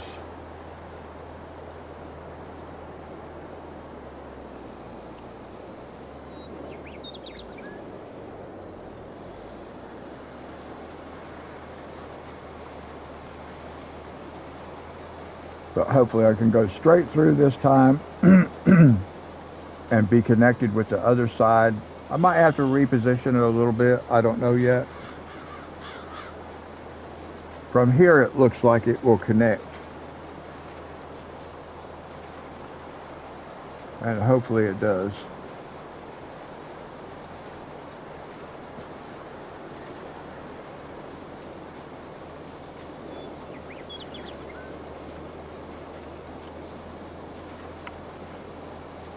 I think it probably will.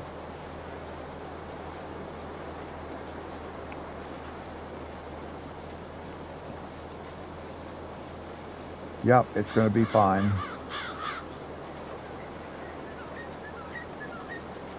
Unless it thinks it's finished right here. Will it have enough momentum to carry through? It did. Good. Perfect. So now we can save it.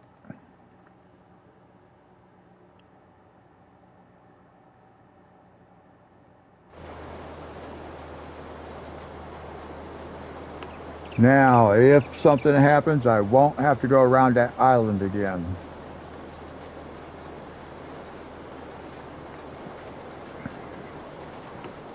I've been trying to save it much more often. And we're getting ready to hit the 6-hour mark.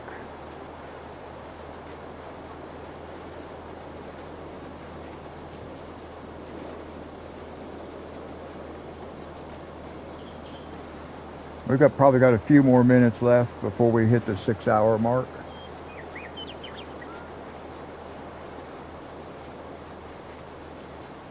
And we've probably got at least another hour to go to finish. That's just a guess.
Working in this direction is much better than working the way I have previously been doing this field.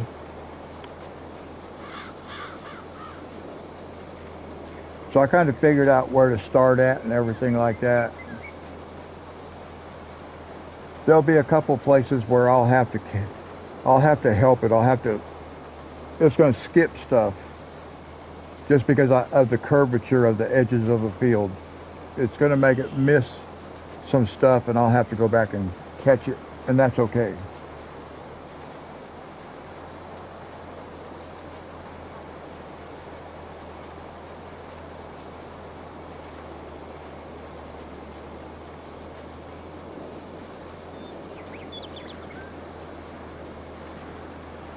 So we'll actually finish this upper side, and then there will be a little bit left to do down towards the silos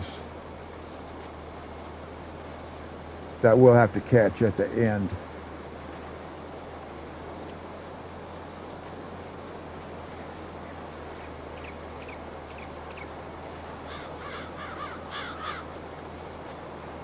But this is really nice, having these long passes.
Yeah, this is definitely nice, making these long passes.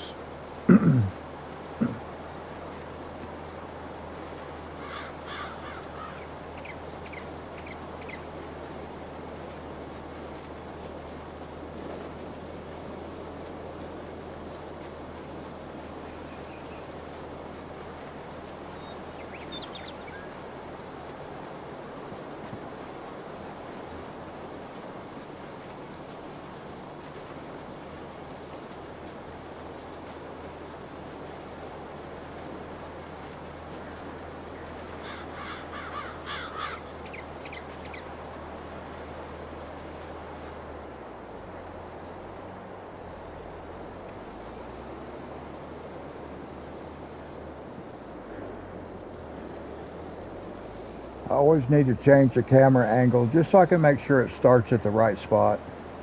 It has been.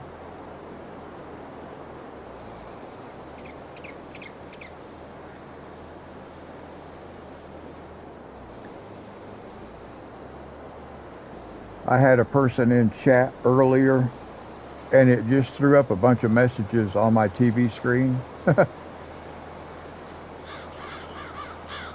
It's like, okay, that's been a while since that person was here.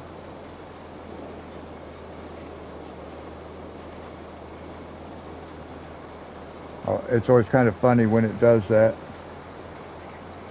I've had it put messages up there that were actually posted in chat 3 hours prior.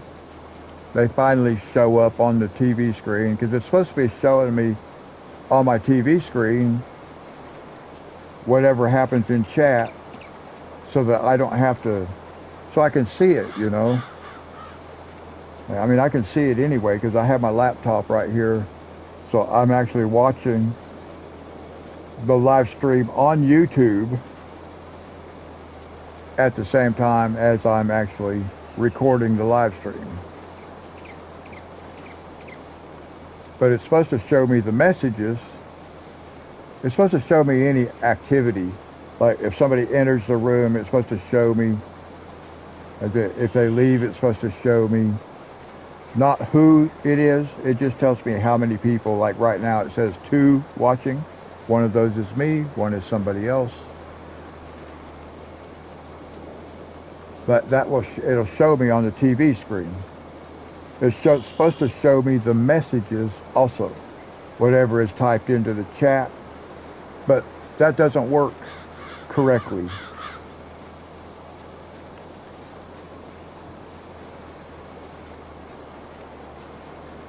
So that kind of stuff is always interesting to me, all this digital stuff, how, you know, it's supposed to do this or that, but it kind of does whatever it wants to. And to me, it's like, okay, that it doesn't make sense to me.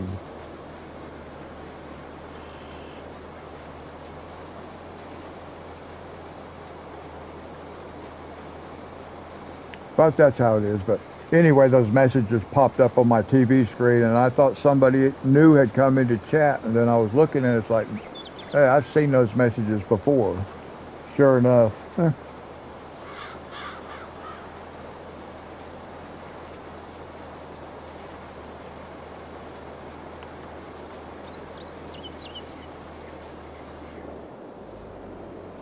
Okay, we have hit the 6-hour mark. 6-hour live stream so far.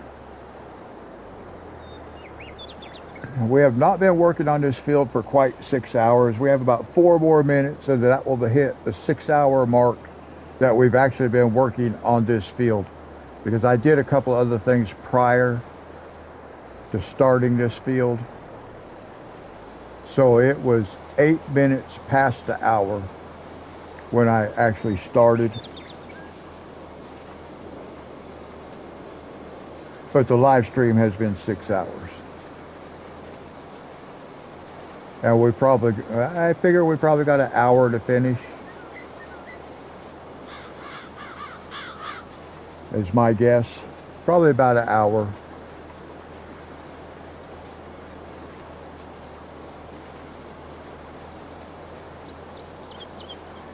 And like I was saying, under the normal way I do this field, we'd be done already. Because I would have been doing this while the plow was over here beside me plowing. So by the time the plow finished, my seeder would have already been this far through the field. So we'd have been done already. But I just wanted to see how long it would take if I actually did everything myself. I can't do that because of the arthritis in my hands. I can't hold the controller for that long. But I can simulate doing it myself, just like I can simulate farming. Just by hiring a helper and riding along with the helper, but only doing one at a time. Because this is a field that I normally will have my harvester running. I will have my fertilizer spreader. Well, I did it that way a few times. I had the harvester, the fertilizer spreader, a cultivator, and this seeder all working in this field at the same time.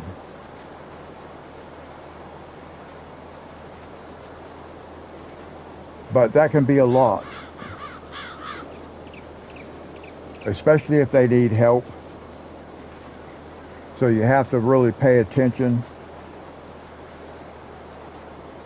So I kind of got to where I would do all the harvesting, and then I would do the fertilizing And then I would get the cultivator started. And once I got a couple passes with it done, then I would go ahead and send this seeder. But that was working crosswise across the field. It'll be a little bit. I haven't done any of that working on these long passes. It can be a little intimidating doing something for the first time because you really got to pay attention.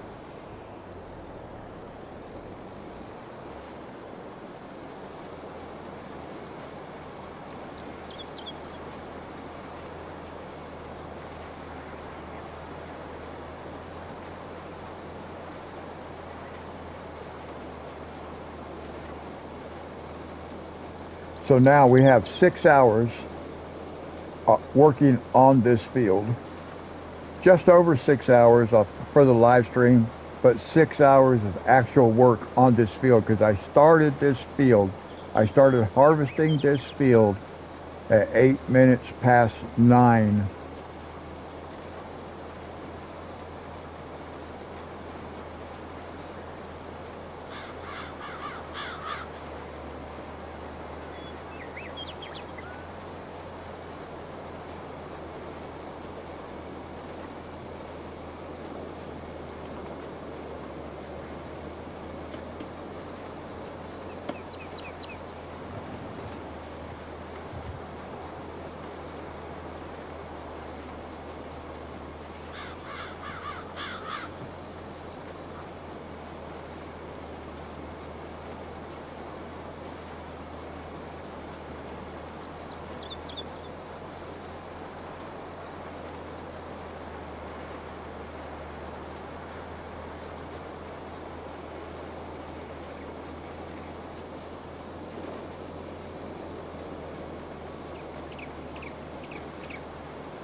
Well, I don't know if you were in here watching earlier or not, but let me just say thank you in the event that you were not, because I do appreciate it when people watch and hang out for a while. So I do want to say thank you to people.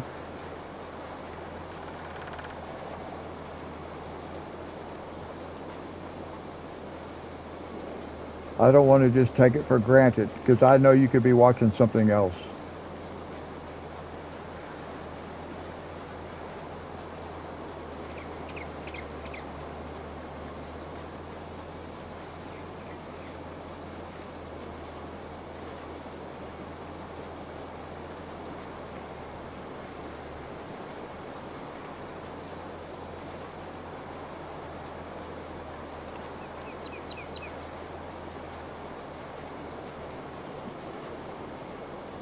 And I believe that person that was in here earlier subscribed to my channel, which is cool.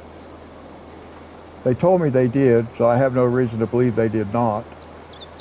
So I'm on the road to 25 subscribers, and that gets me one closer. Still have not hit the 25 mark yet, but we're getting closer.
Now, as you can see right here, once we make our next pass, it's going to connect this to the headland road.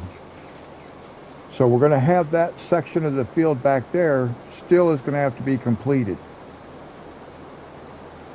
And we'll catch all that at the end.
That tree looked like it had been topped. That was kind of weird.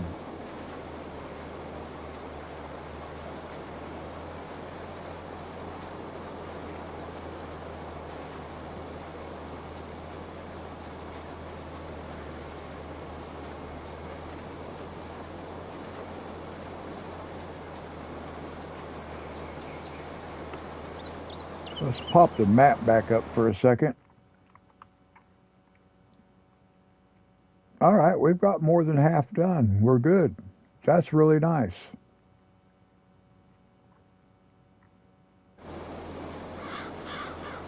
Actually, I want to go back down here.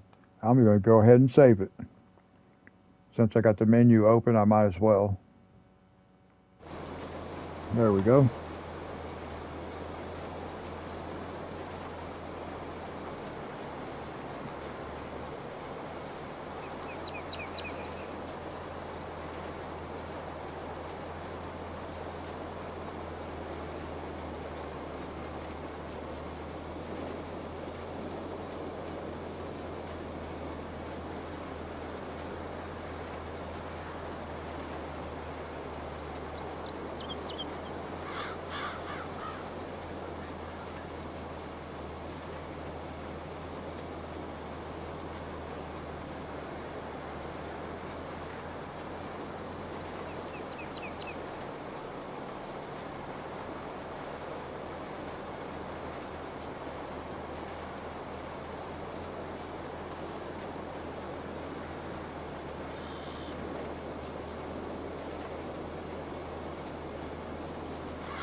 Now, because this right here actually connects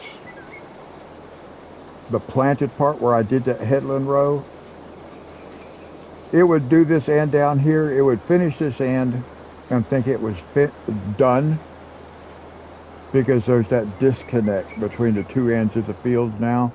So I'm just going to let it turn around. I'm going to let it go back up. And then I'm going to drive straight across the part that we already did, because I want to finish the upper part of the field first. And then we'll finish this off at the end.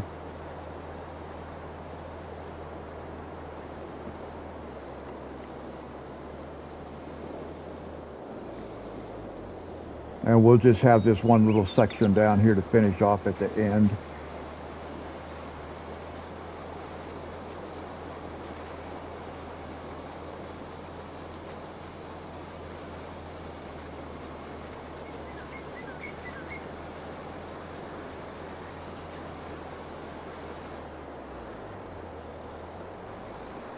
And now we just drive straight across and then put the helper back in it, a different helper. And now it'll finish this section up here.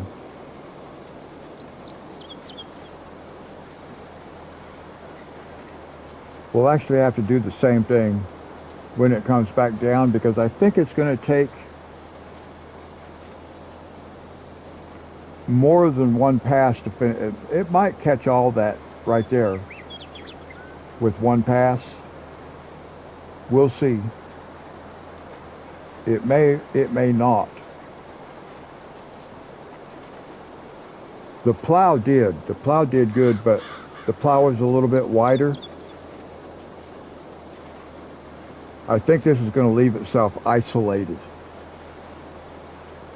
if that makes sense. It will when you see, when it gets turned back around, it goes back down there.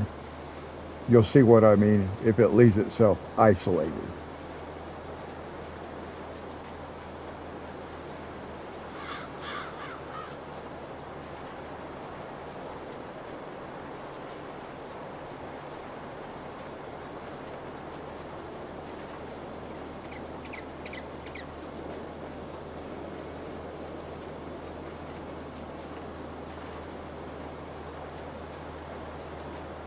And this is about when it begins to feel like we're getting close to being done. We're not close, but, you know, it feels that way. Because we're getting separate sections of the field now where we'll finish up this area and then we'll go get that other little area and then we'll be done. But it begins to feel like you're getting closer to being done. Because you want to take the long passes. I really did like that. It's really nice. I can sit back and relax. But at the same time, especially when you start getting sleepy,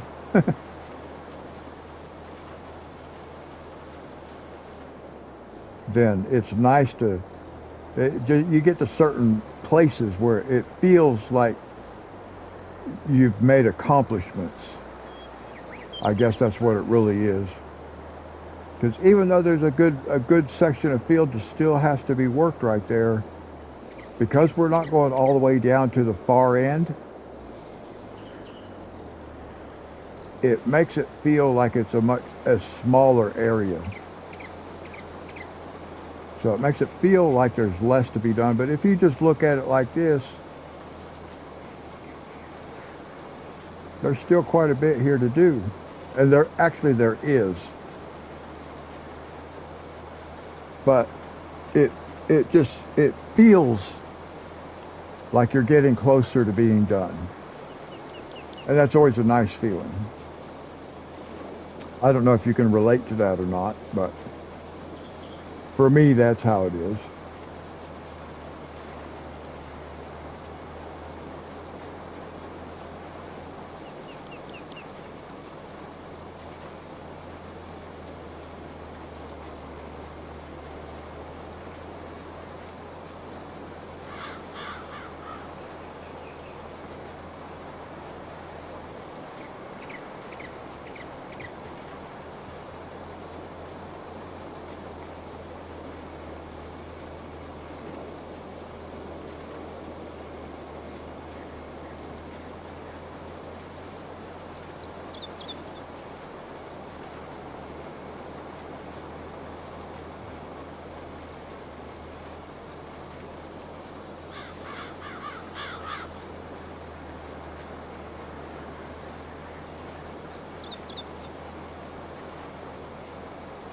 Now I'm very interested in how it's going to handle this little thin area down here.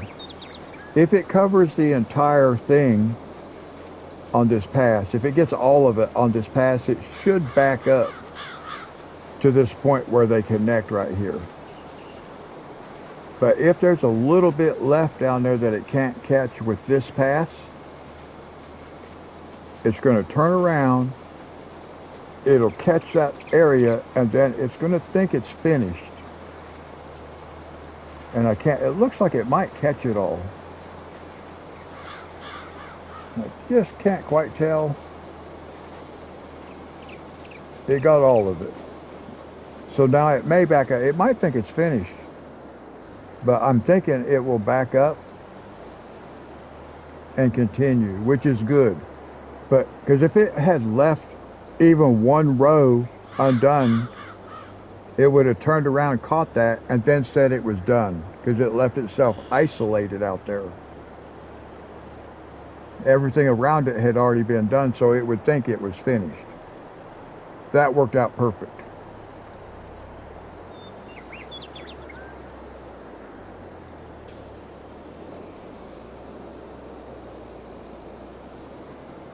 It worked out exactly as I was hoping it would work out. Because that way I didn't have to take control and come reposition it.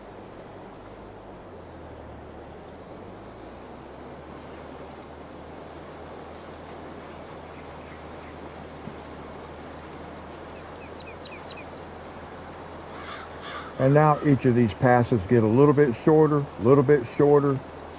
so they finish a little bit quicker, a little bit quicker. And at this stage, that's what we want.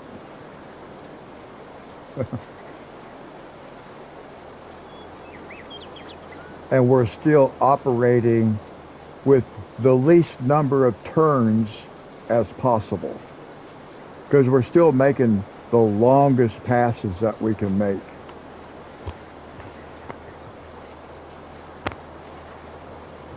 And we want to be able to do that, but we also, at this stage, we want those passes to get shorter and shorter, because that means we're getting closer and closer to being finished.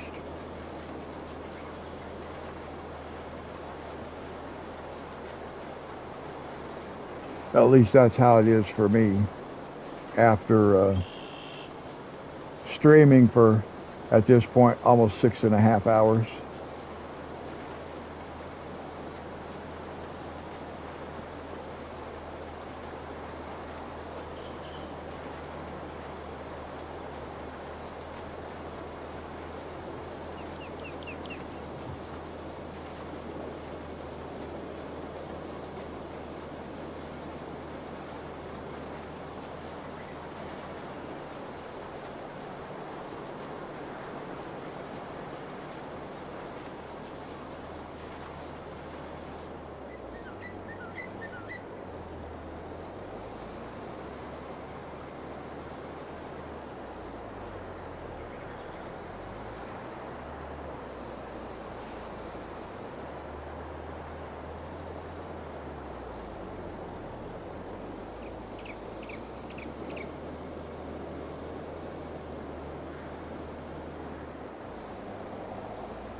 Well, now it's seeming like it takes a while to get from one end of a row to another. That's because I'm getting more tired.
See, even though we came to a place where I was saying it feels like you're getting closer to being done because we've got two separate ends of the field that we're working on now and all that kind of stuff.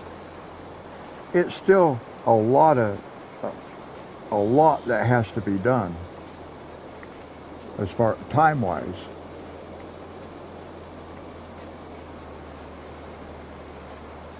But it is nice to always get to this point to where the field is divided like that because we've, at least in that one section, we've come all the way, worked our way all the way across the field. We still have this big section down here, and at these speeds and a 6 meter working width, it's still quite a bit to go.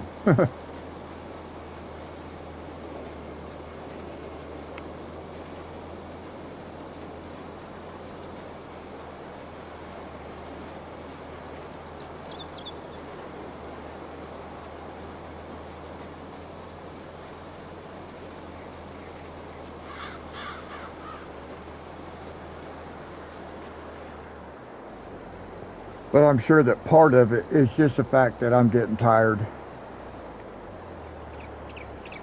It makes it seem like time is dragging out.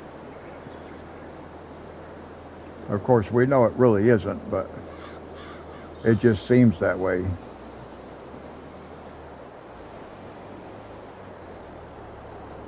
I knew it. I saw that guy back up, and it's like, okay, why are you backing up? Well, you're not finished.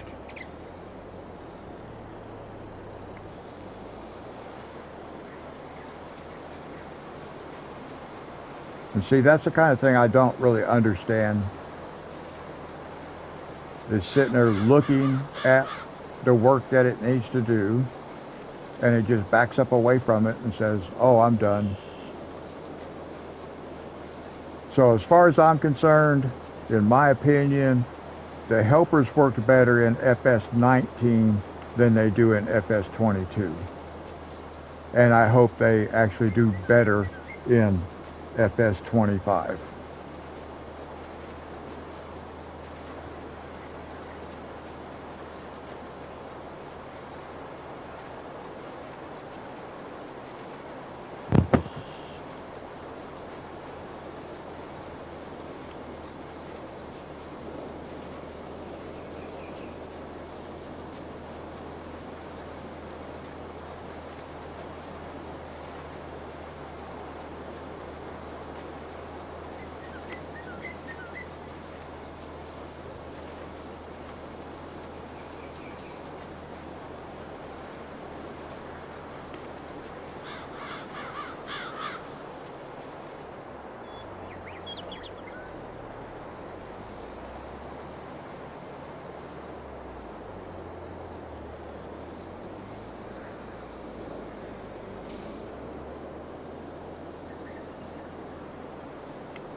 you doing? I don't know why it keeps doing that. It is not finished.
No, I might as well anticipate.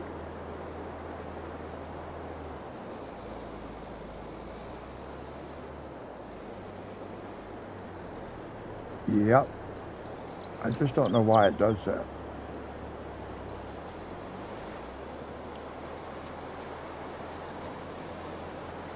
Alright, I'm going to let you guys ride along with that, and I'll be right back.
Okay, I'm back, guys.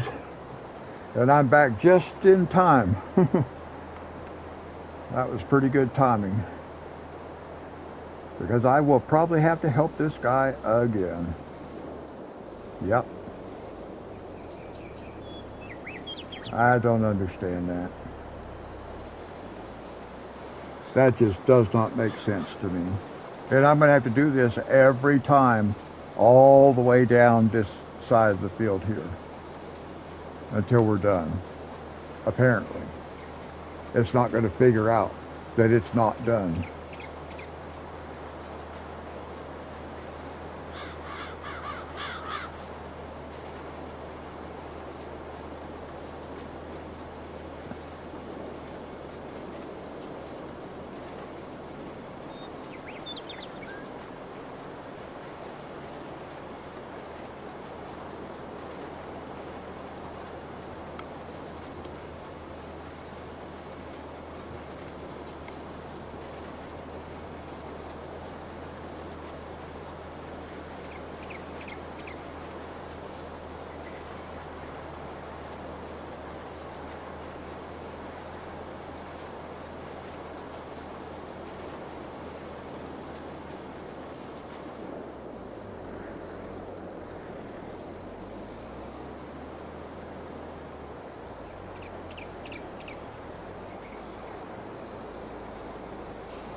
Yep, I'm just going to have to do this every time it comes up to this end. The angle is just, I don't really understand why it's doing what it's doing, but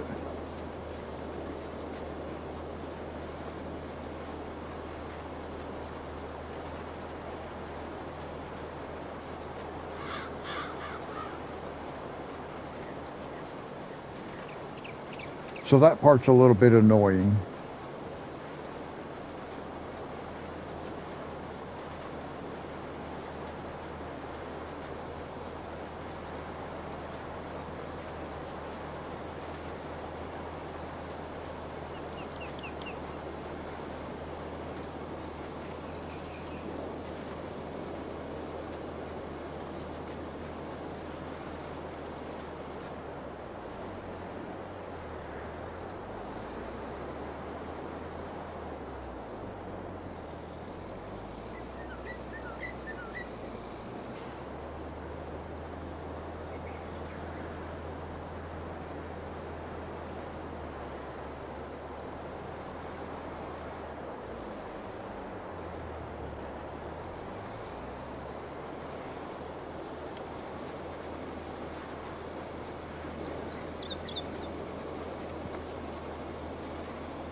Well, it got one right.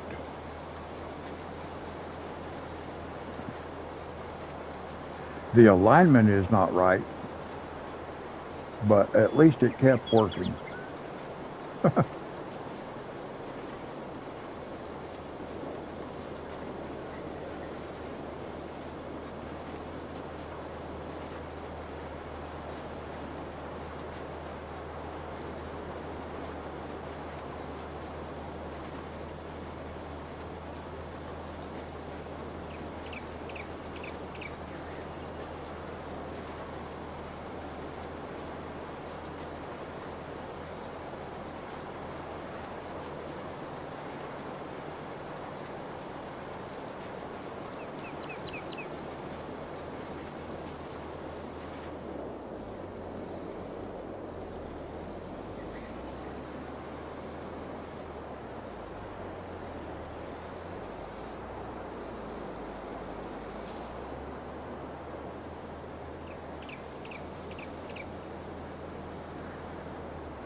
Ah.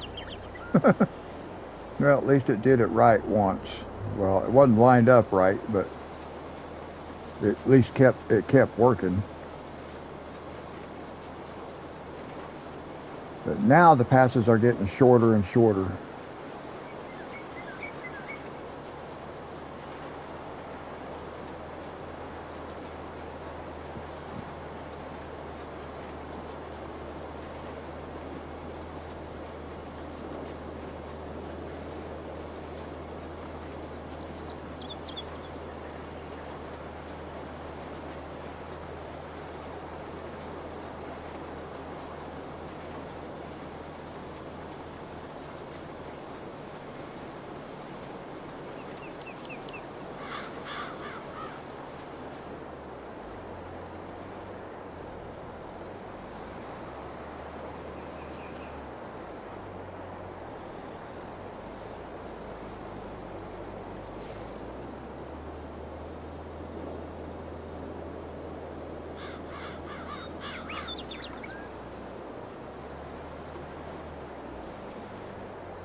All right, we just hit the 7 hour mark, guys. 7 hour live stream.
So this will definitely be the longest live stream that I've done so far.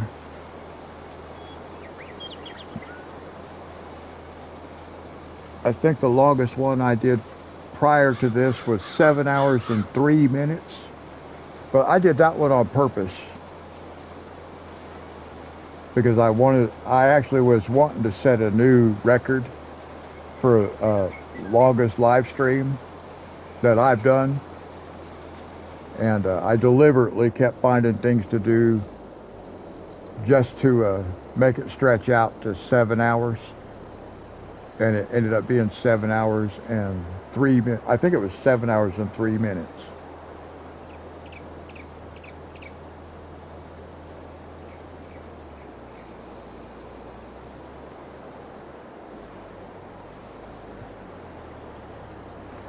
Come on.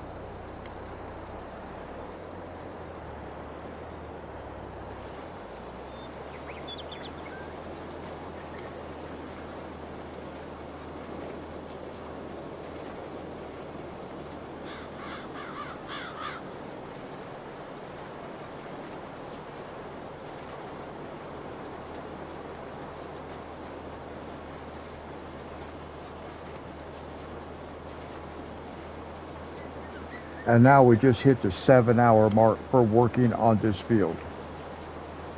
Because we began the harvest at 8 minutes past the hour. 8 minutes past 9 o'clock. And it's been 7 hours.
Now remember, we still got the area down by the silos we have to finish off.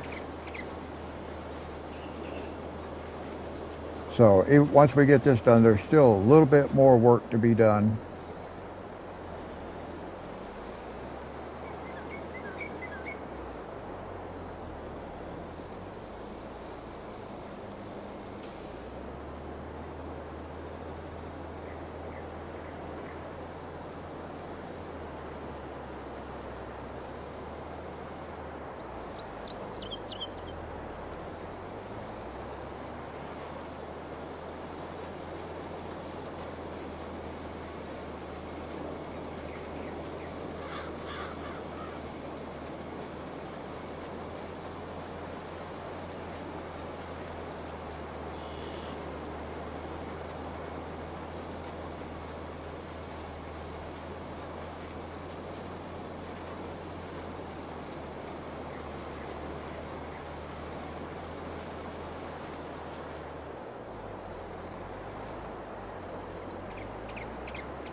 Alright, we got one more small section to do. I'm just going to leave this thing unfolded.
Sorry guys, I had to cut my microphone off. My daughter came in, was talking to me for a few minutes. And we are almost done. Wow. So right now it's been 7 hours and 11 minutes on this field.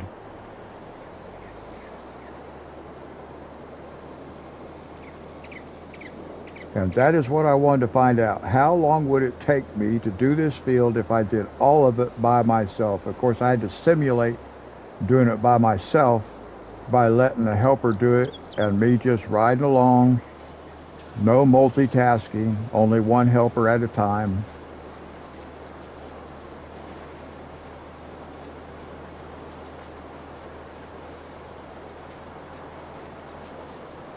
And now we have the answer.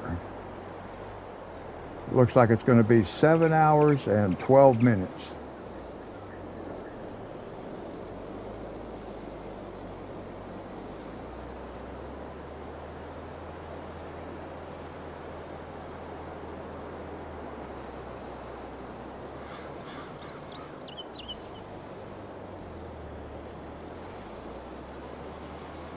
Yep, we just hit 7 hours and 12 minutes. It looks like we got one more pass.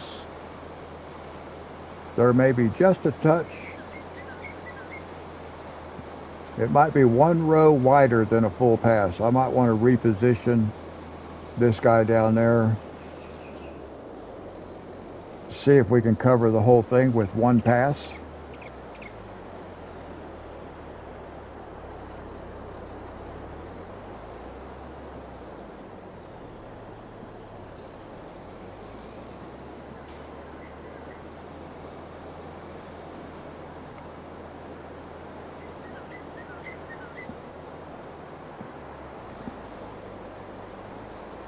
Well, it looks like it'll cover it.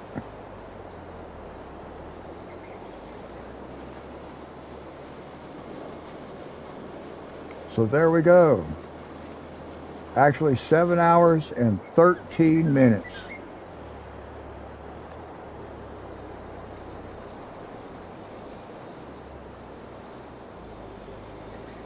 To do that whole field from beginning to end, from the beginning of harvest until the end of replanting, 7 hours and 13 minutes. Wow. Well, that's what I wanted to know. I knew it would take quite a while. And now we know. 7 hours and 13 minutes. Of course, most of the time I'll be multitasking, especially when it comes to the cultivating or plowing and the replanting. So let's save it.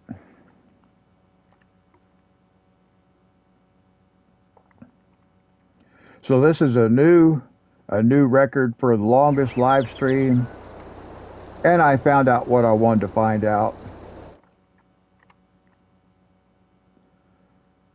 7 hours and 13 minutes to harvest and do everything we need to from the beginning of harvest to finishing the replant.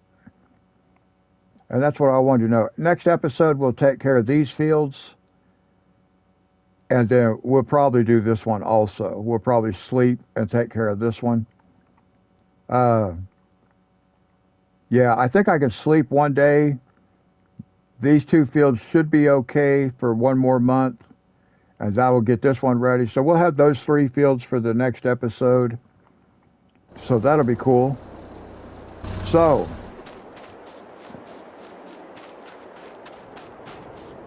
that is going to wrap it up for this episode, guys. I do appreciate you hanging out. I always do. Thank you so much. I hope you enjoyed it. I hope you have a good day. And I may live stream again tonight. It just depends on how I feel tonight.